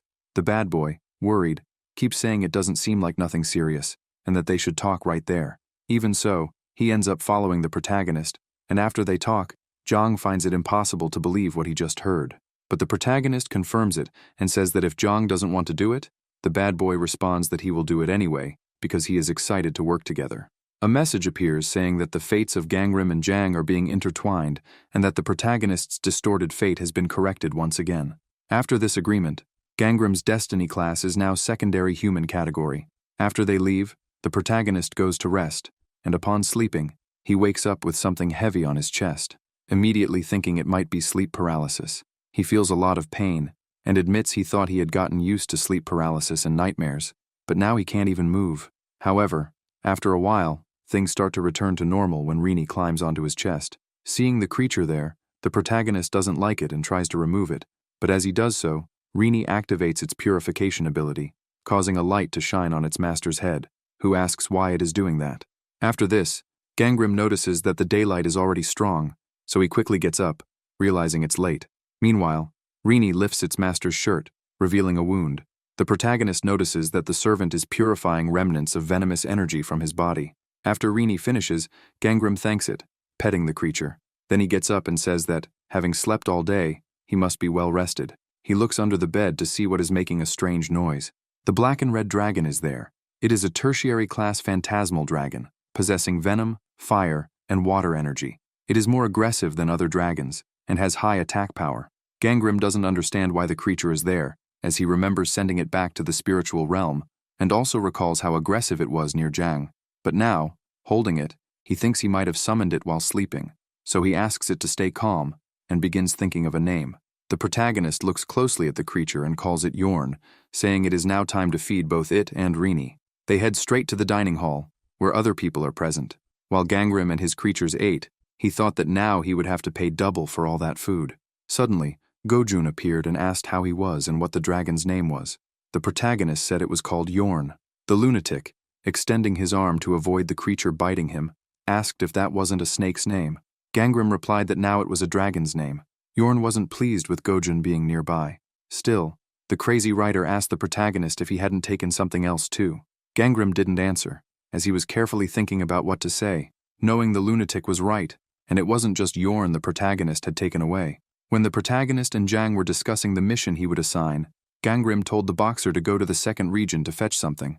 There was a reason Anavi had specified the second region mission for novices who lost their snakes, as even if a mission failed, there would be another chance in a different region.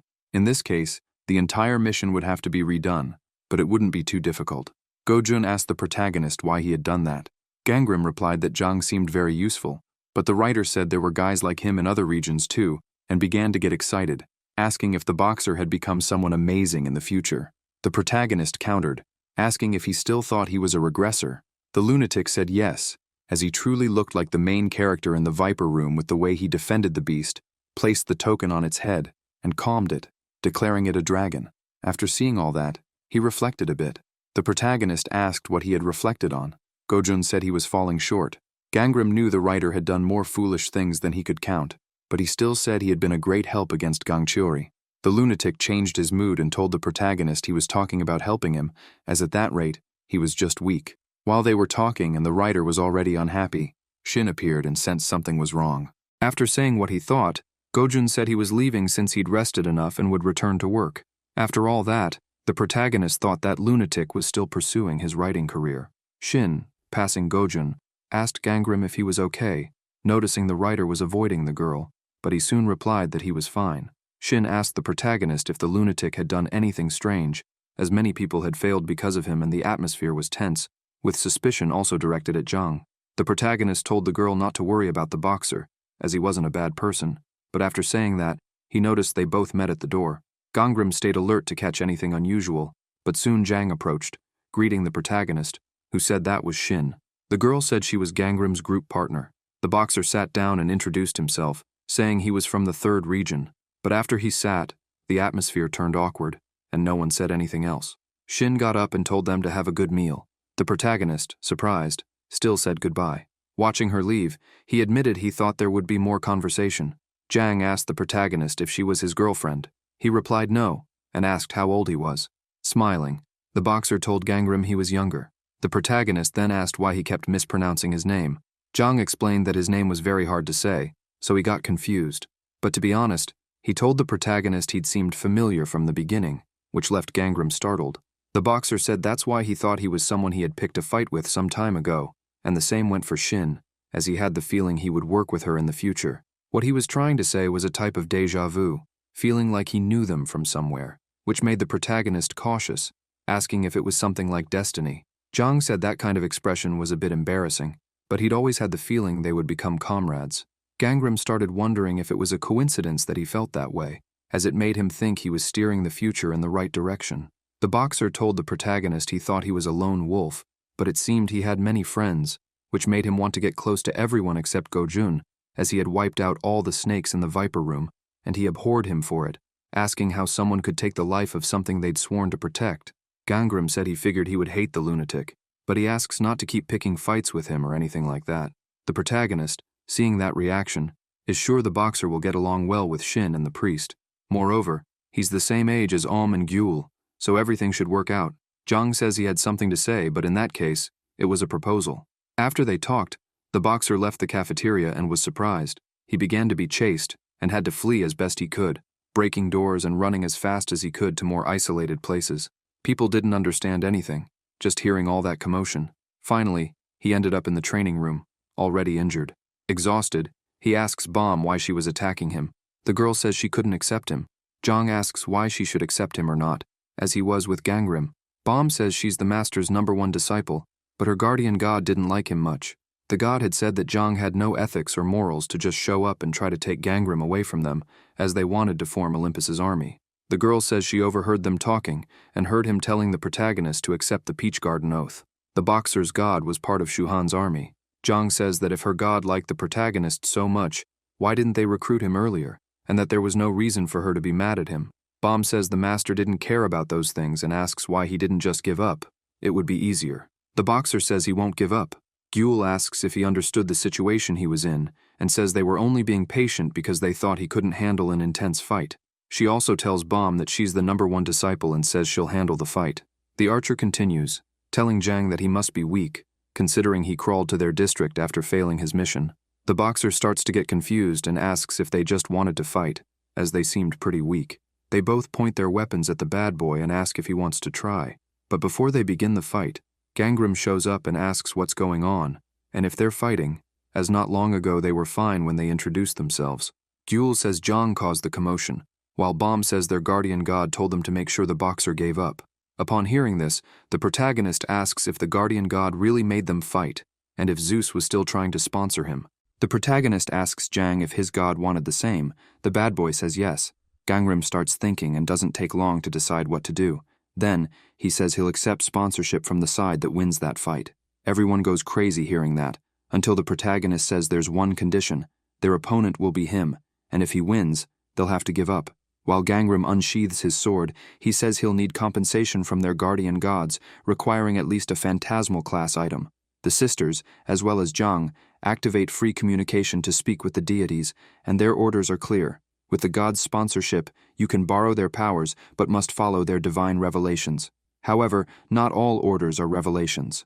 If you blindly obey their commands without judging them yourself, you'll end up just a puppet. Knowing this, the protagonist thinks he doesn't intend to risk it. Zhang says his god told him it wasn't fair since Gangram was strong. The protagonist then says they can't use any skills but can attack all at once, and if he's hit even once, it will count as a loss. Bomb says their side agrees to the terms. Gyul and the protagonist prepare their weapons and say they're ready to start. The archer laughs, saying one strike will be too easy, but Gangram doesn't give her a chance and quickly begins his attack. He grabs the girl by the arm, saying it brings him closer to hitting her. The protagonist says this isn't a game and strikes Gyul, hitting her head with his sword. Bomb is stunned but still keeps aiming her weapon. Gangram holds the archer, who is unconscious, and tells the girl to shoot, but he soon realizes Zhang is approaching from behind and tells him he'd better do a good job. Without looking at the strike, the protagonist begins dodging and, before evading, throws the girl against her sister and ducks. The boxer stops the protagonist, who had forgotten about him, after delivering another attack, now blocked. Zhang was excited, thinking he was close to victory, but Gangram asked why he was acting that way. The bad boy threw another kick, but the protagonist quickly dodged and counterattacked in the same motion. Zhang asked why he was holding back, saying that if he kept it up, he'd lose quickly. The protagonist simply looked at the boxer, who swiftly dodged a shot fired by Bomb. He got distracted and asked the girl why she had fired. Gangram, noticing the opening, grabbed Zhang's head and slammed it against the wall. The girl replied that she couldn't let him win, which was why she shot. The protagonist turned to the sisters, who had not yet given up, and charged at them while others watched the fight. Shin was among the spectators, and the group asked her if someone should stop the fight. The sisters were working together to try to catch the protagonist, while Zhang attacked in his usual way, making his moves obvious. But after the boxer launched his attack and Gangram blocked it, he realized the three of them were working as a team. Shin enjoyed watching until she realized she was receiving a call and didn't notice someone calling out to her. She answered her phone and started talking. After some time fighting, Gangram plunged his sword into the ground and, seeing that everyone could no longer fight, said it was over and that there was no reason to keep going. Even on the ground, Zhang said it wasn't over yet.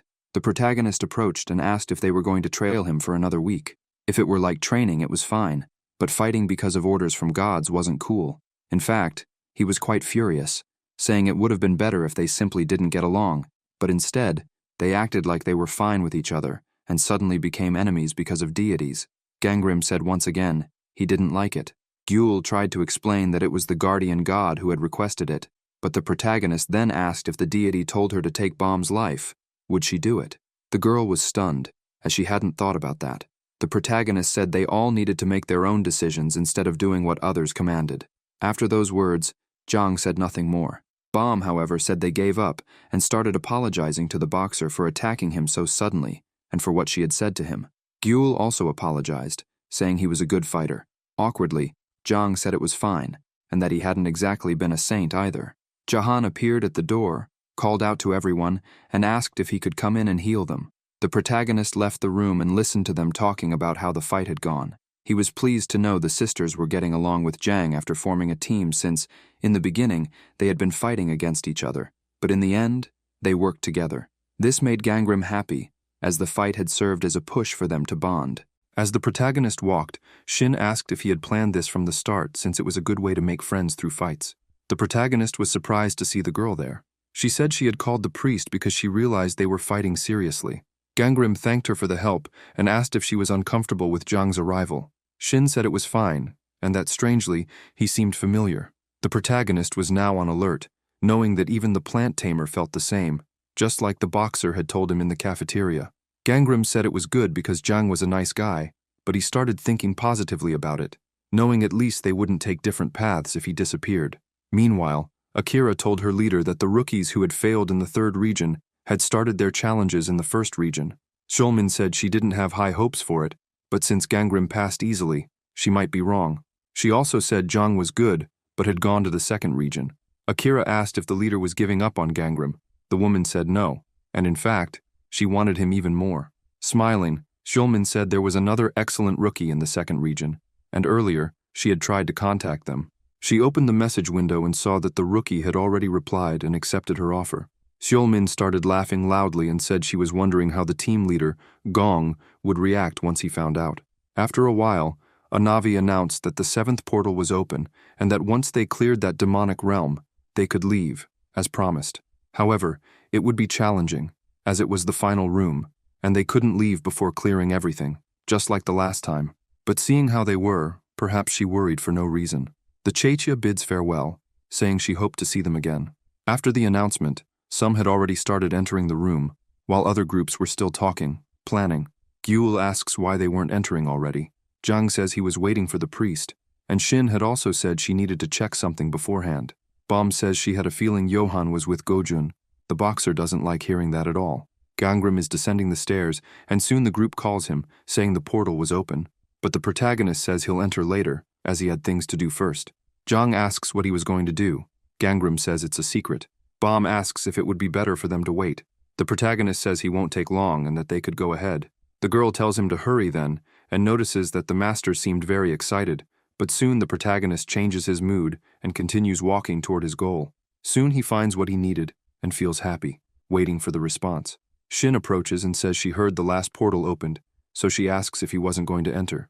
The protagonist says yes and asks about her. Smiling, the girl says she was already on her way and that they could go together.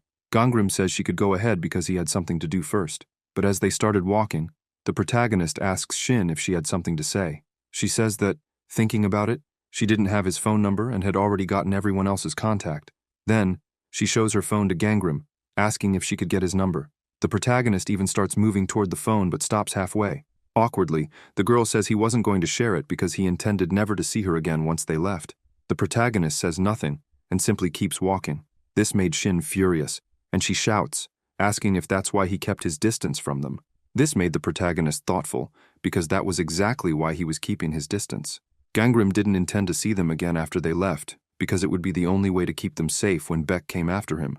Shin kept calling the protagonist, who, against his will, tells her to hand him the phone. While he's noting the number, the girl asks if he wasn't trying to give a fake one.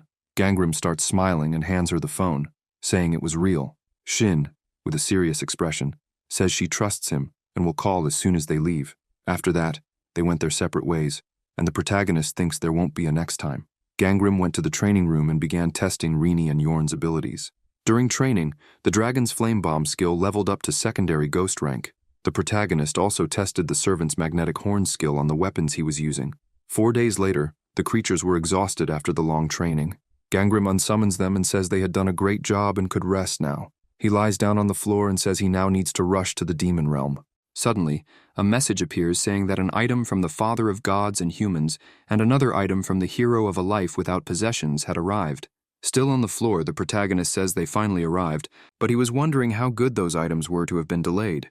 The protagonist received the Hermes boots of tertiary dragon rank, also received Mencius, also of tertiary dragon rank, and lastly, the tertiary ghost rank life pill. He started to check the items more carefully, and while storing them, he was satisfied to have received dragon rank items, and that it was fine if the gods competed among themselves. Suddenly, a Navi appears behind Gangram and asks if he hadn't entered the realm yet because he was waiting for those items. Startled, the protagonist turns around and greets the Chachia, who asks if he wasn't going to enter the portal that was open. Gangram says not yet and asks if the others are done. A Navi says she couldn't tell him about the others' progress. The protagonist asks if she really couldn't give him that information. The Chachia shakes her head and apologizes, saying no. The protagonist says it's fine, but in truth, he knew he wouldn't get any information. So he stands up and says that apparently he'll have to check personally. A Navi asks if he's going in already.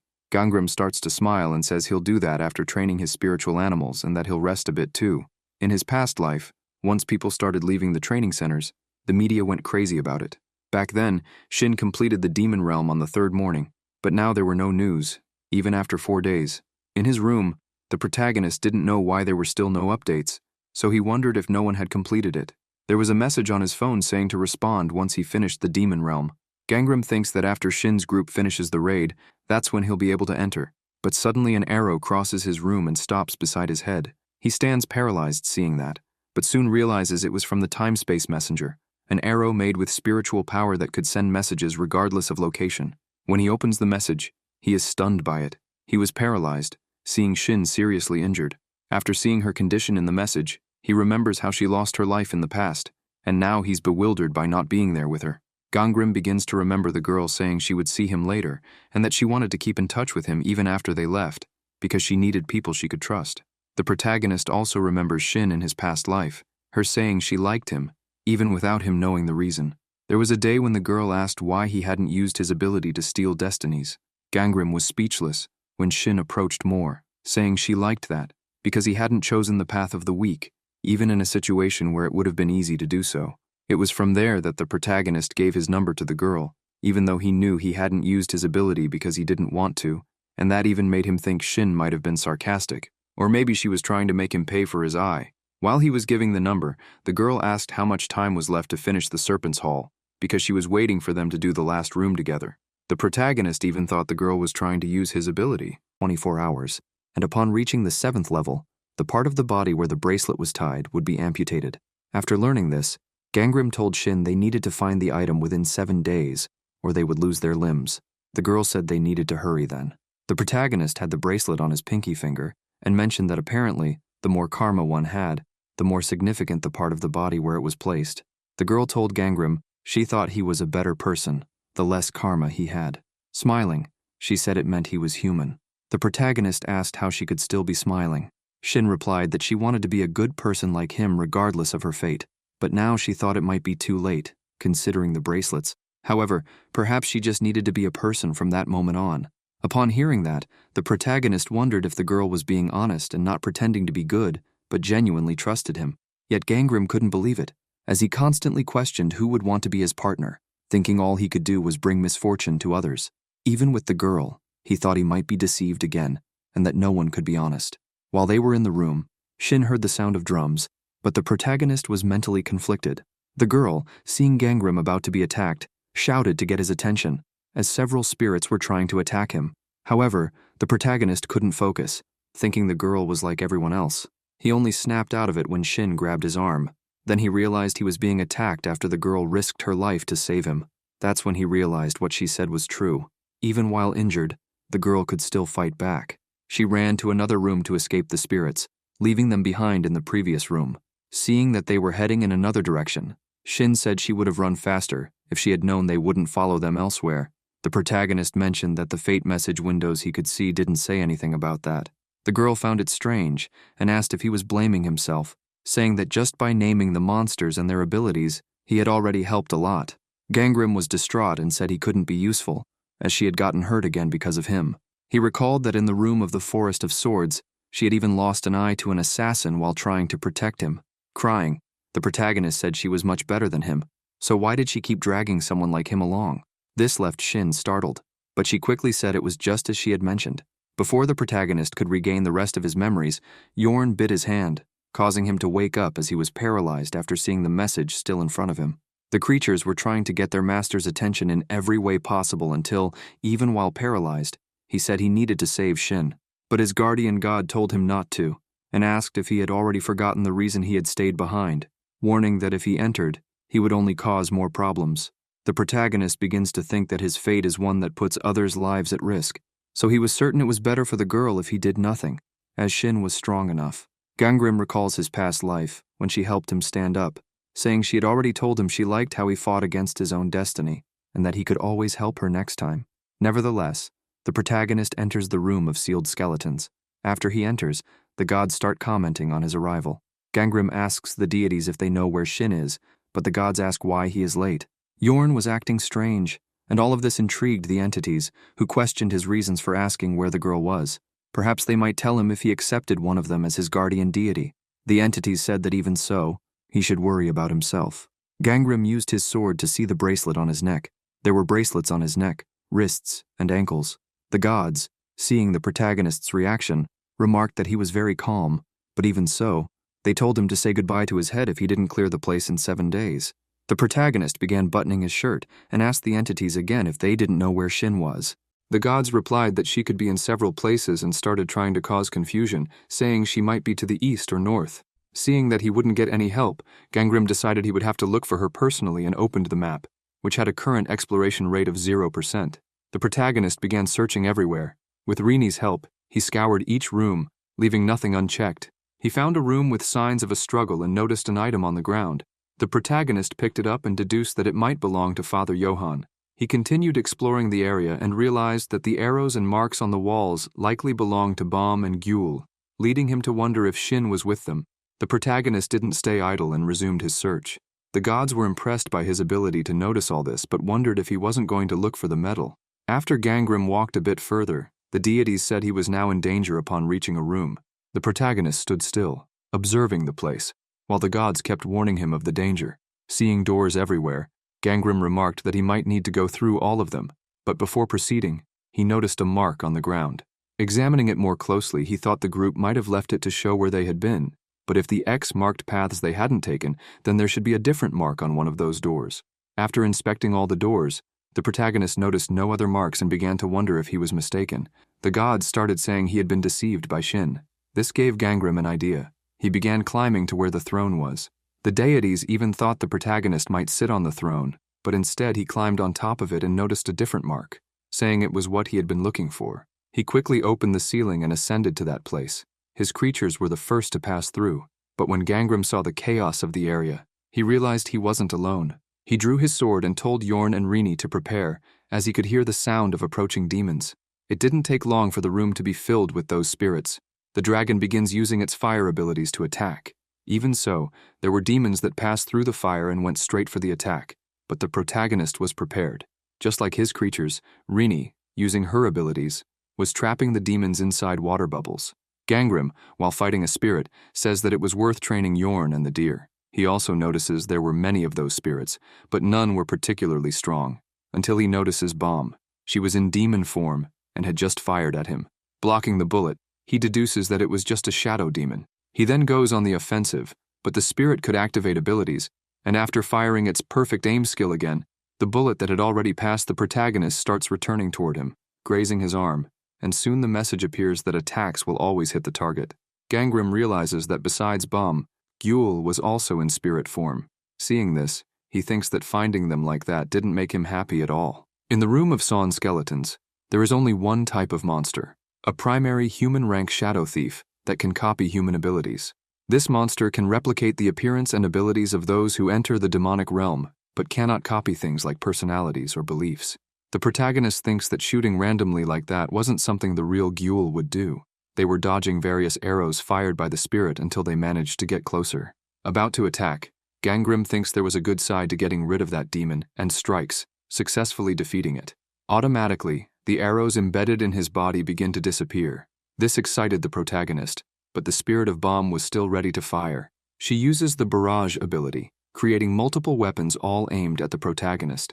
Gangrim, seeing this, deduces that Baum had learned a new skill. He then thinks about how he should react to that since his sword couldn't reach her at that distance, but it was also too close to dodge, and he could still be tracked even if he used a stealth skill. But unexpectedly, the real Baum was behind him and landed a perfect shot on the spirit. Gangrim, startled, turns to see what happened and sees the girl calling him from the ceiling. Zhang tells the protagonist to climb up. With the boxer's help, he starts climbing, and the girl quickly notices her master was injured. The protagonist places his hand over the wound and says it wasn't that bad. The girl asks if he needed medicine. Gangrim, laughing, says he didn't, that he had some. He then starts to realize that the place wasn't unfamiliar. Baum says she thought it was the adjacent room and that it was a prison. Immediately, the protagonist remembers the message showing Shin severely injured, so he asks if she was there. They take Gangrim to another place where the plant dominator was. Seeing her condition left him stunned, as Shin was still gravely wounded. Quickly, the protagonist runs toward the girl while Baum tries to explain what had happened. The protagonist approaches and freezes upon seeing it. The shooter tells her master that he had already seen the monsters of that realm, and that they could copy abilities. And even when they had defeated all the spirits, they came back after hearing the drums again. But then, on the second day, coincidentally, they discovered this while fighting the spirits.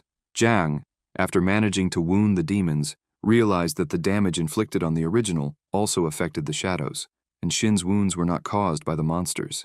The protagonist, Seeing the knife in the girl's hand and the shape of the wounds, says he assumed she had done that to herself. Bomb says that Shin had said it was the best solution since none of them could survive her shadow. Additionally, the plant dominator said she would handle everything once everyone left.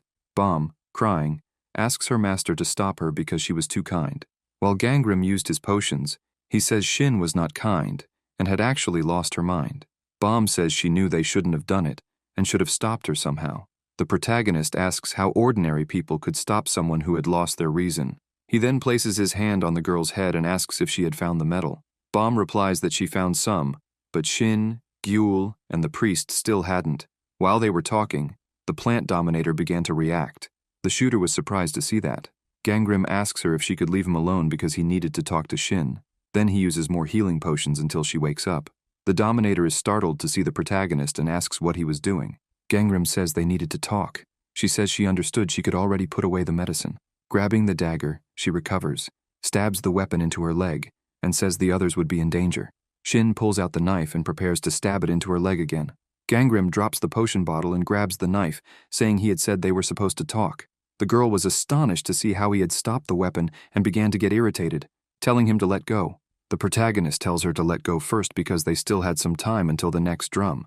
Shin doesn't respond, and then lets go of the dagger. She tells the protagonist that he had said he wouldn't go. Gangrim says he didn't say that, only that he would delay it, and asks why she had done that, because she could win against her shadow. Shin says she couldn't defeat her own shadow, and was sure he could guess the reason, since he could see her destiny window. The protagonist activates his destiny detecting ability and is shocked to see the girl's destiny window because it had changed in an inexplicable way. She now had the ability Vitality Hunger of Tertiary Phantom rank. The ability grows stronger when in contact with human vitality, and the more it's used, the more dependent she becomes on it. If an opponent dies due to this ability, her karma will be affected. There was also the ability Weight of Karma of Tertiary Divine rank. The more karma she gains, the more her basic attributes increase. Gangrim knew these two abilities had appeared for Shin much later in his past life, similar to his own, which involved stealing destinies and the urge to take Yuju's life, the strongest ability as you use it. But now, the plant dominator had fewer bracelets than in the past life, which meant she hadn't used those abilities yet. On the other hand, her shadow had no reason not to use the ability. The protagonist tells the girl he deduced that her shadow had grown stronger every time it appeared. He begins to think that now there was a monster that could use vitality hunger freely, which was definitely terrifying. Shin notices that Gangrim was deep in thought, then tells him to leave with the others. The protagonist asks her what she would do, and the girl replies that it was up to her to figure out. The protagonist asks Shin to look at him, and seeing how weakened she already was, asks if she intended to lose her life in that place. The girl tells the protagonist that she just wanted to sleep a little, and that she would leave after everyone else had left, which left Gangrim speechless. After some time, Gojun, Johan, and Gyul appeared, and were surprised to see the protagonist. The priest approaches and says he is happy to see him. Gangrim says he is as well and hands over the item he had found. Johan thanks him, saying he thought he would never find it again, but now he is happy they are all together again, because he was worried when they were apart, but they reunited even after entering different rooms. The protagonist asks if he hadn't entered with Gojun. The priest says no, as he couldn't find anyone. Jang says they could have waited if they had known the starting point changes, if they don't enter at the same time. Johan says he will now check on Shin. Gangrim grabs the priest's arm and says she had fallen asleep and had already been given medication. After the protagonist says this, everyone feels sad because they didn't want this to happen. But soon Bomb says she is sure they will be able to leave that place soon. Gyul says that now that the master is here, it will be easier. Jang places his hand on his face and says that's good, but Gangrim's shadow must be very strong. Bomb says that as long as it's not as strong as Shin's, it's fine, but her sister says the shadows are quite similar and thinks it depends on the type of abilities each person has. Gojun, who is near the protagonist, notices something, approaches, starts examining his whole body, and says Gangrim has something very cool on his neck. This makes the protagonist uncomfortable, as he was trying to hide the bracelets. The sisters are astonished, because if it's on his neck, he could lose his life if he doesn't complete the mission. But the protagonist says he just needs to leave before that happens, and it's only been a day since he arrived. Bomb says they should search and not waste any more time. The priest agrees with her. Gangrim tells them to wait, saying that those who just arrived could rest, and those already there could search. But the archer tells her master that he is injured, so he should stay and keep watch because if people from other regions appear, they'll need someone to protect Shin. The priest, gathered with the group, says he thinks it's better to leave 2 people there, as they did before. Gojun tells Johan he'll stay with the protagonist. The group departs to find the medals while the lunatic stays with Gangnam. After the group leaves the room, the protagonist tells Gojun that since they are together, why doesn't he answer his question? The writer says he wants to know. Gangnam asks why he chose that room as a base and didn't need to leave Shin in the cell. Gojun says it was the plant dominator who chose that place, saying maybe her shadow would be weaker because there were no plants there since a metal axe cuts trees. The writer was right about that place weakening Shin, as her element was wood, but leaving someone in that state on a stone floor was too much. Gojun asks if that's all he wanted to know because, as the main character, he thought he would ask something more important. The protagonist starts staring at Gojun and asks why he sent that message. The lunatic asks Gangnam how he figured out it was him who sent it. The protagonist isn't in the mood for conversation. He just wants to know the reason. The writer starts smiling and says they couldn't go without the main character, and that he had been worried since it was already the 4th day, and he hadn't appeared. Gojun asks if the protagonist was angry about knowing this. He begins to think, and says he discovered Shin was in danger because of the message. The lunatic started laughing, saying he knew he'd show up if he found out about it. Gangnam asks how he managed to get the space-time messenger since it was very expensive for a trainee. Gojun says that's a secret, but if he wants to know, he can tell him. Seeing that reaction, the protagonist says it's fine. The crazy writer says he heard something interesting and asks if he'd like to know. The protagonist says no again. Gojun lies down and tells Gangnam that now he knows he's a regressor, but it seems he didn't foresee that situation. The protagonist says that if he keeps saying that, he'll leave. The lunatic starts laughing and says that for him to have gotten those bracelets all over his body, he must have accumulated a lot of karma. Gangnam begins to think about how to respond and asks what he's talking about. The writer says he knows very well what he's talking about. Gojun says he understands what it's about since the location of the locked skeleton bracelets changes depending on what one did in life, and the more bad things one did, the more critical the place where the bracelets were tied. Then he shows his hands and says he's done some bad things, which is why the bracelets are on his wrists, and the more karma he accumulates, the stronger his shadow will be. The protagonist asks what point he's trying to make. Gojun starts laughing and says it's funny that he did bad things despite always pretending to be good, and now has a bracelet on his neck. This makes him wonder what happened in his previous life. Then he stands up and asks Gangnam obsessively what kind of person he was in his past life. The protagonist says he was a criminal, but the writer bursts out laughing, saying he doesn't believe that since something like that would clearly be very original. Now he really wants to see his shadow, as he's sure it's strong. Gangnam starts getting furious and tells the lunatic to shut up. He says he can stay quiet if he tells an interesting story, like past life experiences or future predictions. The protagonist says he's already said he's not a regressor or anything like that, so he'll just take a shot in the dark and says they'll talk about his childhood instead. Meanwhile, Gong and Anavi watch everything that's happening. The girl says she's happy they got permission to monitor the last demonic realm. She asks the boss if he's worried about Gangnam. Gong says he is. Takumi approaches and tells the boss he has the files he requested, but the more he tries to investigate the protagonist, the more mysterious he becomes. Gong asks what he found. The man, concerned, hands over the report and says nothing, as there's no criminal record, and he's just a normal person. The only point of interest is that he lost his parents at a young age and was adopted by a shaman, but he didn't accept any gods into his body, and after that, he just lived a normal life on his own. Takumi asks what he could have done to accumulate so much karma. Anavi says maybe it was murder since there wouldn't be any record if it were an unsolved case. But the boss says no. She thinks it wouldn't be murder since 1 or 2 lives wouldn't be enough for that amount of karma. He would have had to kill at least hundreds.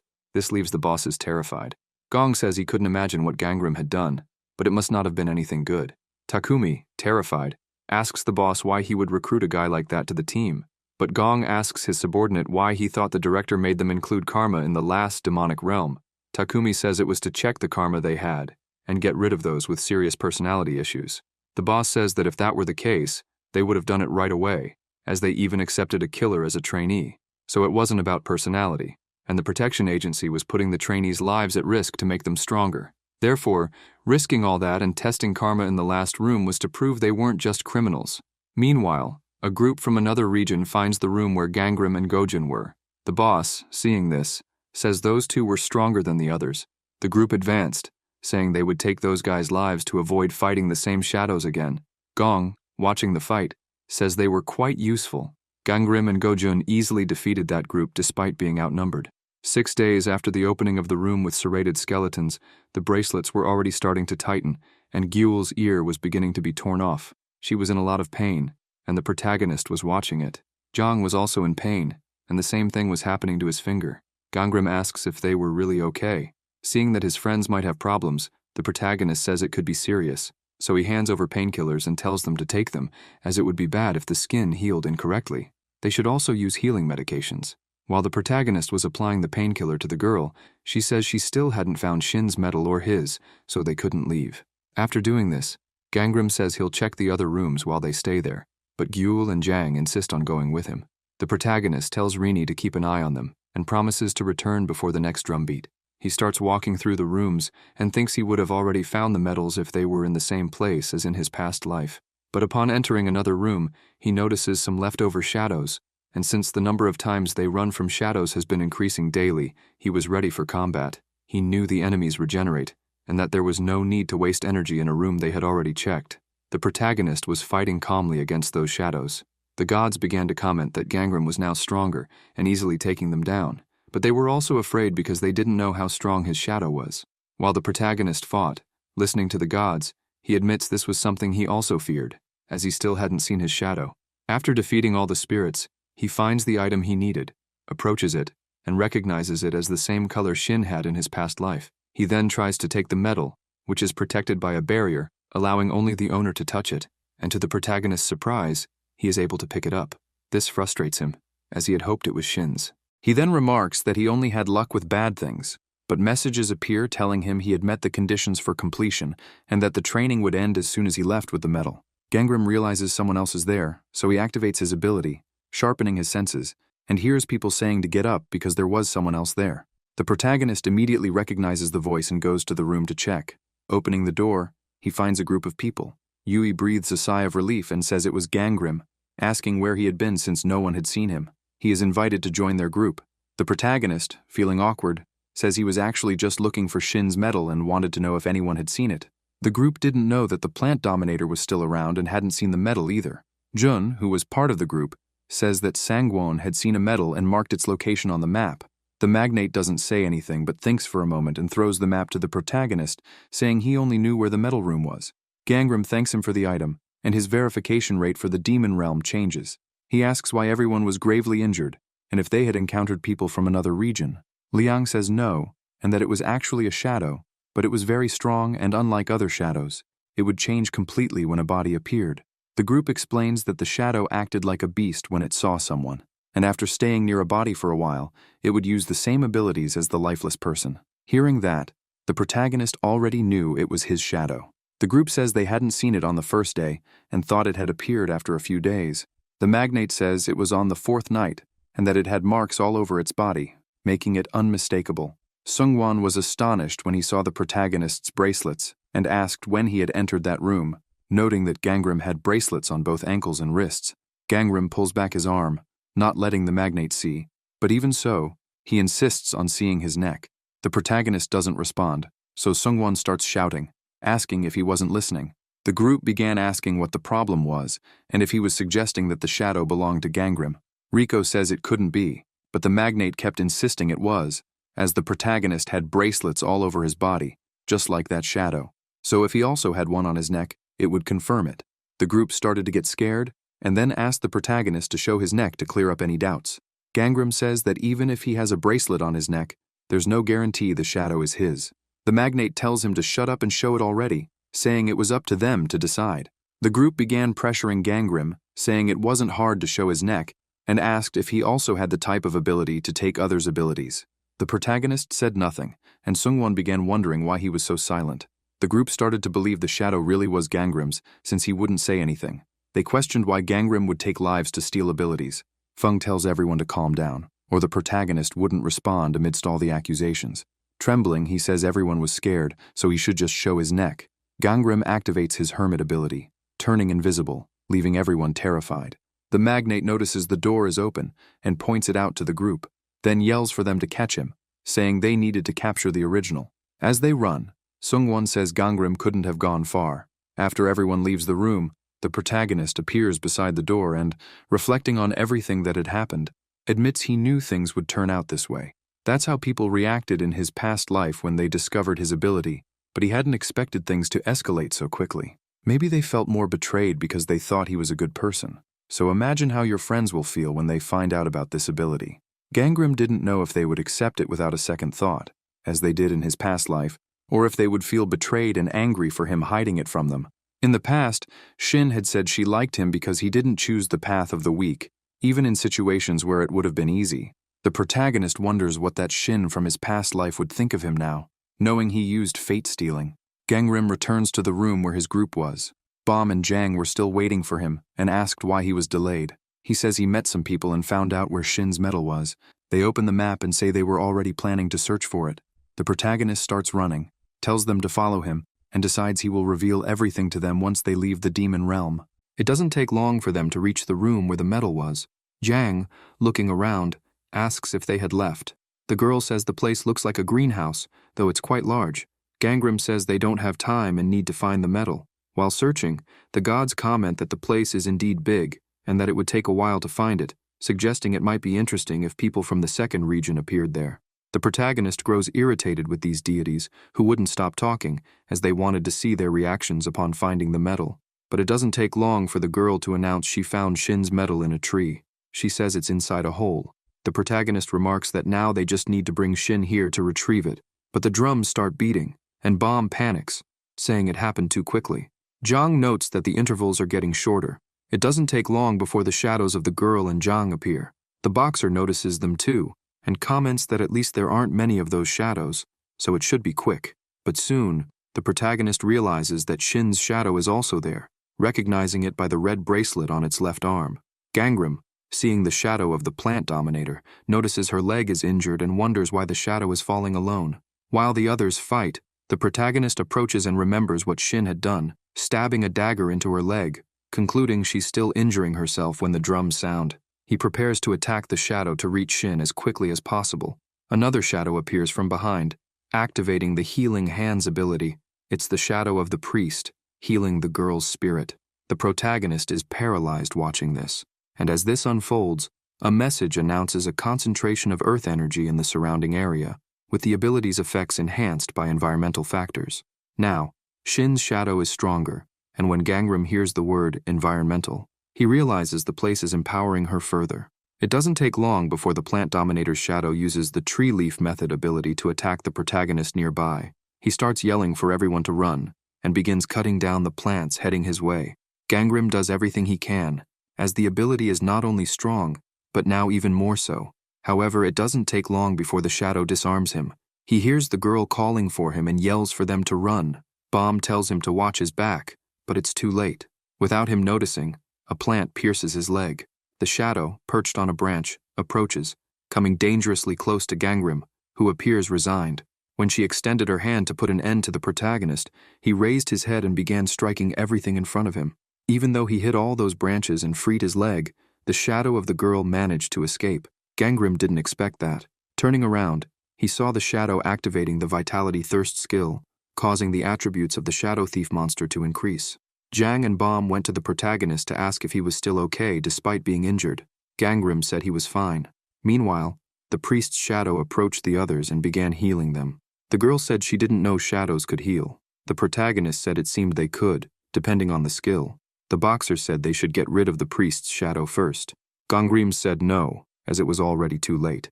Shin's shadow was already protecting the support, while the others were ready to attack.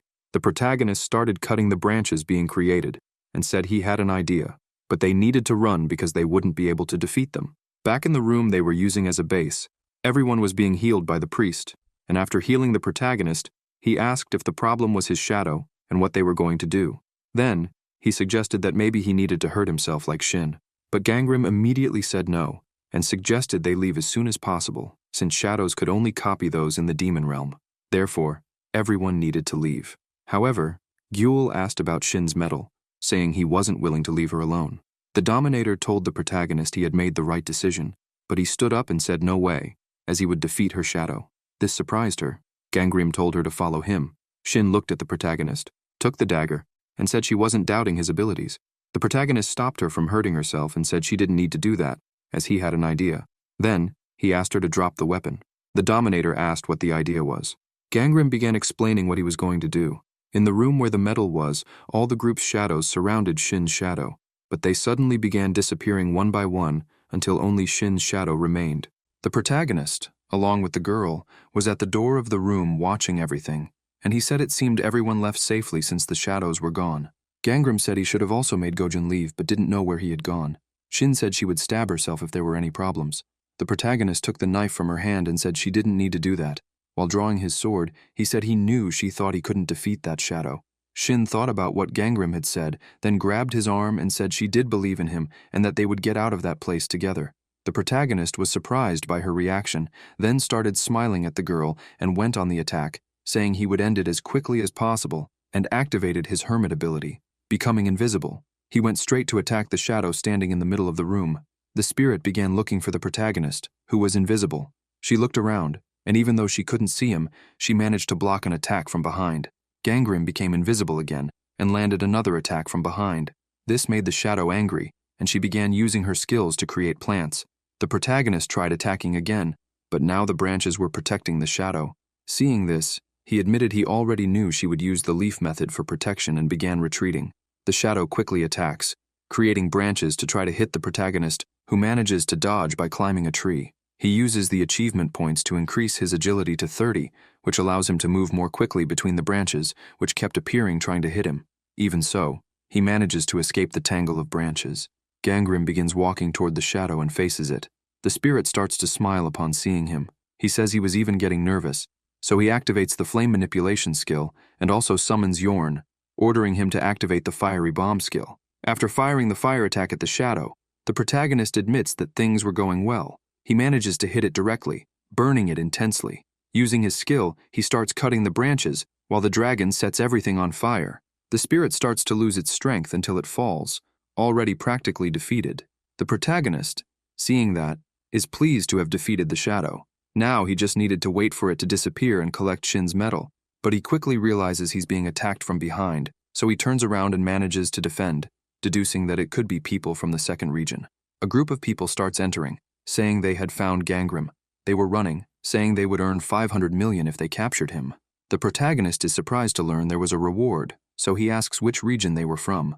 Arjun says he should surrender because he was sure he didn't want to fight in that place, and that now it wouldn't be as easy as last time. Someone approaches behind that group. The protagonist realizes someone from that group was using vitality thirst, so he remembers that person from Region 1, but soon the person appears, telling Gangram, leaving him astonished when he sees Gojun saying it was good to see him again. The protagonist says he doesn't understand, and has no reason for him to do this, but asks why he went to Region 1. The lunatic starts laughing and says he needs to be more surprised for it to be more fun, but it had been really cool how he defeated that shadow that seemed to be from Shin. Then he says there's an easier way, but he went the hard route, but now he's going to tell him how it is, and attacks a group member, leaving the protagonist even more astonished. Gojun says his way of acting was different. The protagonist didn't understand anything that was going on. Arjun, injured, starts asking why Gojun was doing this. The lunatic says he was giving up on the idea of two main characters and instead decided he would be a supporting character. So, it was like a double agent move, and the time-space messenger was also part of the plan. Gangram says that's a lie, because he can feel the vitality thirst from afar.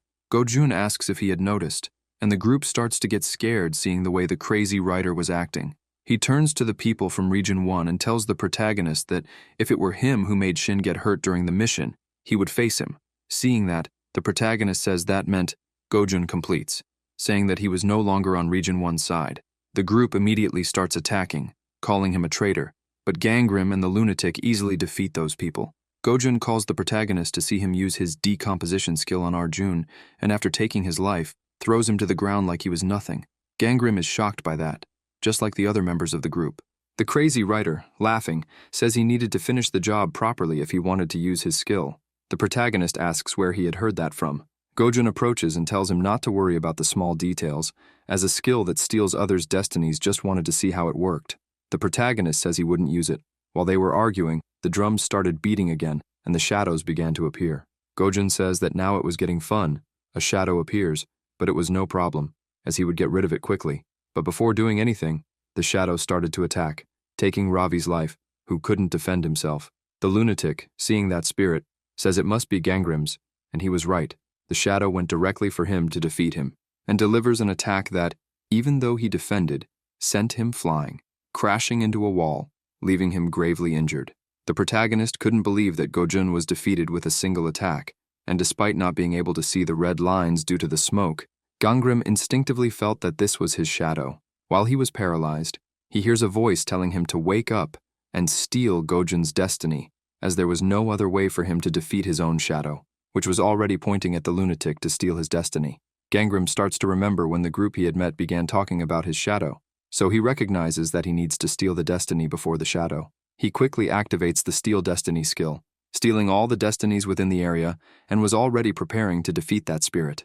The protagonist starts using achievement points to increase his attributes, bringing his mana, stamina, agility, and senses to level 30, and his strength to level 29. He was convinced that he would succeed, and also activates his combat instinct skill, thinking that his shadow couldn't defeat him, as he was the original. Then, he uses the combat instinct skill, but the message pops up saying that the enemy was too strong and had no weaknesses. Gangnam was surprised to see that, and deduces that his senses were greatly heightened due to the skill. The shadow approaches and strikes with a simple movement. The protagonist can't move, but he tries with all his might to block the attack, causing a great impact. That primary human rank shadow thief has the ability to copy human skills. He copies the opponent's skills by placing his hand on the opponent's face and tries to absorb the original body. The protagonist was being defeated by his own shadow and starts to wonder if that really was his shadow. He remembers when he was still a child and wasn't feeling well, in his mother's arms. They were in a hospital, and the doctor, who had just examined him, couldn't find what was wrong with him. His mother, worried, took him to a shaman, who, upon arriving there, heard that he would only get better if he accepted a god into his body. His mother became desperate and said she had heard there were other alternatives, but the shaman said he couldn't do that because the god who wanted to possess him was too powerful. The deity told Gangnam to accept him. Confused, he asked his mother what that meant. The god said that was his destiny. The woman said it meant he would become the messenger of the god. The protagonist said that if that was the case, he would do it. His mother said that if he did that, he would have to live his whole life as the god wanted, abandoning his dreams, and he wouldn't be able to do anything without the god's permission. After hearing this, the protagonist said he didn't want to do it anymore. His parents hugged him and said they would make it better, but they apparently had a car accident while returning from the shaman. The state of the bodies was horrific, but Gangnam wasn't injured. People said this happened because he had rejected a god, so that was the reason he was the only one left alive. The protagonist was traumatized after that day and thought they were the first humans to die because of him. Now, as an adult, he spoke to his younger self, saying it seemed like he was also accumulating a lot of karma after that, including from everyone who had once been his friend. The protagonist's shadow told him to observe the results of his actions, and began to say that his parents lost their lives because of him, and all the members of the Flying Tiger sect were massacred, as well as the people who entered that demonic realm. The shadow said all this happened because he rejected the god, but the god embraced him and asked if he still didn't want to accept, though there was a way to save everyone without accepting the god, which would be for him to lose his life in that place. The god began to speak to Gangnam, and as he sank, said that he could still make the right decision. He just had to fall into an eternal sleep there, and he could stop gaining even more karma. After learning all of this, the protagonist thought that if everything ended there, the Flying Tiger sect wouldn't be completely massacred in the future. The entity said that the way things were was a wise choice, and that he would be comfortable there, unlike outside. Gangnam admitted that the place was comfortable, but wondered if it was okay to feel so comfortable like that after everything he had done. The god told him to forget the past. The protagonist said he couldn't forget because he could still clearly see the faces of the people who lost their lives in front of him, and now he needed to redeem himself for his sins. The deity said they would recover their lives. Gangnam asked about Shin. He couldn't see if she was safe or not, so he started making an effort to return. The protagonist did everything he could to get out of that place, saying he had to get Shin out of the demonic realm, but along the way, the god asked why he was making the wrong decision again, yet the protagonist didn't stop. The entity still insisted, telling him to stay there, because that was the only good thing he could do. Gangnam began to shout, and said that even if he had to lose his life, he would get Shin out of that place. He was doing everything he could to break free from the hands pulling him. The god said that his saying he would save the girl was just an excuse, because she didn't even want him alive, which left the protagonist paralyzed. The entity continued, saying it bet Shin regretted bringing him to that place and wished she had never met him. Even though those words were hard for Gangnam, he gripped his sword tightly and drove it into the ground after the god said he bet Shin wanted him to lose his life.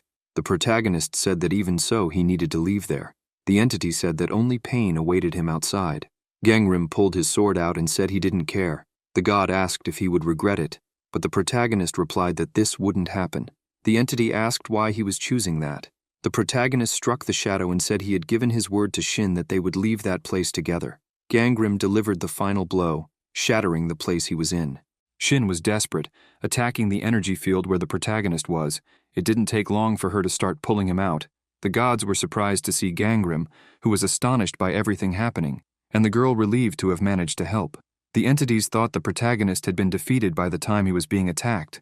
Grateful that Shin had saved him, they then told Gangrim that she had tried to rescue him from the shadow.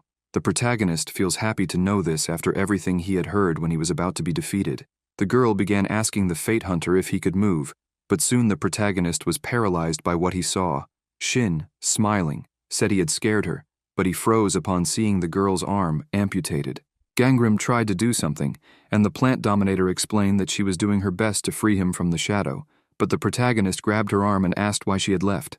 Shin was still in pain from her arm, and now even more so. The Fate Hunter noticed this and became even more perplexed, and now, embarrassed, asked why she hadn't left. Shin replied that she had already explained and remembered the protagonist's shadow consuming her while Goikun was trying to escape. Gangrim asked where the lunatic was. The girl said he left in time to escape, claiming he needed his hands to write the novel. The protagonist became irritated and said she should have left with him, but Shin didn't back down and replied that she was watching him being swallowed by the shadow and wouldn't let it happen. Even so, the protagonist said she should have done it because it was the rational thing to do. The girl became furious hearing this. She then said it was too late and attacked Gangrim, managing to wound him.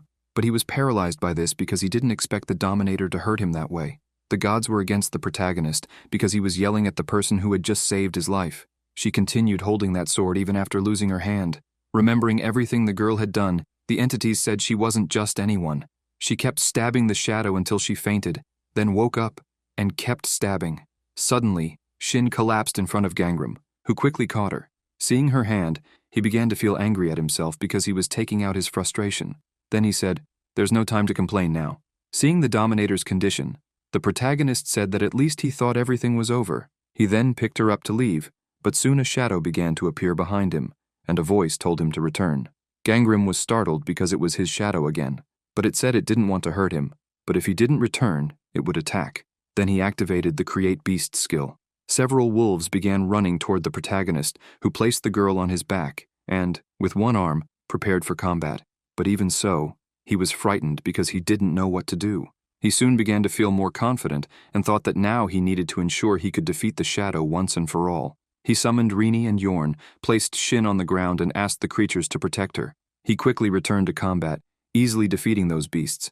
But the shadow hadn't stopped and continued using the Create Beast skill. Even so, Gangrim stood his ground and fought against everything. After it came down to just the protagonist versus his shadow, which, if it attacked him, would also hurt itself, the shadow, in response, activated the regeneration skill. Gangrim was astonished to see this because he didn't expect the spirit to have stolen even his healing ability.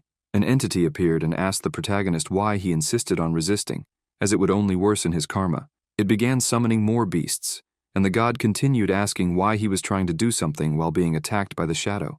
It added that he wouldn't even be recognized by others. The protagonist, after defeating the beasts, continued defending himself from the attacks. Shin wakes up and, upon seeing the fight, yells at Gangrim not to give in to defeat. He grips his sword more tightly after hearing this and then halts the battle. After managing to split that shadow attack, his strength reached level 30, and since all his attributes had reached level 30, he had fulfilled the conditions for the second trait. Gangrim was surprised by this.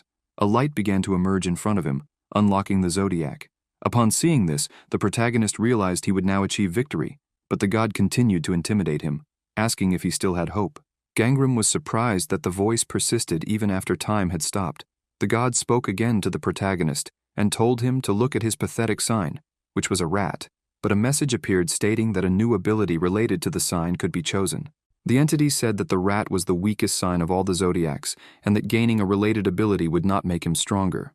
The protagonist replied that his sign had been chosen from the start and, choosing his ability, declared he would fight against the bad luck given to him.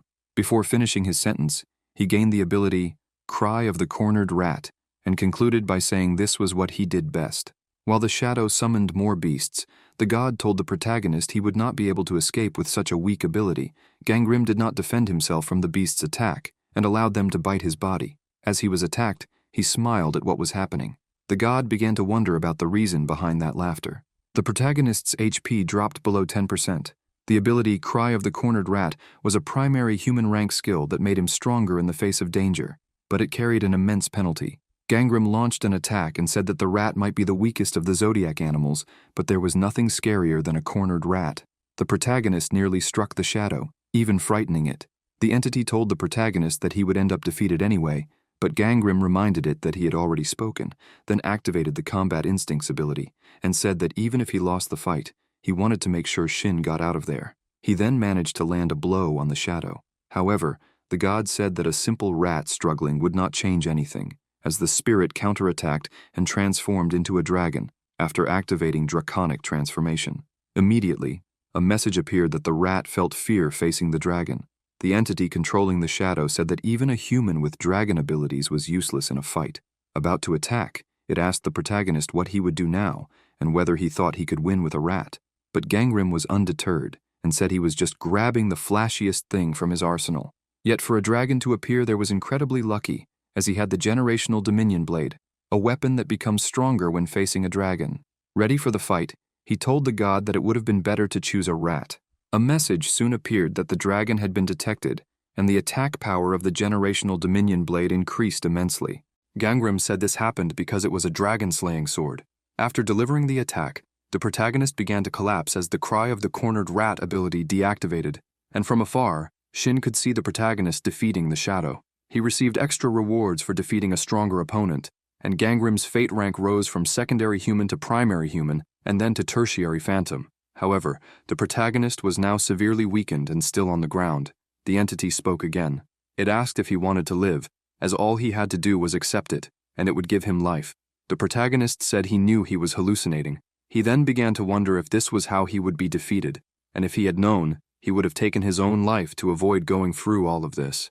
Even so, he couldn't stop thinking about whether Shin was able to get out of there, as now she didn't need to worry anymore. His summons, along with the girl, approached the unconscious protagonist. In his consciousness, a woman tells Gangrim that it is time for him to return. He then wakes up in a hospital. He quickly gets up from the bed to figure out where he is. From afar, he notices someone who looks like Shin. He rises, removing the needle and devices to go to her. However, it doesn't take long before he collapses to the floor. Even so, he looks at the girl and says he is happy. Shin appears zombie-like. The protagonist is stunned and realizes it's just a spirit, seeing it all again. A message appears, indicating that he is nearing the edge again because of his karma. The protagonist doesn't understand how this is happening and starts to remember the past, when his adoptive grandmother kicked him out of the house. She said that all sorts of bad things had happened since he was adopted.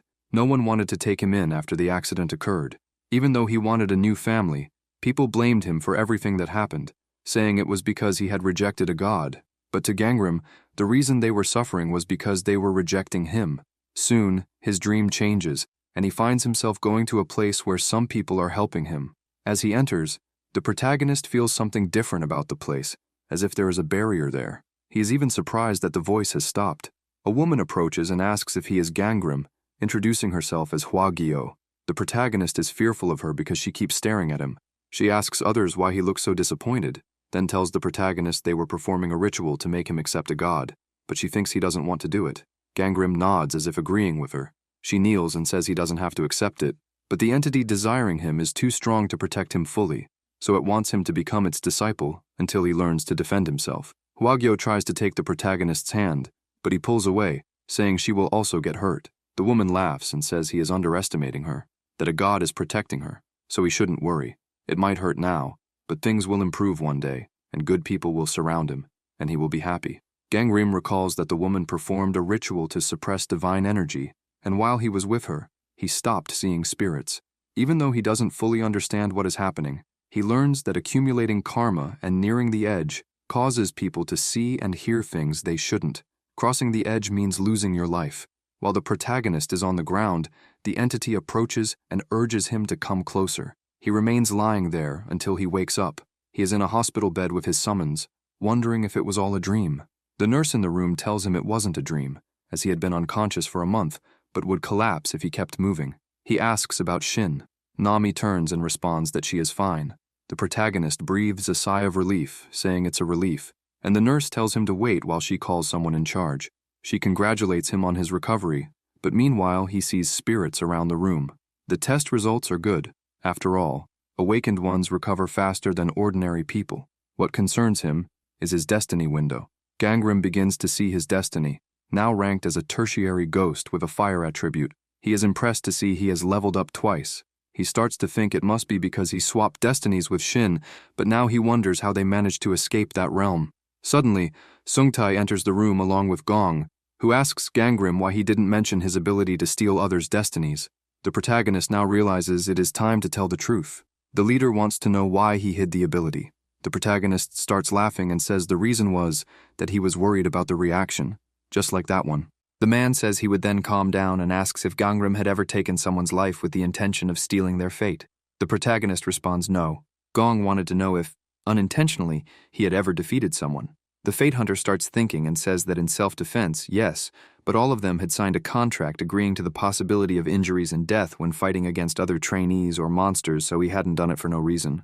Sungtae, hearing that, thinks that murder was still murder. The protagonist, seeing that reaction, imagines what the boss was thinking and admits that such a reaction was expected.